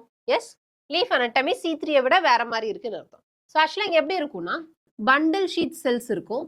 அண்ட் இந்த பண்டில் ஷீட் செல்ஸை சுத்தி யார் இருப்பாங்க அப்படின்னா மீசோஃபில் செல்ஸ் இருக்கும். ஓகே, ஸோ இந்த மாதிரி ஃபுல்லா சுத்தி கவர் ஆயிருக்கும், மீசோஃபில் செல்ஸ் இருக்கும். ஸோ அவுட் சைடு யார் இருக்கா? Mesophyll cells. உள்ள யார் இருக்கா? Bundle sheath cells. ஓகே, இந்த பண்டில் ஷீட் செல்ஸோட வால் அப்படிங்கிறது கொஞ்சம் திக்கா இருக்கும். ஸோ கார்பன் டை ஆக்சைடு உள்ள போக முடியாது. அண்ட் பண்டில் ஷீட் தான் என்ன இருக்கு? ருபிஸ்கோ என்சைம் இருக்கு. அதே ருபிஸ்கோ என்சைம் மீசோஃபில்ல கிடையாது. ஓகே, அண்ட் திக்கு வாலா இருக்கிறனால என்ன பண்ண முடியாது? கேசியஸ் எக்ஸ்சேஞ்ச் நடக்காது. ஸோ CO2 உள்ள போக முடியாது. CO2 எக்ஸ்சேஞ்ச் நடக்காது. ஓகே, ஸோ அதனால இப்ப என்ன நடக்குது அப்படின்னா மீசோஃபில்ல carbon dioxide will get converted into C4 acid. And அந்த C4 ஆசிட நம்ம என்ன பண்றோம்? பண்டில் ஷீத்துக்கு கொடுக்குறோம். ஓகே, அண்ட் பண்டில் ஷீத்துக்கு போனதுக்கு அப்புறம் இந்த C4 ஆசிட் again டிவைட் ஆகி இந்த C4 ஆசிட் again ஸ்பிளிட் ஆகி CO2 பிளஸ் C3 ஆசிடா மாறிடும். ஓகே, ஸோ இந்த CO2 வச்சு பண்டில் ஷீட்ல என்ன நடக்கும்? C3 பாத்வே நடக்கும். ஏன்னா பண்டில் ஷீட்ல ருபிஸ்கோ இருக்கு. இது நம்ம டீடைல்டா பார்க்கலாம், ஜஸ்ட் ஒரு இது. ஓகே, ஸோ ஆனா C3ல பாத்தீங்கன்னா மீசோஃபில் செல்ஸ் மட்டும்தான் இருக்கும். அண்ட் அந்த மீசோஃபில் செல்ஸ்லயே யார் இருப்பா? ருபிஸ்கோ இருக்கும். அண்ட் இங்கேயே CO2 எக்ஸ்சேஞ்ச் ஈஸியா நடக்கும். ஸோ இங்க C3 பாத்வே நடக்கும். ஓகே, ஸோ C3 சைக்கிள்ல C3 பிளான்ட்ஸ்ல மீசோஃபில் செல்ஸ்ல தான் C3 சைக்கிள் நடக்கும். அதே வந்து C4 பிளான்ட்ஸ்ல பண்டில் ஷீட் செல்ஸ்ல தான் என்ன நடக்கும்? C3 சைக்கிள் நடக்கும். அண்ட் மீசோஃபில் செல்ஸ்ல தான் CO2 எக்ஸ்சேஞ்ச் ஆகும். ஸோ அந்த எக்ஸ்சேஞ்ச் ஆன CO2வை அது என்னவா ஆசிடா கன்வெர்ட் பண்ணி பண்டில் ஷீத்துக்கு உள்ள அனுப்போம். Okay, so this the different type. They tolerate higher temperatures. So அது என்ன ஆல்ரெடி பார்த்தோம். They tolerate higher temperatures. They show a response to high light intensities. இது எல்லாமே ரொம்ப இம்பார்ட்டன்ட். புக்ல ஒரு லைன் பை லைனா அண்டர்லைன் பண்ணி 1 2 3 போட்டுக்கோங்க. எல்லாமே very important MCQ. They lack a process called photorespiration, have and greater productivity of biomass. இந்த போட்டோ ரெஸ்பிரேஷன் என்னன்னு நம்ம இதோட எண்டில் பார்க்கலாம். ஓகே, ஸோ இங்கே போட்டோ ரெஸ்பிரேஷன் இல்லை அப்படிங்கிறத மட்டும் ஞாபகம் வச்சுக்கோங்க. So study vertical sections of leaves, one of C3 plant and other of C4 plant. இப்போ நம்ம எடுத்து வச்சு பார்க்க போறோம் வெர்டிகல் செக்ஷன் எடுத்து. ஸோ ஒன்று C3 பிளான்ட், இன்னொன்று C4 பிளான்ட் வச்சு பார்க்குறோம். ஸோ நம்ம என்ன நோட்டீஸ் பண்ணுவோம்? என்ன டிஃப்ரென்ஸ் இருக்கும்? ரெண்டுலேயும் மீசோஃபில் செல்ஸ் இருக்கும். ஆனால் C4ல பண்டில் ஷீத் இருக்கும். அண்ட் இதுல ரெண்டுலயுமே மீசோஃபில் இருந்தாலும் C3ல இருக்கிற மீசோஃபில்ல தான் என்ன இருக்கும்? ருபிஸ்கோ இருக்கும், which is very essential for CO2 fixation in C3 cycle, right? அதே வந்து இங்க C4 பிளான்ட்ல எப்படி இருக்கும்? பண்டில் ஷீட் தான் ருபிஸ்கோ இருக்கும், மீசோஃபில்ல ருபிஸ்கோ இருக்காது. And by at the same time bundle ஷீட்டோட செல் வால்ல எப்படி இருக்கும்? ரொம்ப திக்கா இருக்கும். ஸோ கேஷியஸ் எக்ஸ்சேஞ்ச் நடக்காது. அதனால மீசோஃபில்ல CO2 ஃபிக்ஸ் ஆகி அதை நம்ம என்ன பண்ணுவோம்? குளுக்கோஸ் ப்ரொடக்ஷனுக்கு உள்ள அனுப்புவோம். ஓகே, ஸோ பண்டில் ஷீட்ல CO2 நம்ம என்னவா மாத்தோம்? ஆசிடா மாத்தி. மீசோஃபில்ல என்ன பண்ணுவோம்? மீசோஃபில்ல CO2வை ஆசிடா மாத்தி பண்டில் ஷீட்டுக்கு அனுப்புவோம். Okay.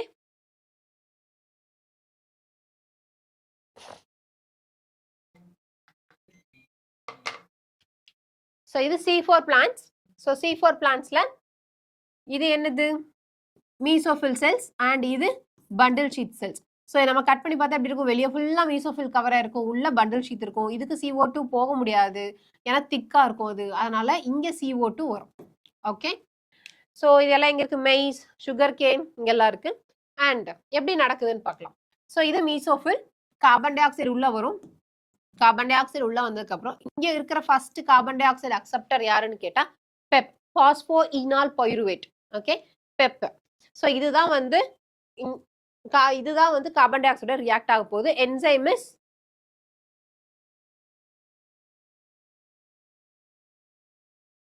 okay, so the enzyme is pepcase, phosphoenol pyruvate carboxylase. Okay, so இப்போ இந்த ரெண்டும் சேர்ந்து ஆக்சாலோஅசிட்டிக் ஆசிட் ஃபார்ம் பண்ணும். இது 3 கார்பன் காம்பவுண்ட், இது 1 carbon. So 4 carbon compound form ஆகும்.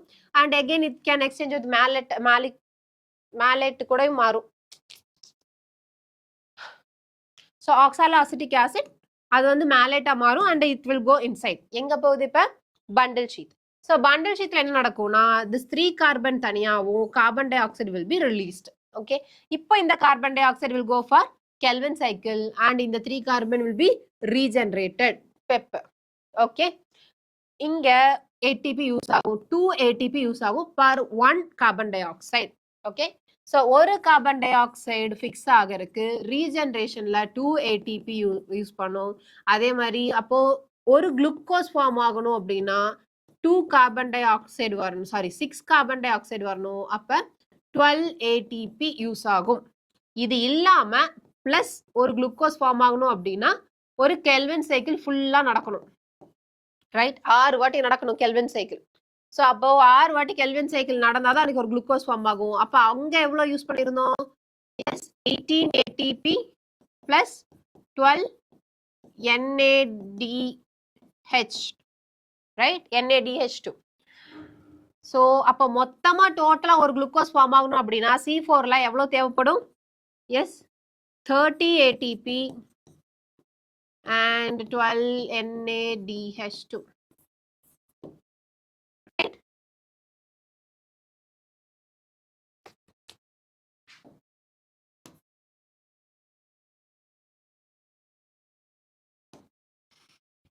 (18 ATP plus 12 NADPH2). அதே வந்து அப்ப டோட்டலா பார்த்தோம்னா எவ்வளவு ஆகுது? 6, இங்க எவ்வளோ 12 and இங்க 18. so 30 ATP plus 12 NADPH2.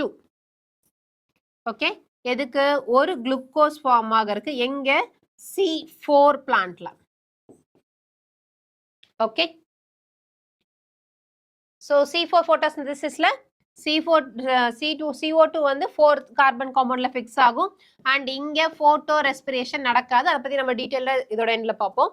And PEP plus CO2 oxaloacetic ஆசிடா மாறும். ஆக்சாலோ அசிட்டிக் ஆசிட் அப்படிங்கிறது 4 carbon compound. The particularly large cells around the vascular bundles of C4 plants are called bundle sheath cells. So நம்ம சுத்தி இருக்கிறது yes bundle sheath cells. Bundle sheath cells நடுவுல vascular bundles இருந்திருக்கும். And the leaves which have such anatomy are said to have crans anatomy. So crans அப்படின்னா விரீத்துன்னு அர்த்தம். விரீத்துனா மலர் வளையம் சொல்லுவோம்ல அது. And is a reflection of arrangement of cells.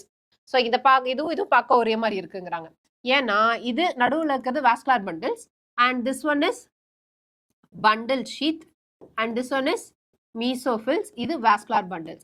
So பார்க்க அதே மாதிரி அழகா ரவுண்டா அரேஞ்ச் ஆயிருக்கு. அதனால இத crans anatomy ன்னு சொல்றாங்க. Okay, so the bundle sheath cells may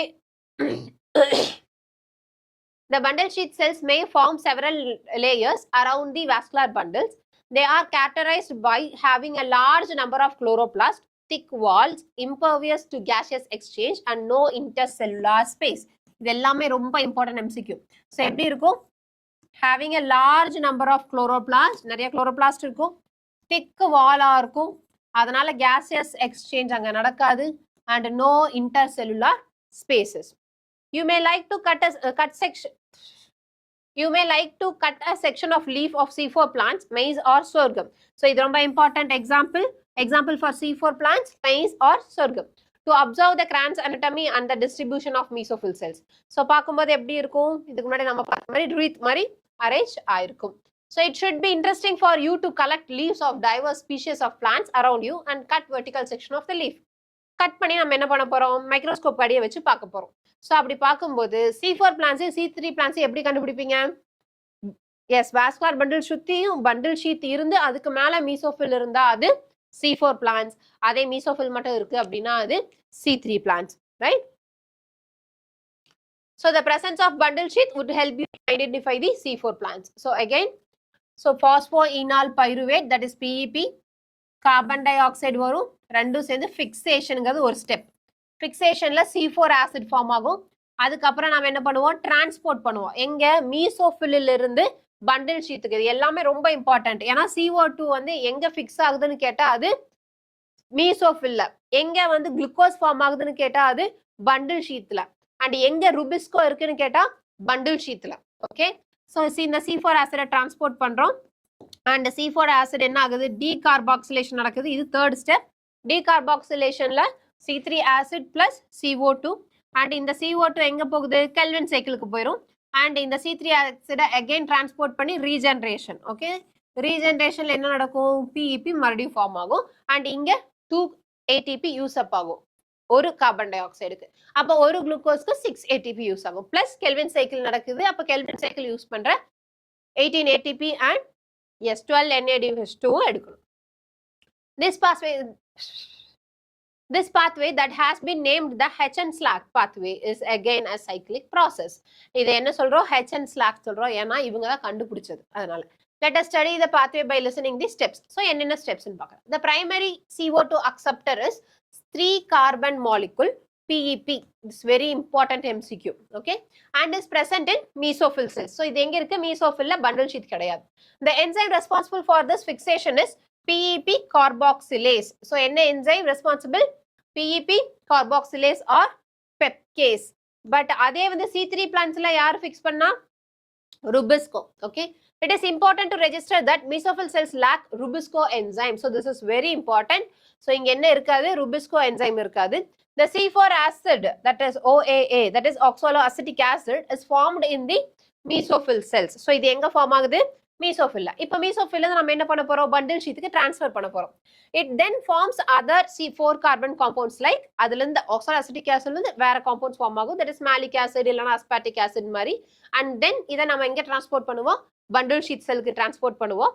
In the bundle sheath cells, these C4 acids are in bundle sheath cells, these C4 acids are broken down to release CO2 and 3 carbon molecule. So this 3 carbon molecule என்ன ஆகும், PEP ஆ மறுபடியும் regenerate ஆகும். And the CO2 என்ன பண்ணுவோம் நாம, it will be used in C3 cycle. So 3 carbon molecule transported back to mesophyll where it is converted to PEP again, thus completing the cycle. The CO2 released in the bundle sheath cells. இந்த line ரொம்ப important. CO2 எங்க இருக்கு, இப்ப bundle sheathல.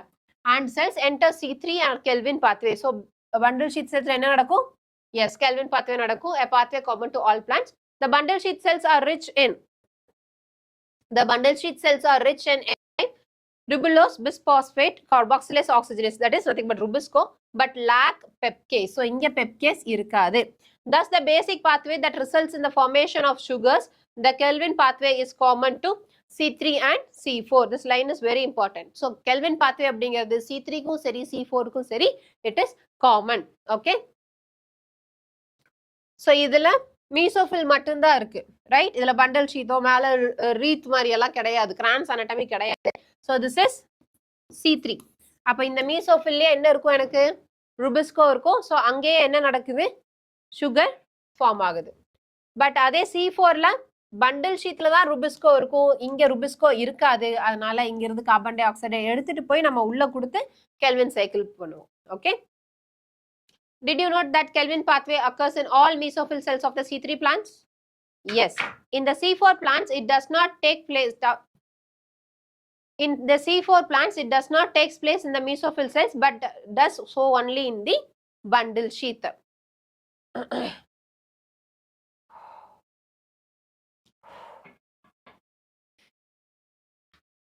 Photorespiration. Let us try and understand one more process that creates an important difference between C3 and C4. அதுதான் என்னது, photorespiration. நம்ம already C4 plan பார்த்தப்பவே நீங்க பார்த்திருப்பீங்க. photorespiration அப்படிங்கிறது C4ல இல்ல அப்படின்னு படிச்சிருக்கோம், right? So என்ன இந்த photorespiration? To understand the photorespiration, we have to know a little bit more about the first step of Kelvin pathway, that is the first CO2 fixation step. ஏன் நம்ம அதை பத்தி ஃபர்ஸ்ட் தெரிஞ்சுக்கணும்? ஏன்னா ருபிஸ்கோ அப்படிங்கிறது carboxylation மட்டும் பண்ணாது, ஆக்சிஜனையும் ஃபிக்ஸ் பண்ணும், ரைட்? ஸோ இப்போ CO2வும் O2வும் ஒரே கான்சென்ட்ரேஷன்ல இருந்துச்சுன்னா ருபிஸ்கோ CO2க்கு தான் அஃபினிட்டி ஜாஸ்தி. ஸோ ருபிஸ்கோ CO2 எடுத்து CO2 ஃபிக்ஸ் பண்ண ஆரம்பிச்சிடும். பட் அதே வேற சினாரியோ யோசிச்சு பாருங்க, O2 ஜாஸ்தியா இருந்தா, ஸோ அப்போ O2 ஜாஸ்தியா இருந்தா ருபிஸ்கோ என்ன பண்ணும்? O2 தான் எடுக்கும். O2 எடுத்துட்டு அது என்டர் ஆகிற பாத்வே தான் என்னது? Photorespiration. Okay, this is the reaction where RUBP combines with CO2 to form two molecules of 3PGA that is catalyzed by Rubisco. இது C3 க்கு, okay, Kelvinல. So this is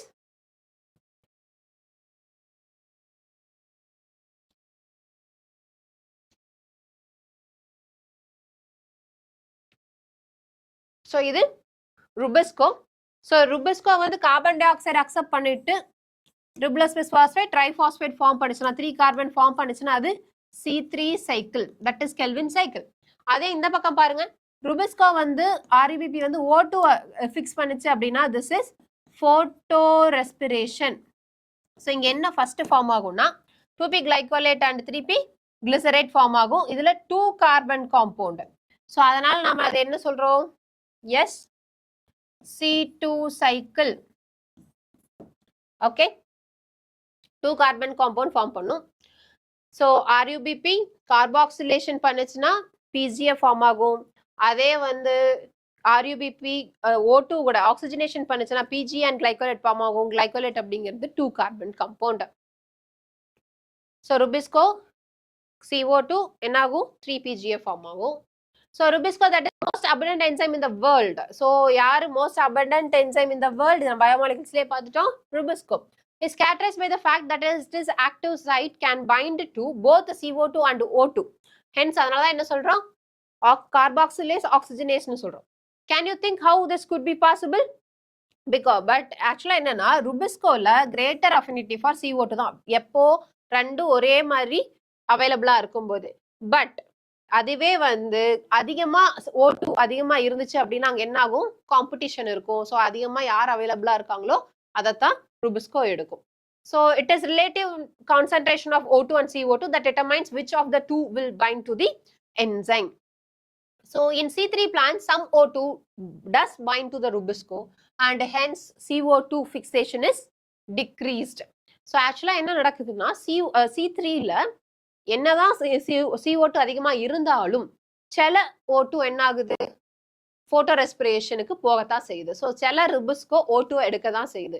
ஸோ அப்ப என்ன ஆகுது அப்படின்னா C3ல C3 சைக்கிள் மட்டும் இல்லாம கூட சேர்ந்து போட்டோ ரெஸ்பிரேஷனுங்கிற சைக்கிளும் நடக்குது. அண்ட் இது C2 சைக்கிள், ரைட்? ஸோ இதுவும் நடக்குது. பட் இதுல நடக்கிறதுல பிரச்சனை என்ன அப்படின்னா, இந்த போட்டோ ரெஸ்பிரேஷன்ல இருந்து நமக்கு ATP ஃபார்ம் ஆகுதான்னு கேட்டா கிடையாது. NADPH ஃபார்ம் ஆகுதான்னு கேட்டா இல்ல. குளுக்கோஸ் மாதிரி ஏதாவது காம்பவுண்ட் ஃபார்ம் ஆகுதான்னு கேட்டா அதுவும் கிடையாது. ஆனா அதுக்கு மாறா என்ன நடக்குது? ATP-யை யூஸ் பண்ணிக்குது. ஓகே, ஸோ அப்ப இங்க கிடைக்க வேண்டிய ATP என்ன ஆகுது? போட்டோ ரெஸ்பிரேஷன்ல யூஸ் பண்ண ஆரம்பிச்சிருது. அண்ட் ரொம்ப யூஸ்ஃபுல்லான ப்ராடக்டா குளுக்கோஸோ எதுவுமே நமக்கு கிடைக்கல. ஸோ அதனால இது என்ன சொல்றாங்கன்னா வேஸ்ட்ஃபுல் ப்ராசஸ் அப்படின்றாங்க. ஓகே, ஸோ அப்ப என்ன ஆகுது? C3க்கு போக வேண்டிய ATP-யும் கம்மி ஆகுது. அதனால அங்க குளுக்கோஸ் ப்ரொடக்ஷனும் கம்மியாகும். ஸோ போட்டோ ரெஸ்பிரேஷன் நடந்தா பிக்சேஷன் கம்மியா இருக்கும். ஸோ குளுக்கோஸ் ப்ரொடக்ஷன் கம்மியா இருக்கும் when compared to C4 plants. C4 plants இந்த மாதிரி யாரும் கிடையாது. ஸோ எல்லா ATP-யுமே யாருக்கு தான்? குளுக்கோஸ்க்கு மட்டும்தான், குளுக்கோஸ் ஃபார்மாருக்கு மட்டும்தான். Here RUBP instead of being converted to 2 molecules of PGA binds with O2 to form 1 molecule of phosphoglycerate and phosphoglycolate, 2 carbon இது, in a pathway called photorespiration. In the photorespiratory pathway there is neither synthesis of sugar nor of ATP. This line is very important. Photorespiration-ல ரெண்டு கிடையாது. Rather, it results in the release of CO2, which with the utilization of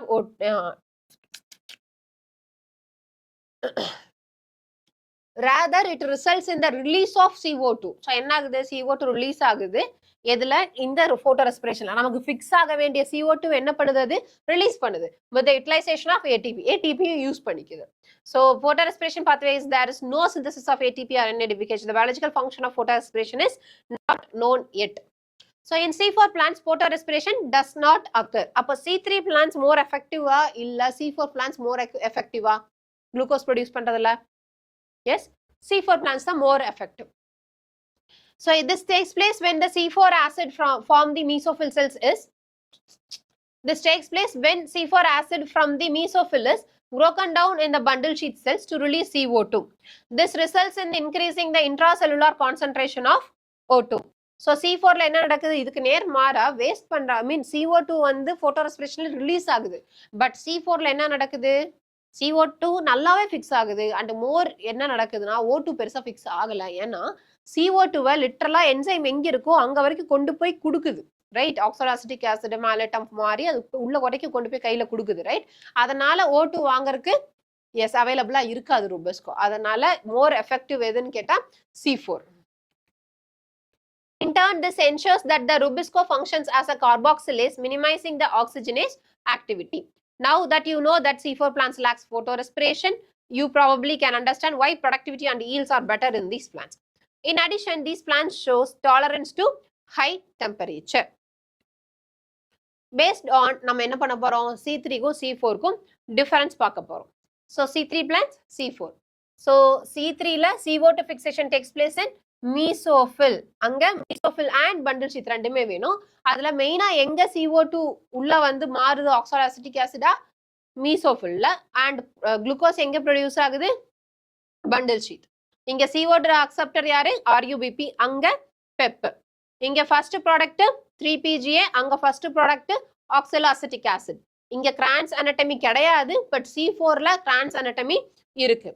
Granum is present in mesophyll. இங்க அங்க ரெண்டுலயுமே இருக்கும். Granum is present in mesophyll. அங்கேயும் mesophyll தான் இருக்கும். ஆனா bundle sheathல granum இருக்காது. பட் rubisco அங்க தான் இருக்கும். Normal chloroplast, இங்க dimorphic chloroplast. Dimorphic chloroplast எங்க இருக்கு, C4 plantsல. Dimorphic chloroplast அப்படின்னா two different cellsல two different types of chloroplast இருக்கும். Okay, so இங்க வந்து என்ன இருக்கு, bundle sheath இருக்கு, mesophyll இருக்கு. ரெண்டுலயும் வேற different types of chloroplast இருக்கும். ஆப்டிமம் டெம்பரேச்சர் இங்க கம்மி, அங்க ஜாஸ்தி. Okay, C4 plants high tolerance to the temperature இருக்கு. இங்க ஃபிக்சேஷன் ஆஃப் CO2 வந்து ஹை இதா இருந்து கான்சென்ட்ரேஷன் இருந்தா தான் நடக்கும். அங்க லோவர் கான்சென்ட்ரேஷன்லயே CO2 ஃபிக்சேஷன் நல்லா நடக்கும்.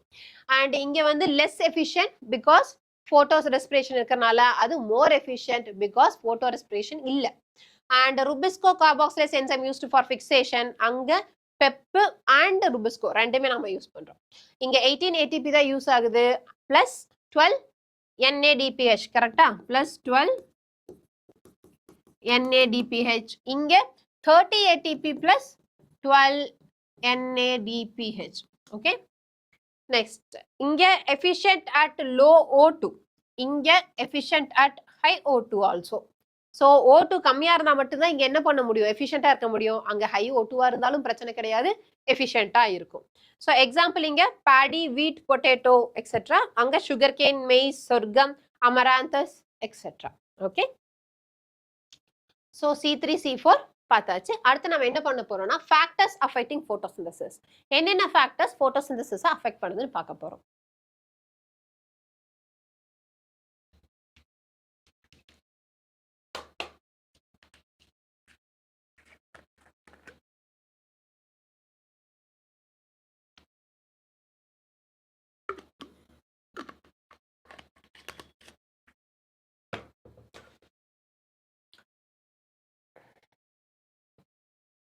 ஸோ என்னென்ன ஃபேக்டர்ஸ் அஃபெக்ட் பண்ணுதுன்னு பார்த்தா, என்னெல்லாம் அஃபெக்ட் பண்ணும் சொல்லுங்க போட்டோசிந்தசிஸை? இன்ட்ரென்சிக் ஃபேக்டர்ஸ், எக்ஸ்ட்ரென்சிக் ஃபேக்டர்ஸ் ரெண்டா பிரிக்கலாம், ரைட்? இன்ட்ரென்சிக் ஃபேக்டர்ஸ்னா பிளான்ட் உள்ள இருக்கிற பிரச்சனை. அதே வந்து எக்ஸ்ட்ரென்சிக் ஃபேக்டர்ஸ்னா பிளான்ட்டுக்கு வெளியே இருக்கிறது எவ்வளோ போட்டோசிந்தசிஸை கண்ட்ரோல் பண்ணுதுன்னு பார்க்கலாம். உள்ள இருக்கிறதுல என்னெல்லாம் வரும்? எஸ், குளோரோபிளாஸ்ட் எவ்வளோ இருக்கு, பிக்மெண்ட் எப்படி இருக்கு, எவ்வளோ லீவ்ஸ் இருக்கு, எவ்வளோ கிரீன் பார்ட்ஸ் இருக்கு, இதெல்லாம் பொறுத்து வரும், ரைட்? இதெல்லாம் மட்டும் இல்லாமல் ஜெனட்டிக்கும் கொஞ்சம் வரும். அண்ட் எக்ஸ்ட்ரென்சிக் பார்ட்ஸ்ல என்னெல்லாம் வரும்? Yes, light, temperature, water, gravity, எல்லாமே வரும், ரைட்? ஸோ அப்போ என்னென்னு பார்க்கலாம். Okay, so the rate of photosynthesis is very important in determining the yield of plant, including crop plants. Photosynthesis is under the influence of several factors, both internal and external factors. So இது external factors, light, CO2 concentration, temperature, water, and light எவ்வளோ இருக்கு, intensity. The plant factors include the number, size, age, and orientation of the leaf, mesophyll cells and chloroplast, internal CO2 concentration, and the amount of chlorophyll. இவ்வளோவும் depend பண்ணியிருக்கும் எதில், பிளான்ட்டுக்கு உள்ள இருக்கிற factors. Plant internal factors are dependent on genetic predisposition and growth of the plant. மெயினா genetic predisposition இருக்கு and plant ஓட growth மெயினா depend பண்ணி இருக்கும். So internal factorsல age of leaf, orientation of leaf, size, orientation of chloroplast, orientation and number of mesophyll cells, amount of chloroplast, number of leaves, accumulation of carbohydrates, இது எல்லாமே இருக்கு. இதில் first சொன்ன இந்த அஞ்சாவும் என்னது, genetic predisposition. ஏன்னா geneticல வர்றதா இந்த ஆறும். Okay, the external factors would include the availability of sunlight, the temperature, carbon dioxide concentration, and water. So external என்னெல்லாம் வரா, sunlight, temperature, CO2 concentration, and water. As a plant photosynthesis, all these factors will simultaneously affect its rate. Hence, though several factors interact and simultaneously affect photosynthesis or CO2 fixation, usually one factor is the major cause or is the one that limits the rate. So என்ன சொல்ல வராங்க அப்படின்னா, எக்ஸ்டர்னலாக sunlight, carbon dioxide, temperature இந்த மாதிரி நிறைய affect பண்ணும். இவ்வளோ தூரம் இத்தனை அஃபெக்ட் பண்ணுனா கூட நம்ம என்ன பண்ணலாம்னா அதில் எது இருக்கிறதுலே ரொம்ப கம்மியாக இருக்கோ அதுதான் அஃபெக்ட் பண்ண போகுது, ரைட்? இப்போ ஃபார் எக்ஸாம்பிள் வாட்டர் வேணும், கார்பன் டை ஆக்சைடு வேணும், லைட் வேணும், ரைட்? இப்போ மூணுமே கம்மியா இருக்கு. ஓகே, அதுல இருக்கிறதுலே ரொம்ப கம்மியா இருக்கிறது வாட்டர். வாட்டர் வந்து ரொம்ப ரொம்ப கம்மியா இருக்கு, இது கம்மியா இருக்கு, இது கம்மியா இருக்கு. ஓகே, அப்போ வாட்டர் தீந்துருச்சு அப்படின்னா இது என்னதான் இருந்தாலும் ரியாக்ஷன் நடக்குமா? நடக்காது. ஓகே, அப்போ யாரு ரேட் லிமிட்டிங் ஃபேக்டரா இருக்கா? இங்க வாட்டர். ஓகே, ஸோ எந்த ஒரு காம்பவுண்ட் லோ கான்சன்ட்ரேஷன்ல இருக்கோ அதுதான் ரேட் லிமிட்டிங்கா இருக்கு. Hence, at any point, the rate will be determined by the factor available at the suboptimum levels. When several factors affects any biochemical process, Blackman's law of limiting factor comes into the effect. So, Blackman's law of limiting factor ஒன்று இருக்கு, எப்போ 1905ல கொடுத்தது. Okay, so அந்த பேர் ரொம்ப important. So இவர் என்ன சொல்றாருன்னு பார்க்கலாம். If a chemical process is affected by more than one factor, then its rate will be determined by the factor which is nearest to its minimal value. So அந்த rate யார் determine பண்ணுவா? எது minimal value கிட்ட பக்கத்துல இன்னும் க்ளோஸா இருக்கோ அதை தான் நம்ம டிட்டர்மைன் பண்ணுவோம். It is the factor which directly affects the process if the quantity is changed. For example, despite the presence of green leaf and optimum light and CO2 conditions, the plant may not photosynthesis if the temperature is very low. அப்ப இங்க யார் limiting factor? Temperature. If the leaf, this leaf, if given the optimum temperature, will start photosynthesis. நம்ம அதோட optimum temperature கொடுத்தோன்னே என்ன ஆகும்? photosynthesis start ஆகும். சரி, இப்போ ஒன்னொன்னு எப்படி இருக்குன்னு பார்க்கலாம். ஓகே, ஸோ லைட் ஃபர்ஸ்ட் பார்க்க போறோம். We need to distinguish between light quality and light intensity and the duration of exposure to the light while discussing light as a factor. So இது எல்லாமே இம்பார்ட்டன்ட். எதெல்லாம் வேணும்? லைட்டோட குவாலிட்டி எப்படி இருக்கு, and லைட்டோட இன்டென்சிட்டி எப்படி இருக்கு, அண்ட் எவ்வளோ நேரம் அது வந்து லைட் இருக்கு, இதை பொறுத்து தான் அந்த photosynthesis நடக்கும். There is a linear relationship between incident light and CO2 fixation rates at low light intensities. ஆக்சுவலாக லோ லைட் இன்டென்சிட்டிஸில் நல்லா லீனியராக இருக்கும் ரெண்டும். ஸோ இன்டென்சிட்டி இன்க்ரீஸ் ஆக ஆக ஃபோட்டோசிந்தசிஸோட ரேட்டும் இன்க்ரீஸ் ஆகும். பட் ஆஃப்டர் சம் டைம் என்ன ஆயிரும்? எஸ், சேச்சுரேட் ஆயிரும். ஓகே, ஏன்னா லோ லைட் இன்டென்சிட்டினா இவ்வளோதான் லைட், அதுக்கு மேலே லைட் பெருசாக வரல, அப்போ ஃபோட்டோசிந்தசிஸ் நடக்காது. அதே தான் மீடியம்லையும், அதே தான் ஹைலியும் ஏன் ஸ்டாப் ஆகுது அப்படின்னா இது எனக்கு அவைலபிளா இருக்கும், பட் அதர் போட்டோசிந்தசிஸ்க்கு தேவையான அதர் ஃபேக்டர்ஸ் என்னவா இருக்கும்? லிமிட்டிங்கா இருக்கும். அதனால என்ன ஆகும்? மேல சேச்சுரேட் ஆயிரும். Okay, at high intensities gradually the rate does not show further increase as the factors become as other factors become limiting. Okay, what is interesting to note is that light saturation occurs at 10% of the full sunlight. So எங்க light saturation நடக்குது, light போதுங்கிற அளவுக்கு எங்க saturation நடந்துருது, சன்லைட்டோட 10% வந்தாலே என்ன ஆயிரும், S போதும்னு என்ன ஆயிரும், சேச்சுரேட் ஆயிரும். Hence, except for the plants in the shades or in the dense forest, light is rarely and rarely a limiting factor in the nature. So என்ன சொல்ல வராங்க, ஸோ சன்லைட் ஃபுல் சன்லைட்ல 10% இருந்தாலே போதும் ஃபோட்டோசிந்தசிஸ் நடக்கிறதுக்கு. ஓகே, அதனால யூஸ்வலா ஷேட்ல இருக்கிறதோ இல்ல டென்ஸ் ஃபாரஸ்ட்ல இருக்கிற பிளான்ட்டுக்கு தான் சன்லைட் ஒரு பிரச்சனையா இருக்கும். மற்றபடி மற்ற எந்த பிளான்ட்ஸ்க்கும் சன்லைட் வந்து ஒரு லிமிட்டிங் ஃபேக்டரா இருக்கிறது வந்து very rare. Next we are going to see about so light intensity, low light, low energy, so limited rate of photosynthesis. Increase in incident light beyond a point causes breakdown of chlorophyll and decreases in the photosynthesis. ஒரு லெவலுக்கு மேல intensity increase ஆனாலும் என்ன ஆயிரும், chlorophyll எல்லாமே என்ன ஆகும், break down ஆகி அப்பவும் photosynthesis கம்மி ஆயிரும். Next we are going to see about carbon dioxide concentration.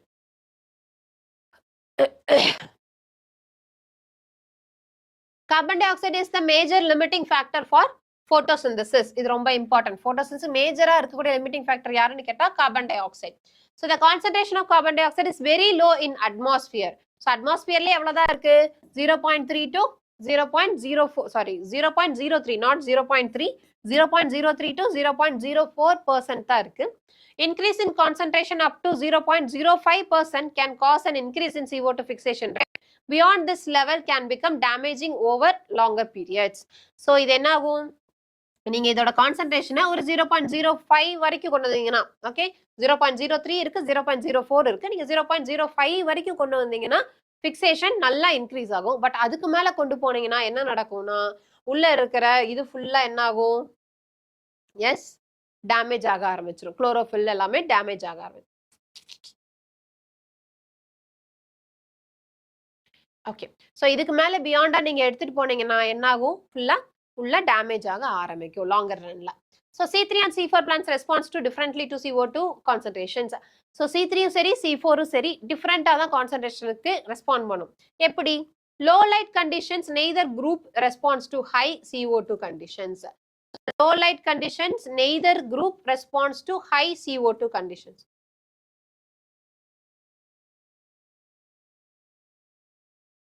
Okay, so light கம்மியாக இருந்ததுன்னா ரெண்டுமே வந்து ஹை கான்சன்ட்ரேஷனுக்கு என்ன பண்ணாது, ரெஸ்பாண்ட் பண்ணாது. அதே லைட் வந்து நல்லா ஹையாக இருக்குது, இன்டென்சிட்டியில் இருக்குது, ஹை இன்டென்சிட்டியில் இருக்குது அப்படின்னா ரெண்டுமே என்ன பண்ணும், ரேட் ஆஃப் ஃபோட்டோசிந்தசிஸை இன்க்ரீஸ் பண்ணும். C3யும் சரி C4ம் சரி. So photosynthesis increases up to carbon டை ஆக்சைடோட கான்சன்ட்ரேஷன் இன்க்ரீஸ் ஆக ஆக, but after some time to become saturation. Okay, ஏன்னா அதர் ஃபேக்டர்ஸ் லிமிட்டிங் ஆக ஆரம்பிச்சிருக்கும். What is important to note that C4 plants show saturation at C4 எப்போ saturate ஆகும் அப்படின்னா 360ல. ஓகே, பட் C3 எப்போ saturate ஆகும் அப்படின்னா C3 responds to increased CO2 concentration and saturation seen only beyond 450. So C3க்கு 450, C4க்கு 360. Thus the current availability of CO2 level is limiting to C3. Okay, so யாருக்கு வந்து current availability of CO2 வந்து limiting-ஆ இருக்கு, C3 plants. So the fact that C3 plants responds to higher CO2 concentration by showing increased rate of photosynthesis leading to the higher productivity. So என்ன சொல்றாங்க, C3 plants responds to higher CO2 concentration by showing increased rate of photosynthesis leading to higher productivity has been used for some greenhouse crops. So இந்த என்ன பண்ணிக்கிறாங்க, greenhouse cropsல use பண்ணிக்கிறாங்க, like tomato and bell pepper அந்த மாதிரி ஏரியாஸ்ல அதிகமாக use பண்ணி CO2 ஜாஸ்தியாக கொடுக்குறாங்க. ஸோ அதனால ப்ரொடக்டிவிட்டி ஜாஸ்தியா இருக்கு. They are allowed to grow in a carbon dioxide enriched atmosphere that leads to the higher yield. ஏன்னா கார்பன் டை ஆக்சைடு ஜாஸ்தியா இருக்கும்போது ருபிஸ்கோ யாரை எடுக்கும், கார்பன் டை ஆக்சைடு தான் எடுக்கும், ரைட்? அதனால ப்ரொடக்டிவிட்டி என்ன ஆகுது, இன்க்ரீஸ் ஆகுது. இதோட சேச்சுரேஷன் லெவலும் ஜாஸ்தியா இருக்கிறதுனால நம்ம என்ன பண்ணலாம், இந்த சேச்சுரேஷன் லெவல் வரைக்கும் நம்மளால கார்பன் டை ஆக்சைடு அதிகமா கொடுக்க முடியும். So this is bell pepper and tomatoes. எவ்வளோ வகையான டொமேட்டோஸ் இருக்கு பாருங்க, right? Next temperature. So the dark reactions being enzymatic are temperature controlled. So enzymatic reactions எல்லாமே temperature controlled. ஏன்? Because enzymes are temperature specific. Though the light reactions are ஏன்னா enzymes are yes enzymes வந்து என்ன ஆகும்? Yes depends on temperature too. எப்படி? Low டெம்பரேச்சரா இருந்தா freeze ஆயிரும். அதே ஹை டெம்பரேச்சரா இருந்தா டீநேச்சர் ஆயிரும். Because enzymes are proteins, right? So அதுக்குன்னு என்ன இருக்கும்? ஸ்பெசிஃபிக் டெம்பரேச்சர் ரேஞ்ச் இருக்கும். The C4 plants responds to higher plant temperatures and show higher rate of photosynthesis, while C3 plants have much lower temperature. Okay, இந்த line ரொம்ப important. C4க்கு higher temperature இருக்கு.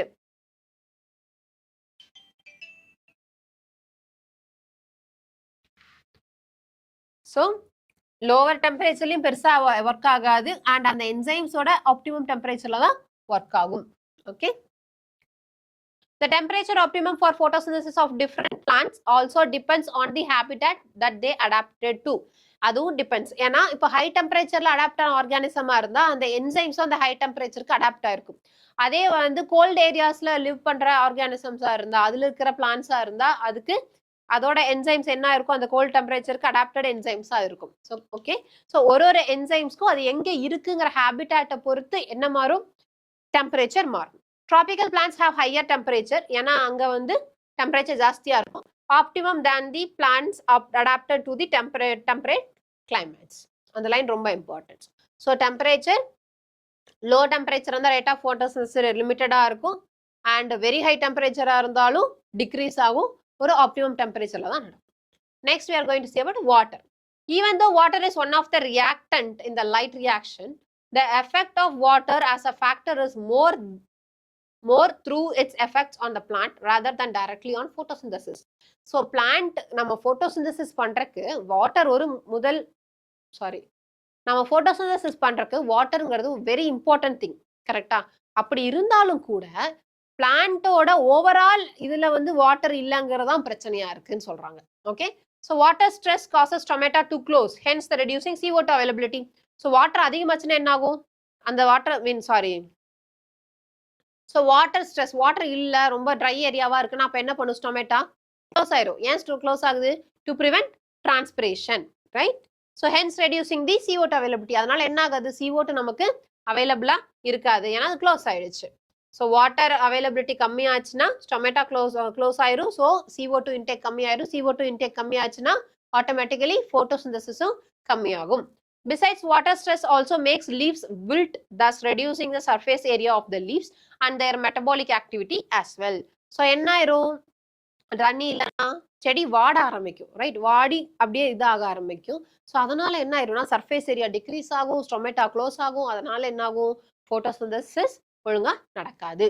Okay, so இது wilt ஆகிறது, இது normal.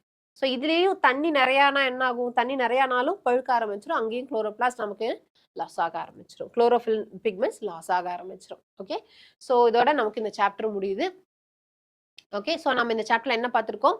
Photosynthesis. First வந்து photosynthesis எப்படி கண்டுபிடிச்சாங்க, அந்த ரியாக்ஷன்ஸ் அப்படிங்கிற ஹிஸ்ட்ரி பற்றி பார்த்துருப்போம். அதுக்கடுத்து நாம என்ன பார்த்தோம்? எஸ், பிக்மெண்ட்ஸ் பற்றி பார்த்தோம். அதுக்கப்புறம் லைட் ரியாக்ஷன், டார்க் ரியாக்ஷன் பார்த்தோம். அதுக்கப்புறம் லிமிட்டிங் ஃபேக்டர்ஸ் பற்றி பார்த்துருக்கோம். Okay, thank you.